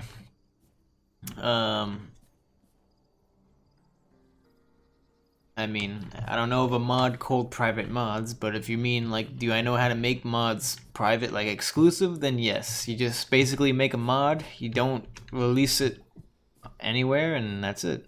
Private mod.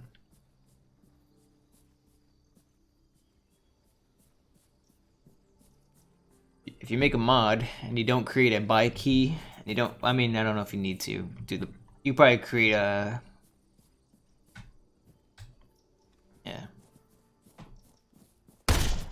Unless you mean like, how do you run a, you want to run a mod on a server that everyone else doesn't need to run, then that's not a private mod, that's just a server-side mod. But certain mods need to be run by everybody.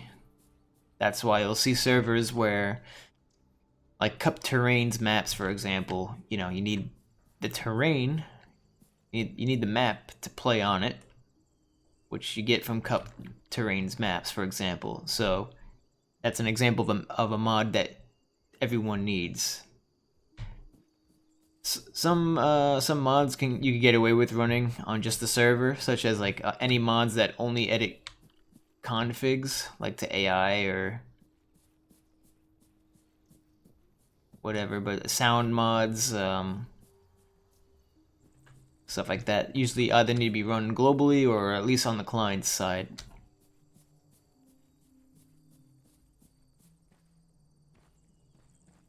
An example of like a, I guess if you mean like a, for a server-side mod only, like my furniture script, once I do finish it and turn it into a mod, it'll be a server-side only mod, because technically the clients don't need any info from it.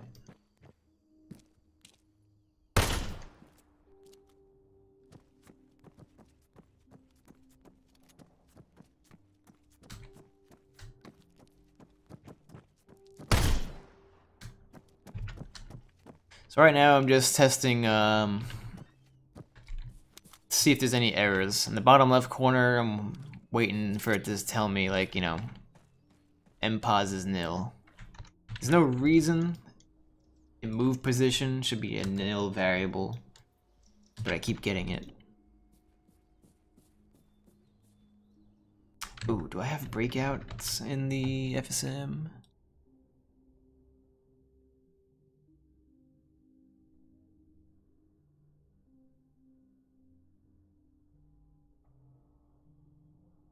I do. Okay, so for every state.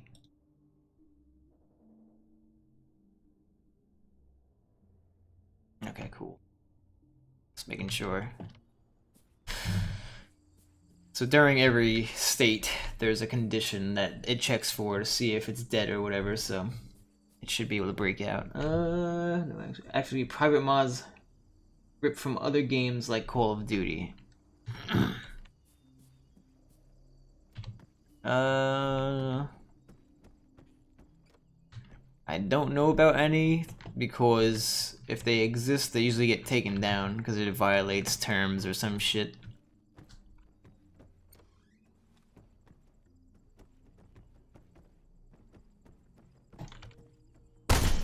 Plus, nobody wants to... It's not as easy to port stuff into Arma 3 because there's only one, like... There's only one skeleton, and it's a... or set of animations. I mean, it's hard to explain, but it's a pain in the ass to port stuff into the game. Unless you mean, like, uniforms and weapons, sure, but... doing entire characters is...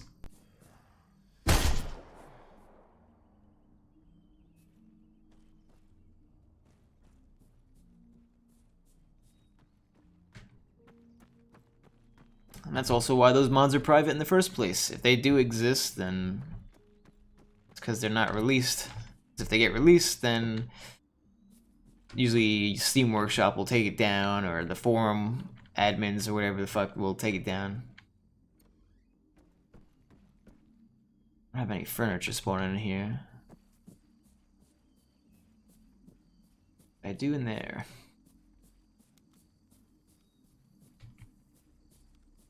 Can I see the items from in here? Oh, I can. Oh, there's a gun in there. I think it's actually... Actually, I need to see that. It's floating. And it's tilted. Let me see something. Tilt. I wonder if that's why.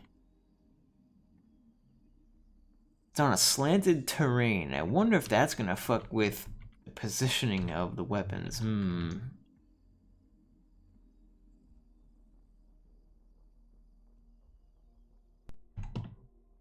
That's kind of shitty.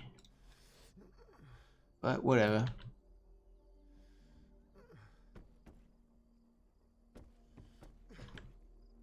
No loot here. How's a gun here?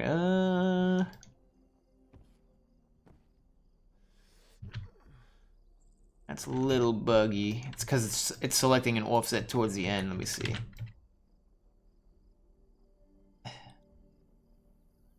Whatever, I'm not gonna worry about fixing that. Gives a shit. Alright, shut the fuck up.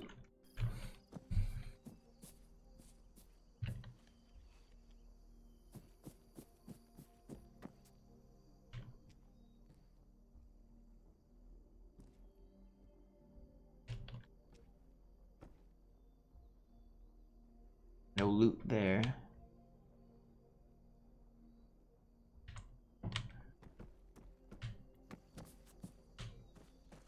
I haven't had any errors in the bottom left of the screen though, which is rare. So I may have fixed the bugs by is all because they were using private variables. So I think that's actually there's only 5 zombies. Never mind.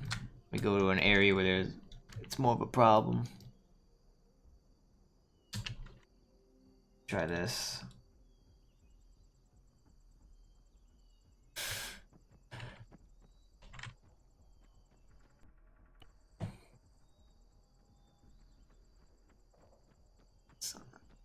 Now I'm getting the errors. Fucking goddamn it.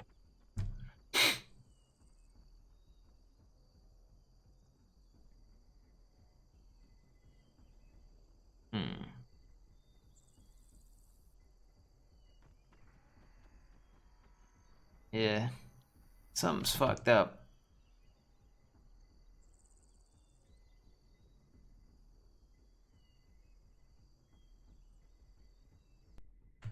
Let's see what his variable is.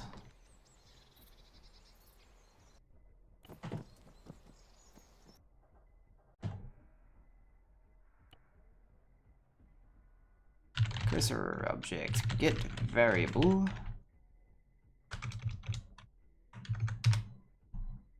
I am his target. Oh, no, I want to cursor object, get variable. What is this fucking guy's thing? It's mpos.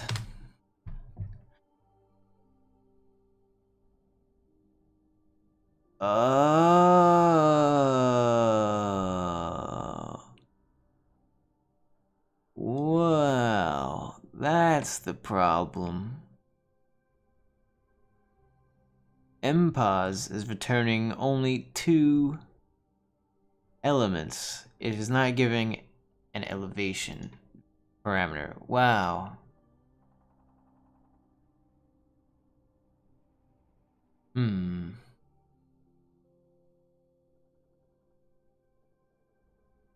Okay, now I know why the error is appearing so much and why they can't find my position so easily. The fucking position is missing. It's not fully complete. Okay, so I can see sometimes it is. Cause I just get the position, but okay. Wow, I'm retarded. Okay. Close this out.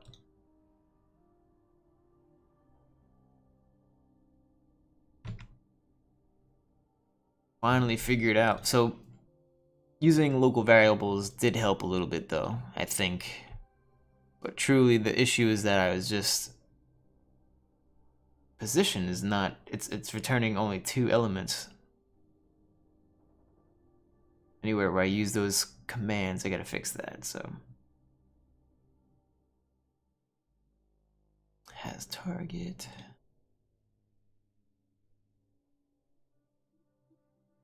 Byte.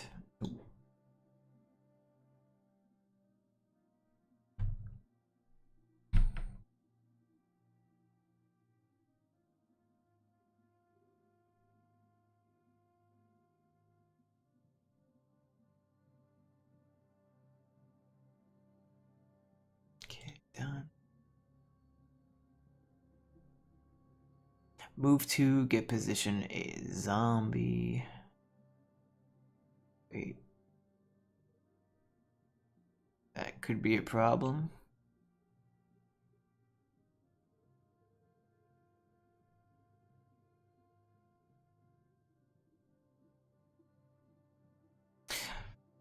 Also, I'll add that any sites that say that they have ripped content for Arma 3 is most likely a site that just has viruses. They're just trying to bait little kids that want to play other games in Arma, and then you go on to this fucking fake website where they say that they got Call of Duty models in Arma 3. You go there and then a bunch of pop-ups come up. They pull your fucking IP and every bit of information they can. So if you do go on any of those sites, at least run a VPN, but typically they're gonna fuck you in the ass. It's usually just to scam you. It's a scam in itself to even steal content from games like that, but not that I'm opposed to it. I just, I have like Half-Life 2 sounds, I think, in this shit.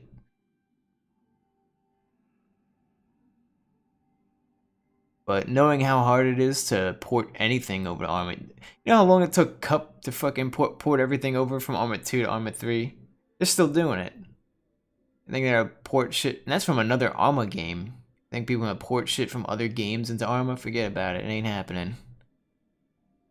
It's a huge process. It's super unintuitive, and it is not user friendly, and it's super buggy regardless. So yeah. Don't hold your breath.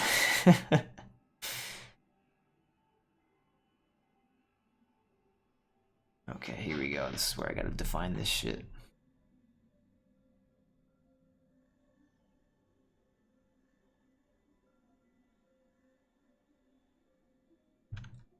Mpos equals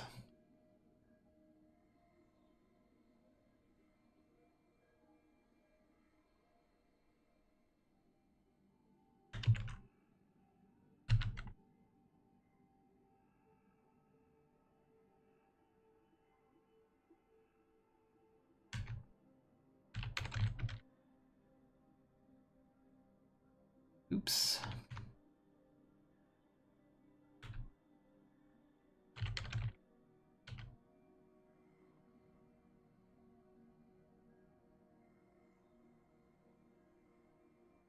Ah, shit.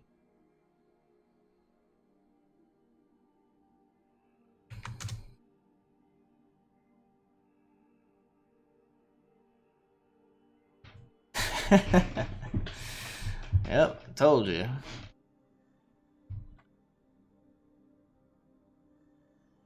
There's other games that people try to get you with also, like Skyrim. There's a lot of I mean, I guess it's easier to do in Skyrim. Skyrim is a bit more of a more user-friendly, more mod-friendly kind of game where you can mod anything in that. But yeah, even Skyrim has fake websites that claim that they port like Witcher stuff into Skyrim, and then it's actually some weird child porn site that'll get you viruses and the FBI sent to your house.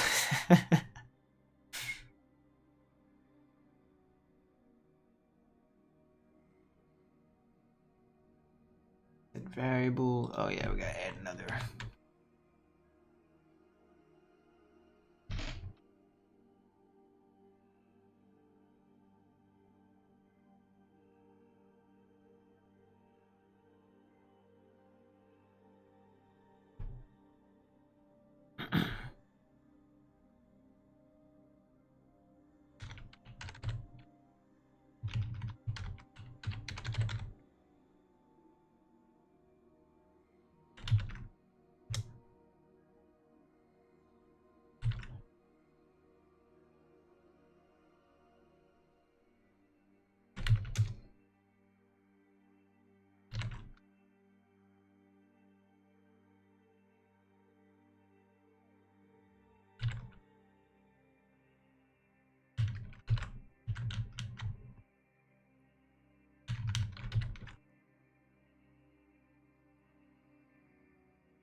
Right.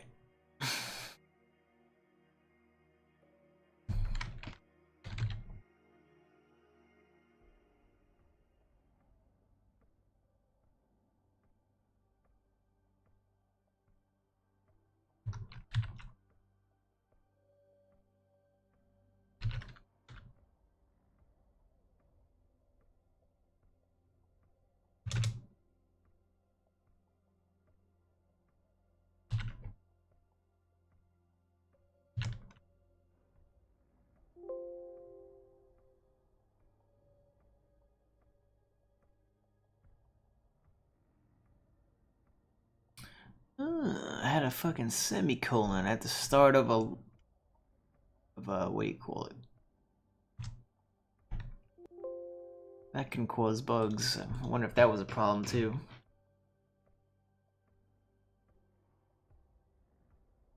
Okay, that's fine.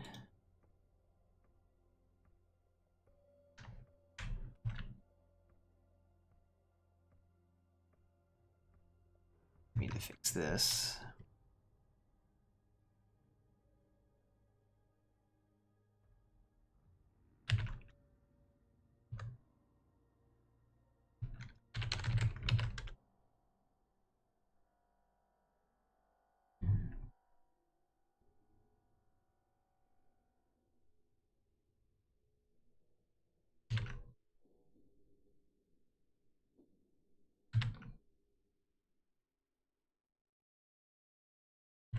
All right.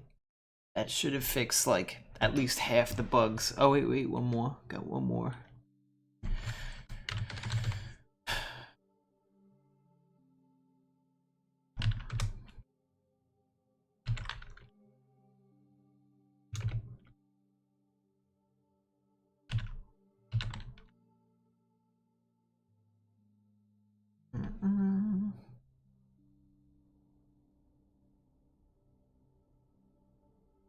I gotta do it down here as well. Let's score MPOS. That's so fucking stupid. That's why I've been having these problems. Because I'm literally everywhere.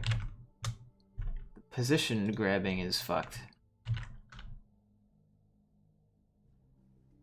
Finally figured it out. Hooray for debugging. Okay. I think that is it. I hope that is it. Yep. Finally. Alright. Christ almighty. Took fucking forever. Oh, oops. Got one more. Go pop that in there. Should be good.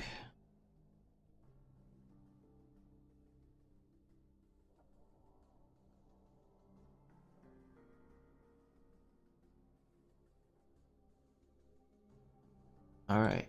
Alright, I think we're good.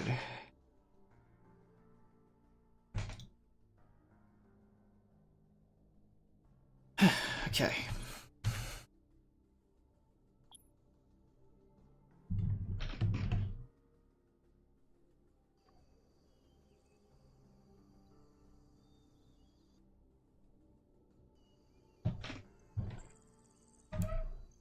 Alright, let me sit back.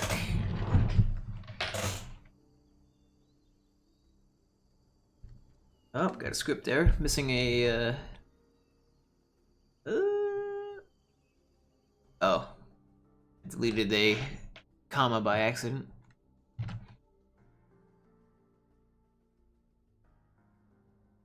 Where did I do it? Right here. Where else?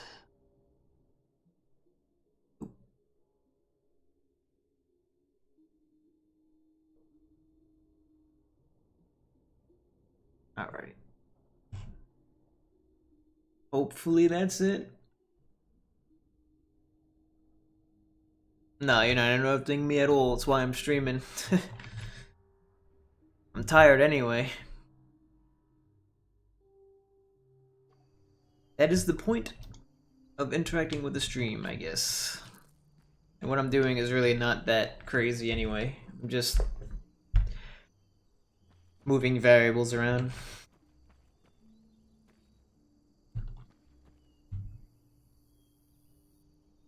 I'm still getting this fucking error. What in the hell?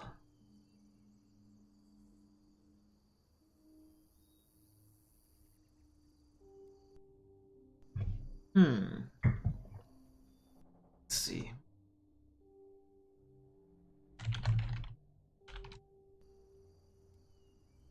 How many AI do we have? We have 27 zombies right now walking around.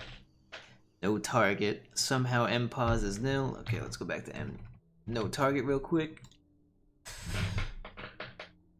MPOS. Da da da da.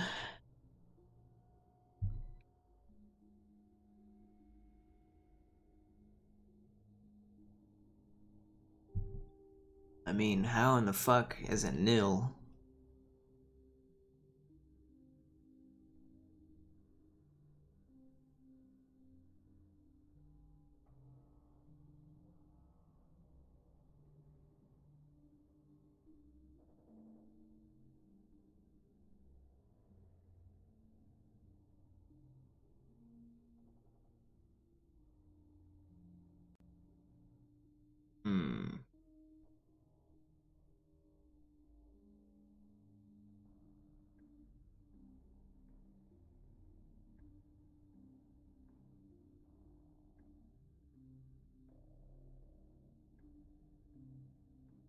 Oh, I see. It may be doing these issues with the... Ah, I see.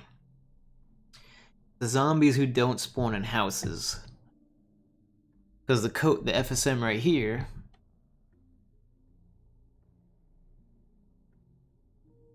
you know, or more specifically down here, you could say if zombie.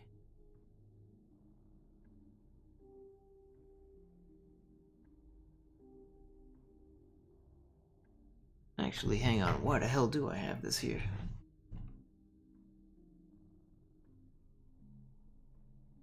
This okay. So it's for zombies who spawn in houses. I'm getting it backwards.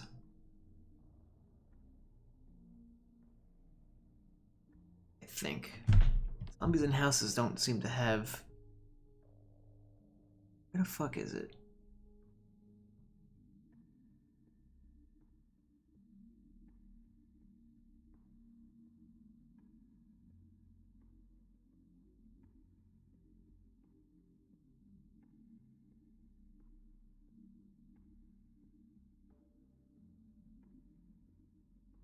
Oh no, it's an if then else. Okay. If then the building doesn't exist, mPos equals this.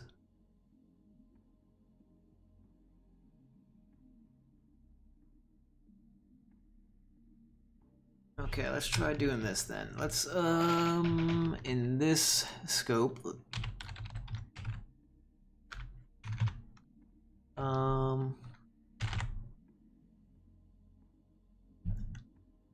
I don't know what else to set mPos to. It's just to reserve the position.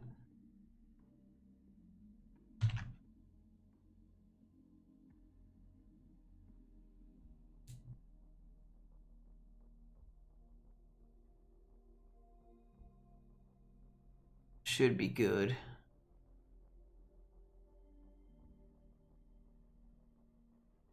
All right.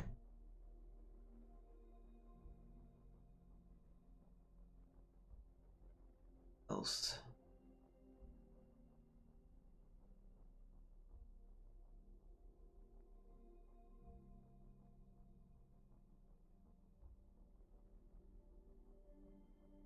Could be case one. I don't know. Maybe it's not finding houses nearby. I mean, it is random.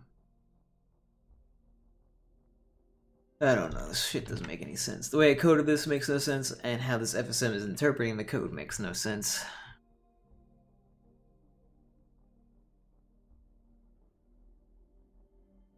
Really frustrating. Alright. Let me go back. Save. Try again.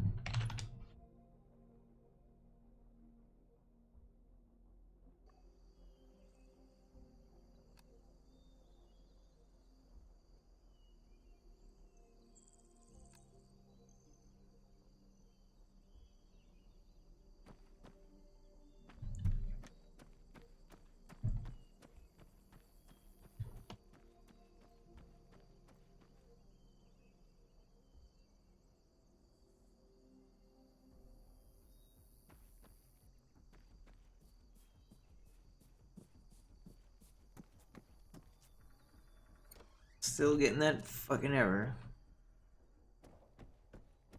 A much better gun. And it actually has a magazine in it.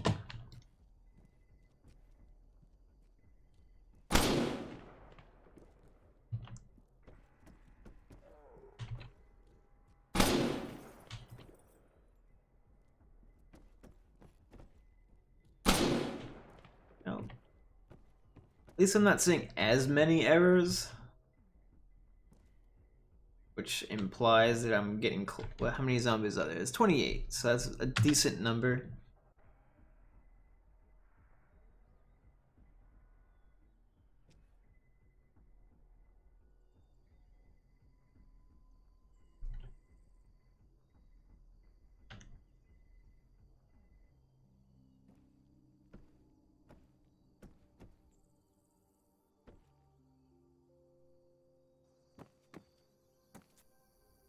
Ah, that's the first time I've seen the zombie properly use the orange state. which is a good sign. It's fucking trying to bob and weave.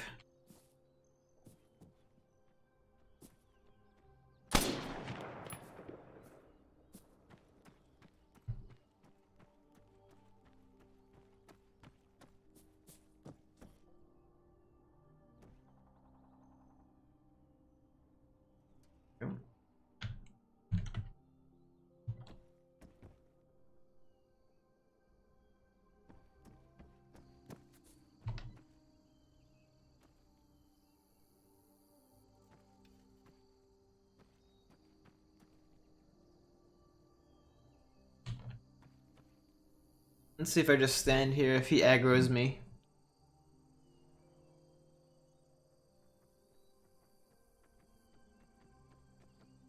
I don't think he is. Oh, wait. Oh.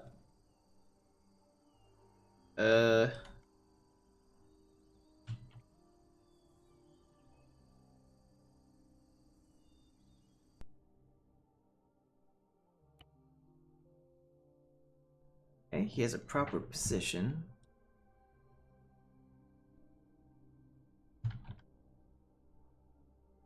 Come on.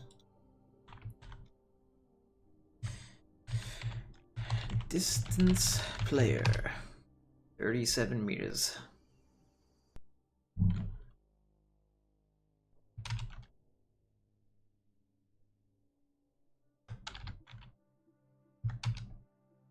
I am his target, but his waypoint is 40 meters away.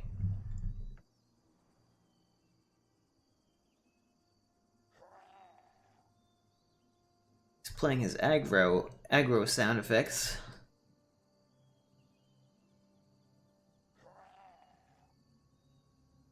So he's stuck in a state.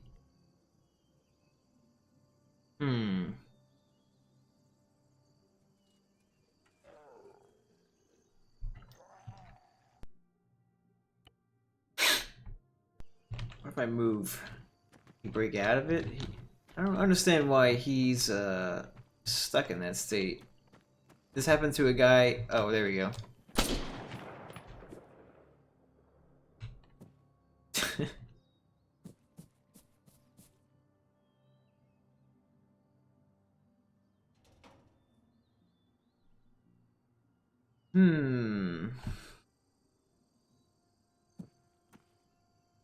I do not know.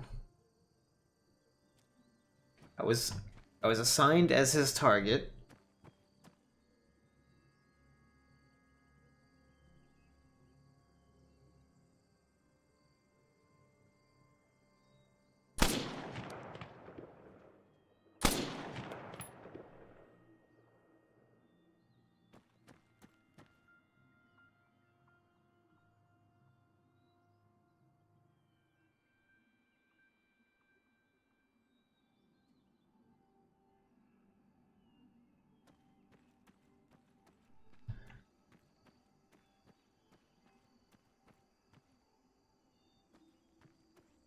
I may have to start working on an inventory system because it's really holding back like the whole purpose of this shit.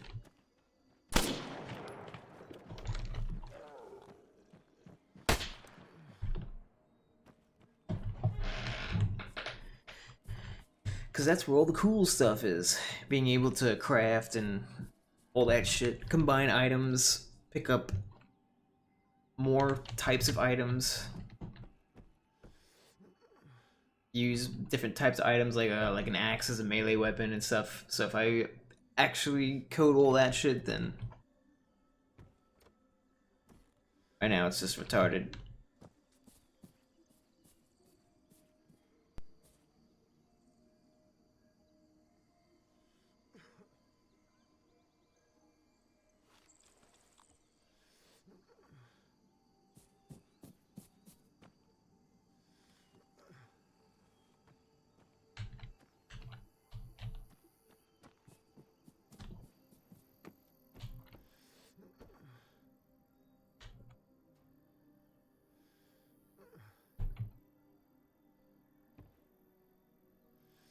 Yeah, it is the furniture script, and I've added a loot spawning thing to it. Okay. Wait, is this padding gonna get fucked by this picnic table?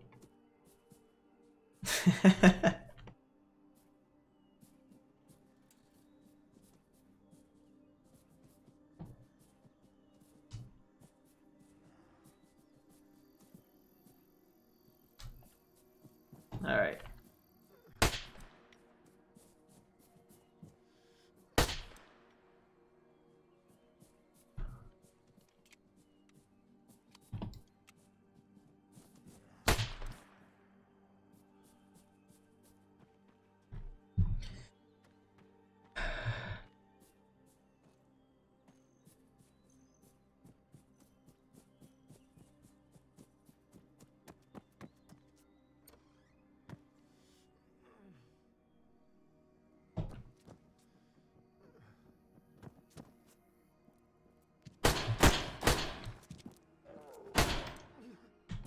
He fucked me up.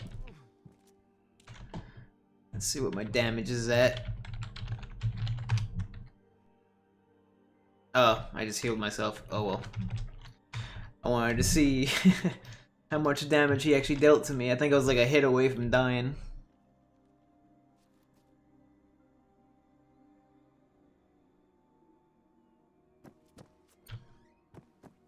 You're wondering why am I just running around killing shit? It's because I want to see how the performance is, how many errors I get, how often it posts that debug code in the bottom left, and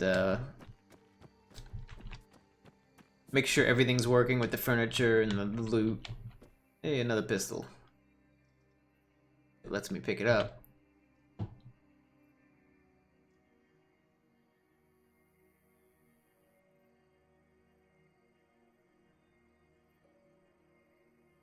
I'm actually gonna take that pistol because I don't have ammo spawned for this gun yet. So I'm just gonna take the rook.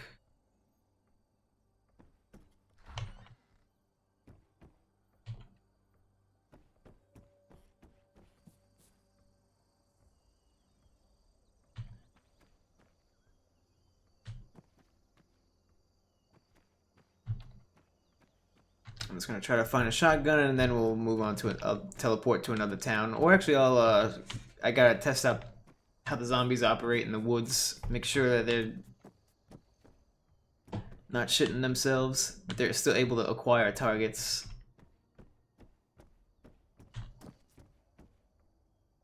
Nothing there.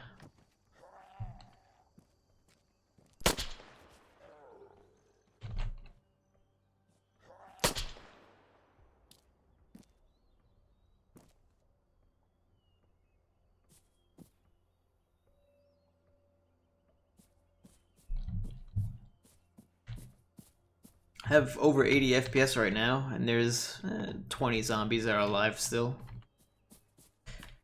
Roaming around.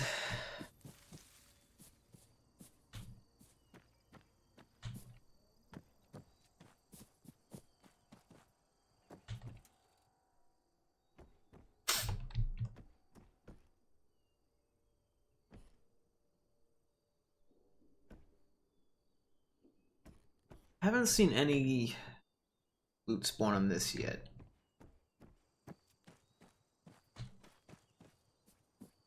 Let me teleport to another building.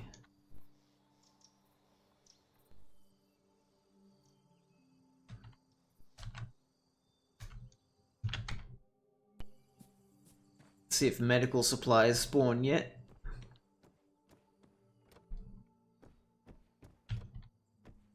Hey, there is the med kit, which I can't use. I don't have the skill to use it. But at least it's actually, let me see. How does that look? It's actually got plenty of space. That's good.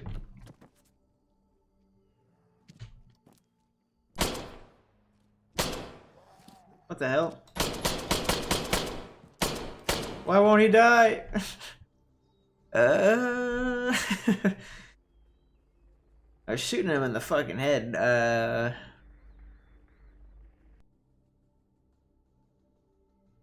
I do not know. It's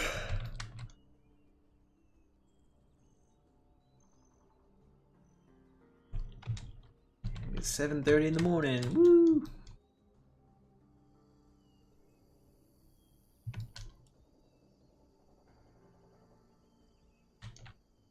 Alright, let's turn the barrel trauma music off for a little bit.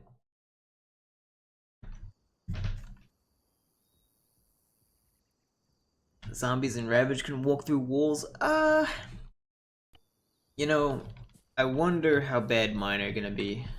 I have seen them walk through the floors if the house is elevated. It's like, and it's kind of like this house, for example. They maybe will go under the floor, possibly. I don't know. So far, they've been walking right in, no problem, but without having to go through a wall.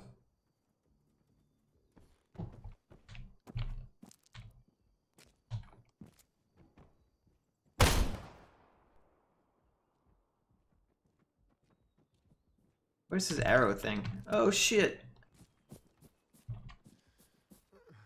Oh, he has one. Okay, good. One of them hit me when I was running.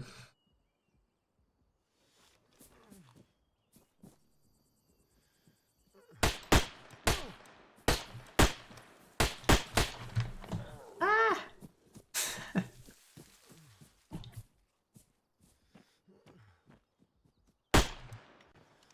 He broke the fence.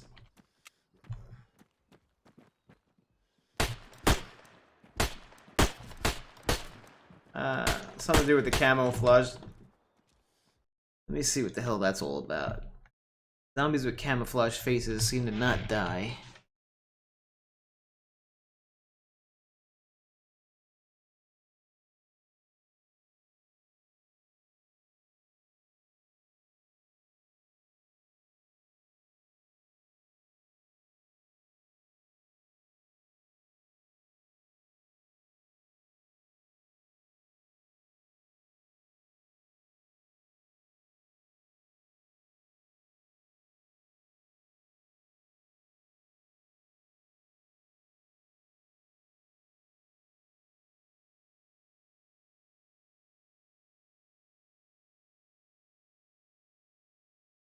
Look at this shit down here. Hang on.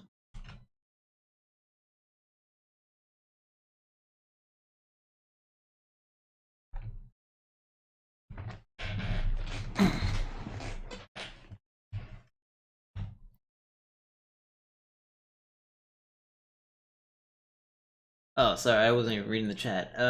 Those zombies are better than Ravage. Nice. Did everything to fix it, but didn't work. Well, I mean, you know what it is? Certain buildings AI can walk through. I could give you an example. Let me go in the virtual reality map. I'll show you right now. And it doesn't matter what AI it is, it's the houses are configured like shit. So if I go to this, I know exactly what house it is. One of the shitty.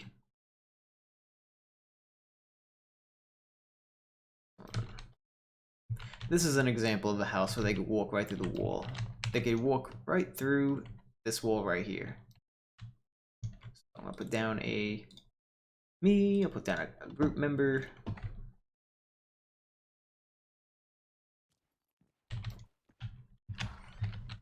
Two, move left.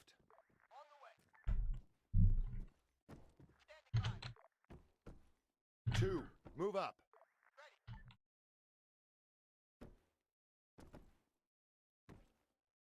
Two, move up. Two, return to formation. Especially if I tell him to return to formation, he'll walk through the wall.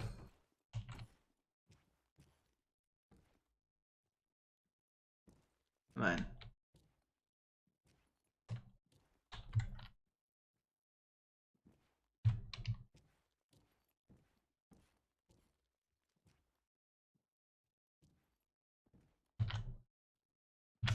Move back.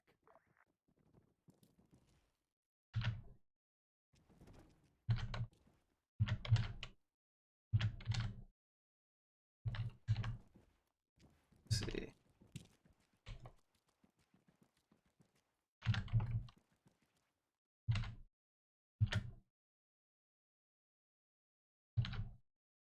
Two, move right.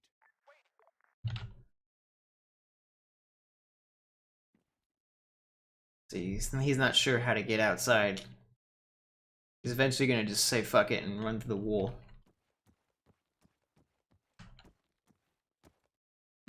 I found this out when I was making my furniture in this place.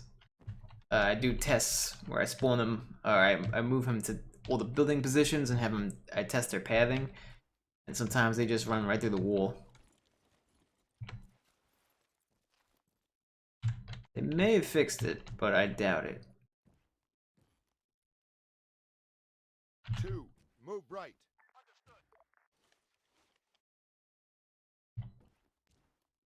Sometimes if you nudge them, they'll actually move. Whenever your AI gets stuck, nudging them somehow sometimes helps them figure out how to get to their nav mesh to begin their pathing. And whatever, it's not working this time, but they may have fixed it. I don't know for sure.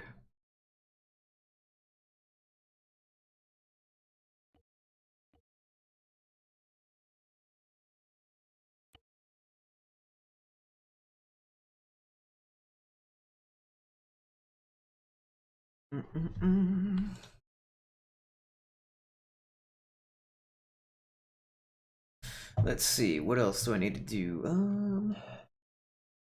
You need to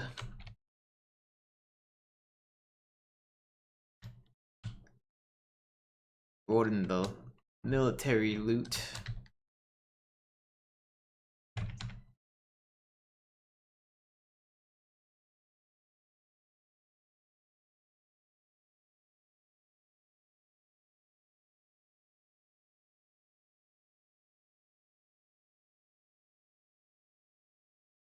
How do I define the loot? I forget.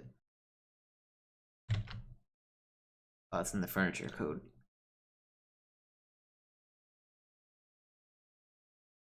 Mill. Guns plus ammo.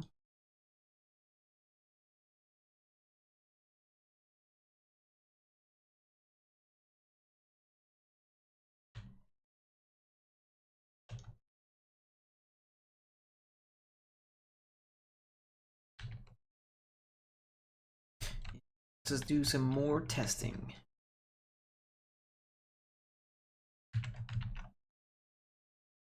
Great, just a little AI guy that I can kill for his weapon. In case I get bored of the shotgun.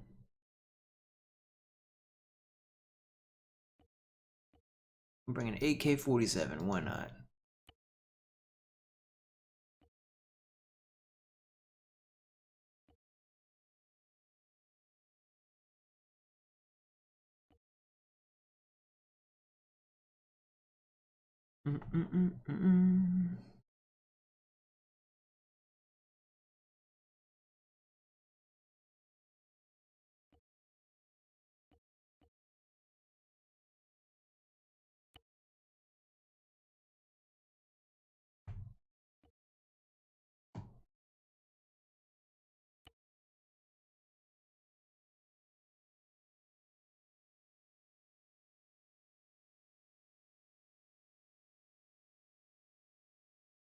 The in-game editor mod is my favorite mod. I use it all the time. It's called Advanced Developer Tools on the Steam Workshop, made by Leopard20. It is a fucking awesome mod. It makes life so much easier, and it's great. And I totally recommend it if you're a scripter or do any editing with any code at all. Makes it so much easier to access like the functions. It makes it much more readable. It's customizable, the colors and all that shit. Like the color scheme I'm using, I customize it too to try to match my Notepad++ color scheme. It's the AKM.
Oh yeah, I gotta randomize or add goggles to the fucking loot list. I keep forgetting about that.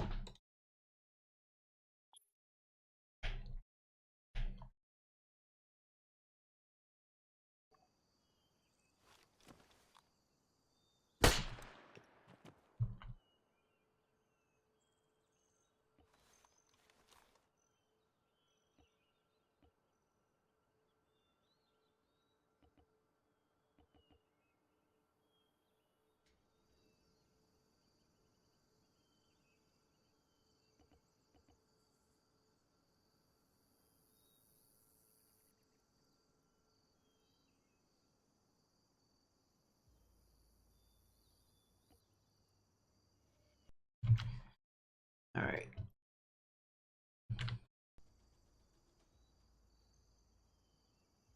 Also, with this mod, you press Alt. I mean, if you hold Alt and there's like other keys you can press while you hold it Alt, it'll do things. So if I hold Alt and press F, it brings up the functions viewer, and it makes the functions also pretty to look at, which is nice. It's also really easy to recompile your functions and stuff in here.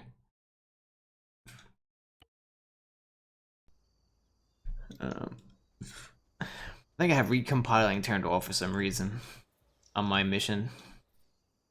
Like a bad habit that I do because it's something I normally keep on when I have a mission on a public server. You have to turn it off because you don't want people recompiling functions or whatever. But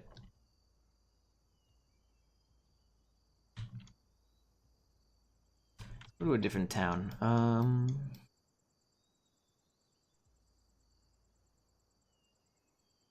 Let's go to an area where there's nothing but trees. Here we go. There's literally nothing. I think there's like one house.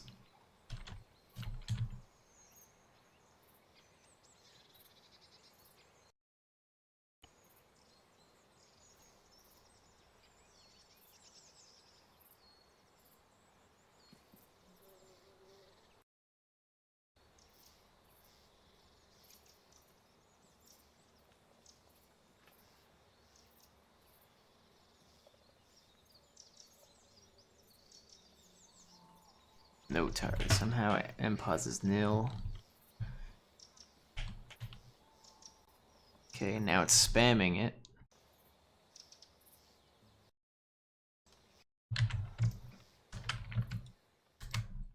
Where is this zombie?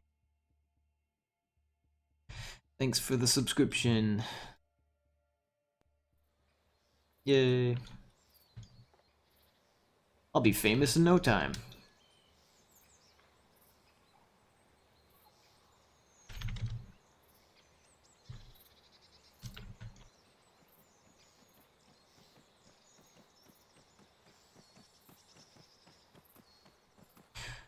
I wonder why the zombies with the camo faces are unkillable. I wonder if it's like the face, camouflage face skin does anything.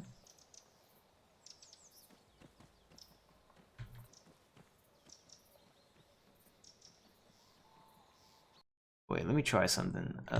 There is actually...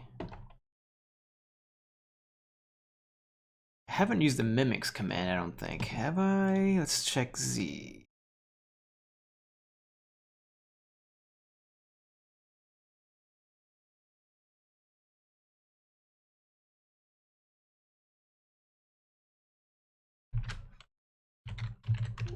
Nope. I don't have any mimic. Yeah, I don't have any mimic code, so I'm curious.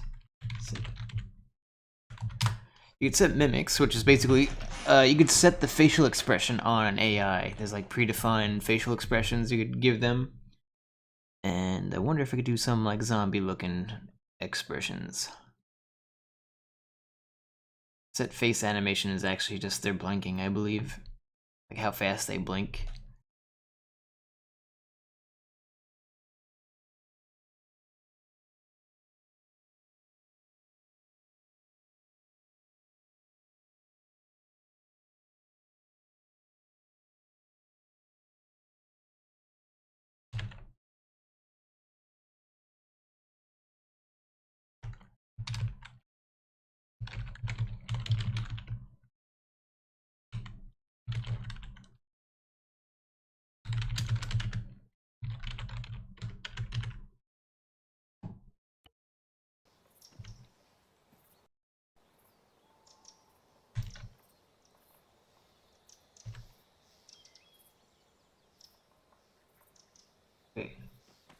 keep their eyes closed.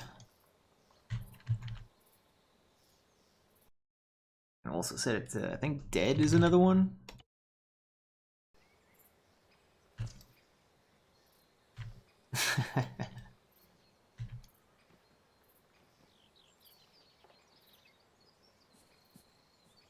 That might actually be decent.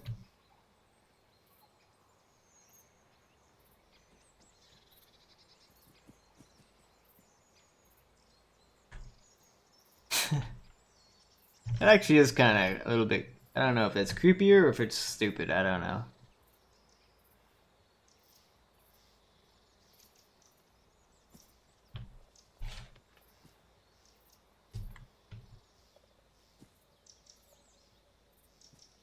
I'll leave it like that, I kind of like that.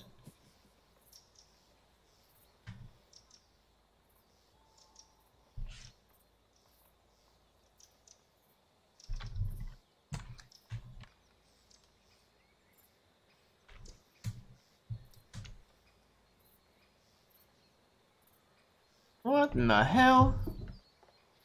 There's a fucking zombie in here. And he's peeking through a crack. Now that's creepy as fuck. What the hell? The game's not even paused right now. That's just him chilling, being weird.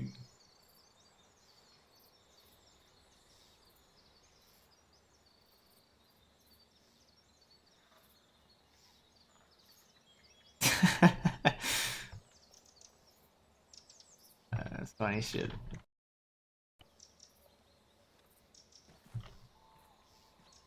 Oh, there's actually a door to this thing. I have never seen this building before.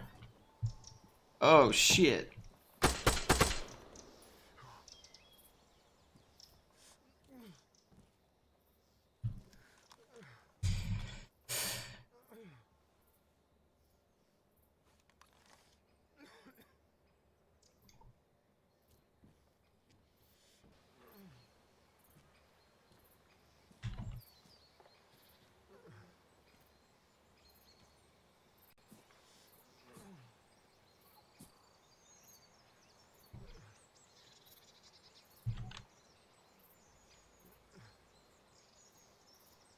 It's a weird. That's a very strange looking face.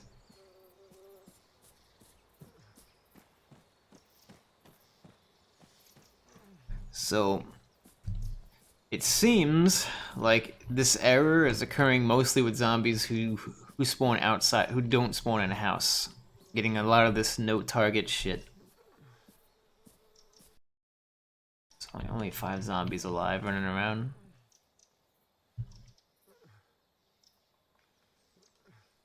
Oh, there's one over there.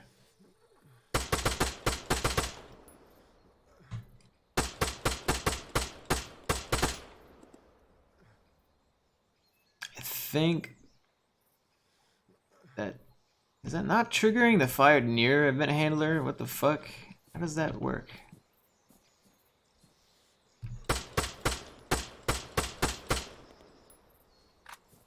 I'm not trying to kill him, I just want to see if it assigns me as his target, which so far it's not. I mean, I'm fucking shooting tracer rounds, and this guy's not.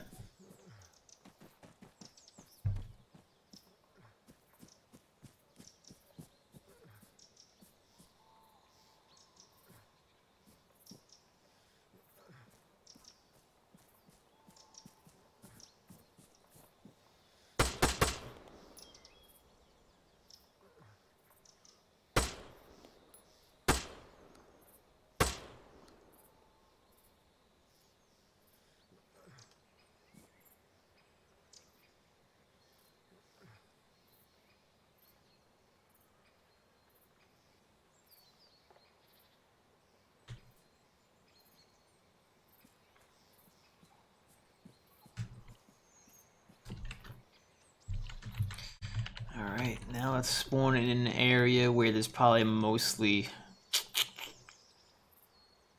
it's probably still gonna spawn shit in the open.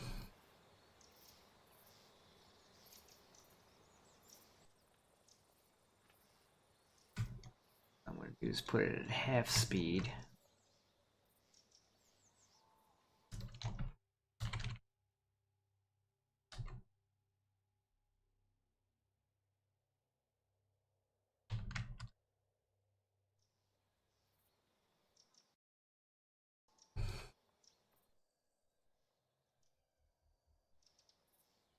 Keeping an eye out for thermal contacts. I want to see if it spawns them in the open.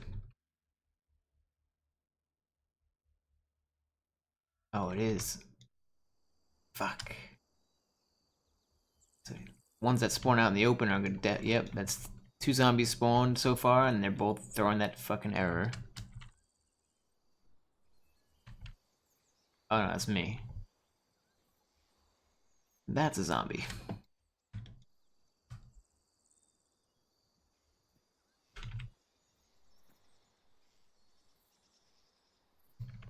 Some of these are spawning in the woods and they're doing fine.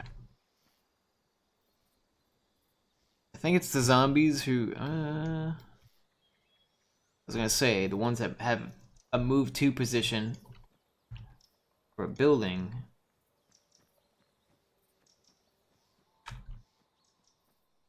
But when it's blue, he's moving to an outdoor space.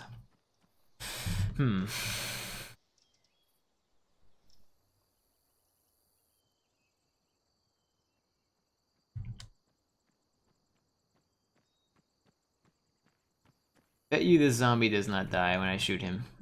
Having a fucking AK-47, or AKM I should say.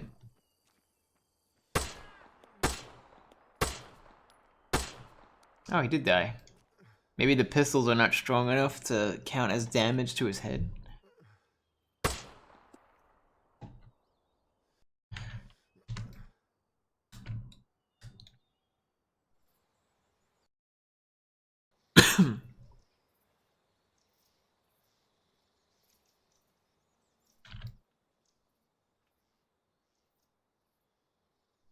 Actually, is there any good loot in this house?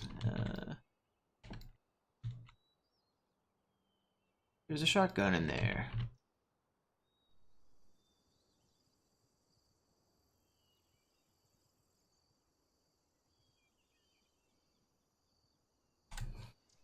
I think the next thing I'll work on, top priority should be the zombie AI really, but I'm still kind of learning this shit, so aside from the zombie AI, I think the inventory system is the biggest thing. Because that'll allow me to expand on the looting. You know, what you can loot and where you can loot stuff.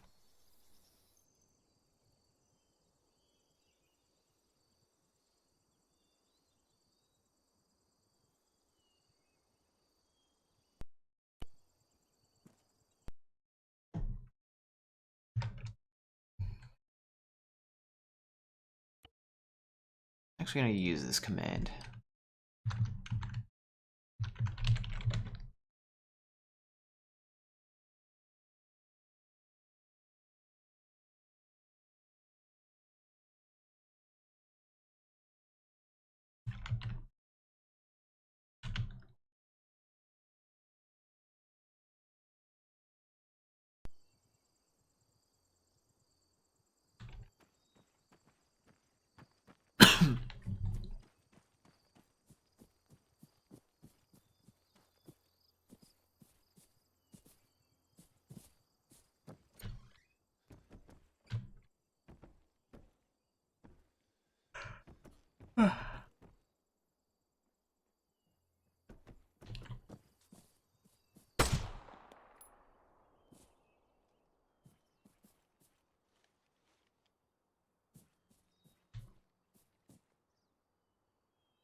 was gonna say the performance is actually not that bad, but there's only 10 zombies, so let's go to a place that's gonna spawn a shit ton of zombies, like probably a place with a lot of houses. What's the biggest town in Livonia? Maybe this one, Toplin.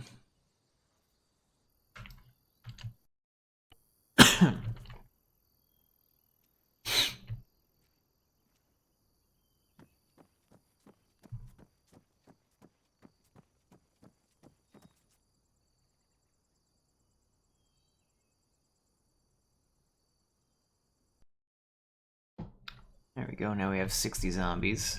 It's currently juggling between cleaning up the ones we just had spawned and spawning new ones. It's stuttering pretty hard. Really hard.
I think there's a shed over here that I haven't checked to see if it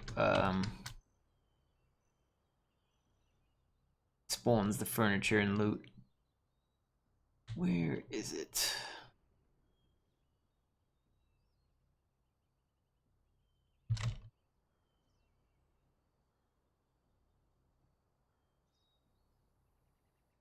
Not it.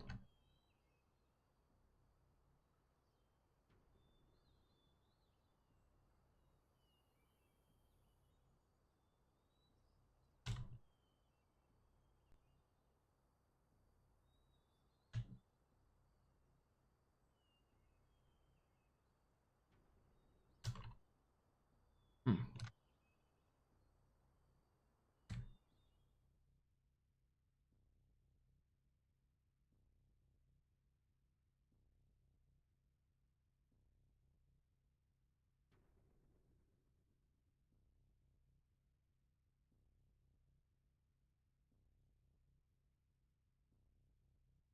Just looking for the class name building that wasn't seen somewhere else.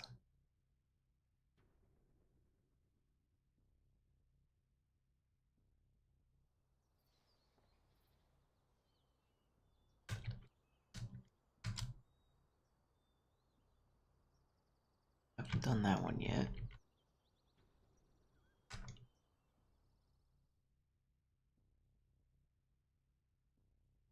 Alright. We're gonna check out military base real quick, see if they have the class name. If not, I mean, this is gonna be, I'm gonna be calling it here pretty soon. I'm falling asleep at my desk. Starting to nod off a little bit. Man.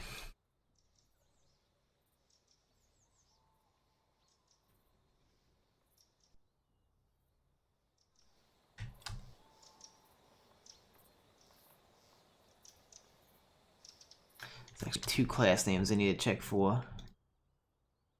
Where the fuck does it spawn? It's one of them spawns near a military base. We're in the timber area. Timber shit. I think it's over in the top right.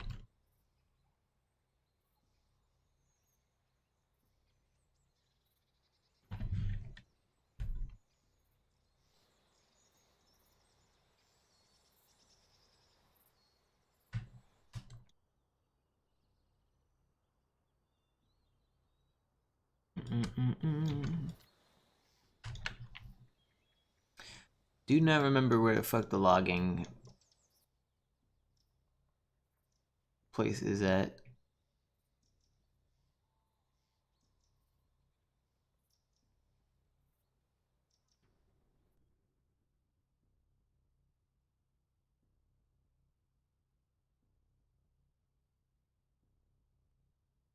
No. Nope. Nope.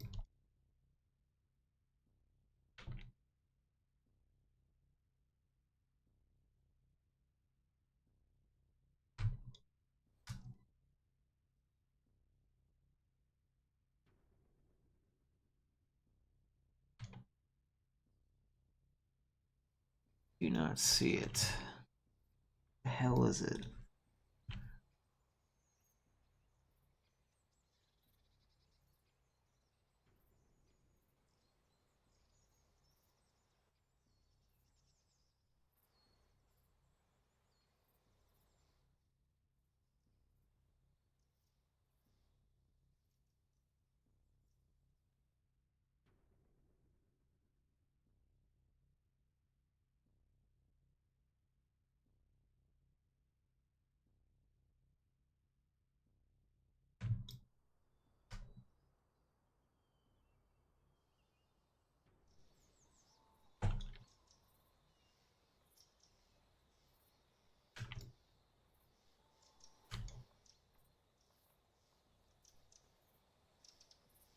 I'm looking for a small log cabin and the wooden shed object. It's like a light orangish wood shed. It's very, very rare on this map. Oh wait. Oh, it might be here. One of them might be here. Where the fuck is it?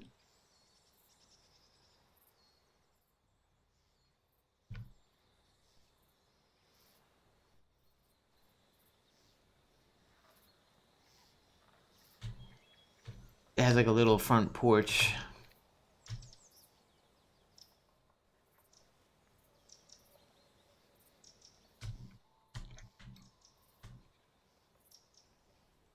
Hey, this isn't it.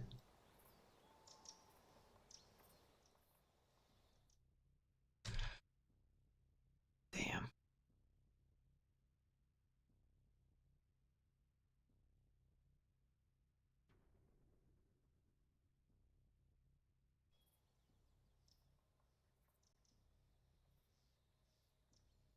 Sawmill, here we go. Is it gonna be over here?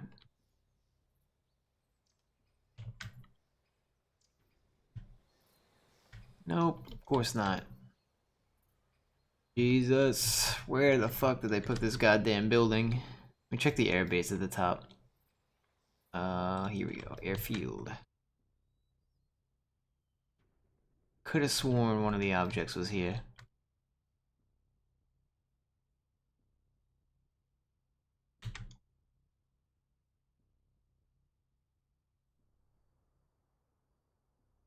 No.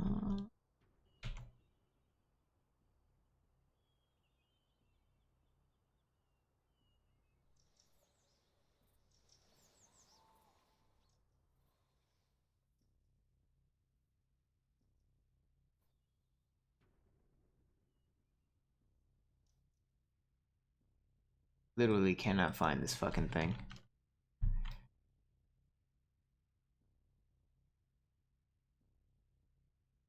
I'm about to just close out of this shit and just place it in the editor and see if it spawns the loot. May just do that. I might as well. Fuck this. I have no idea where on the hell.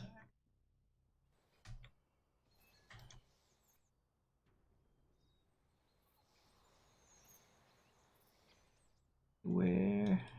Nope. Alright, yeah, fuck it. Let's just place it in the editor. And we'll see the... I know the furniture is gonna spawn, but I don't know if I configured it for loot.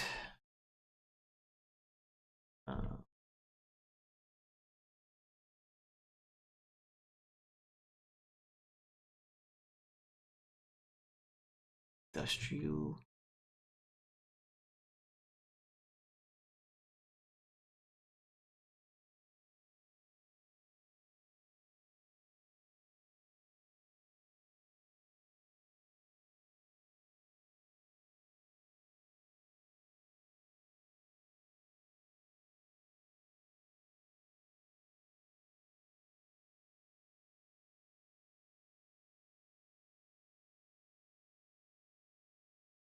Here we go.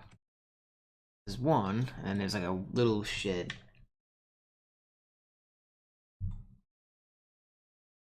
There it is. Plywood.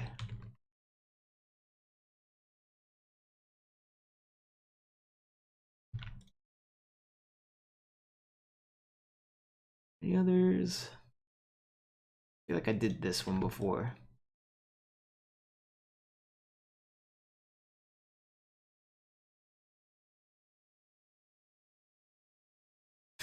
I hate to be monotone, but I'm fucking passing out right now.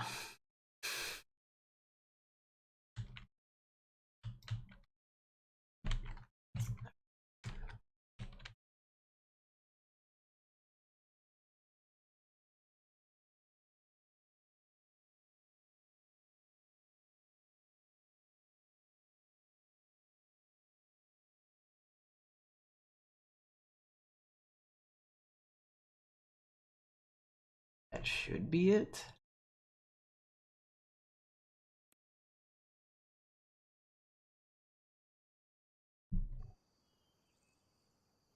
Alright, so we're about to see some furniture spawn. I don't know if I configured these for loot. In fact, I don't even know if I enabled these to spawn furniture yet.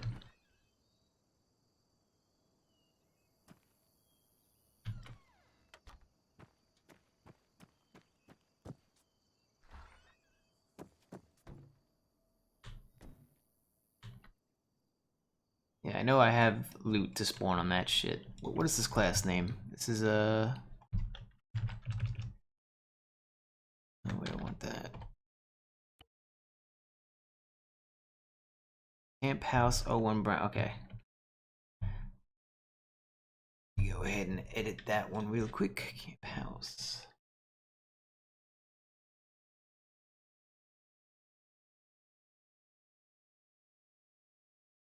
This is it.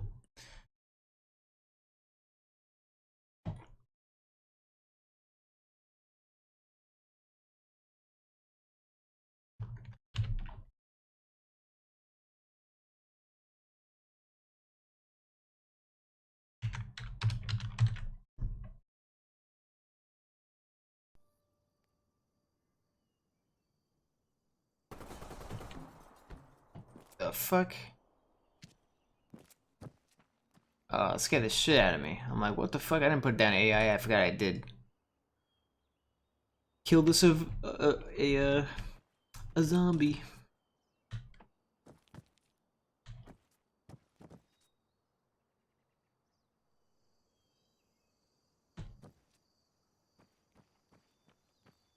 Let me see if their faces are being set. Yep.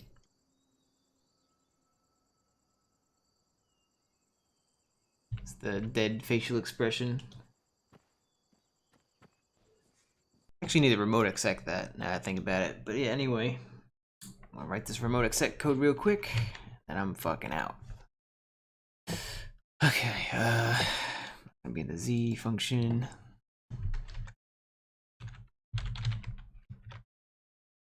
Yeah, remote exec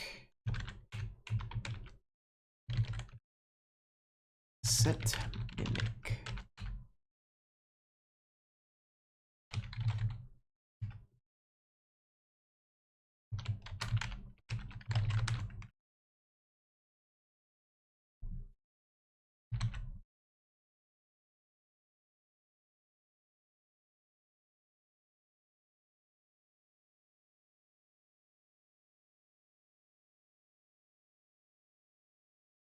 Alright, that's good enough. I made a lot of progress with the loot stuff. I fixed a lot of shit with the zombies, even though they're still trash.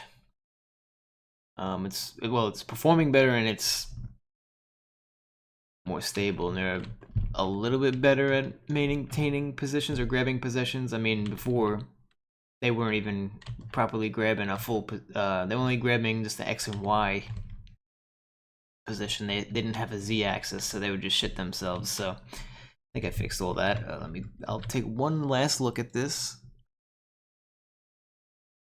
just to make sure. Come on, click the fucking thing.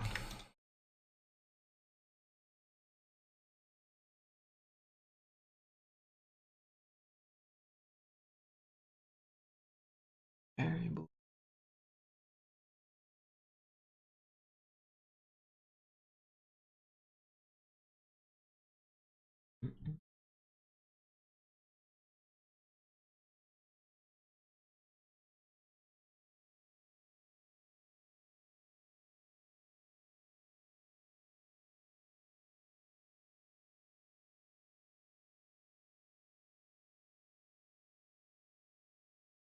I wonder if you let's find safe spot. Let me see something.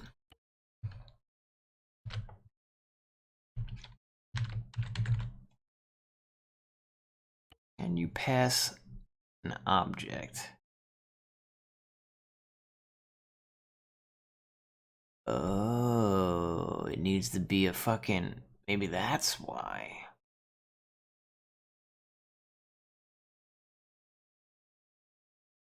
Select 0 needs to be an area. Let me double check that.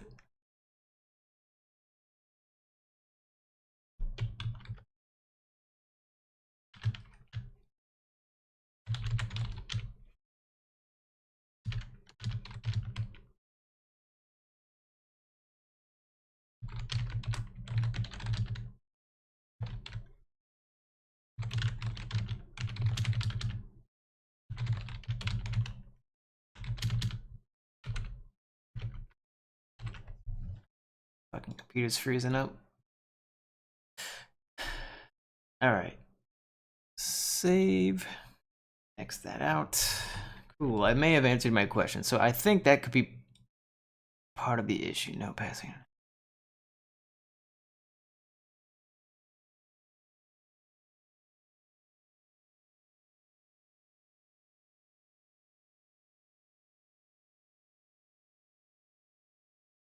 Yep, okay.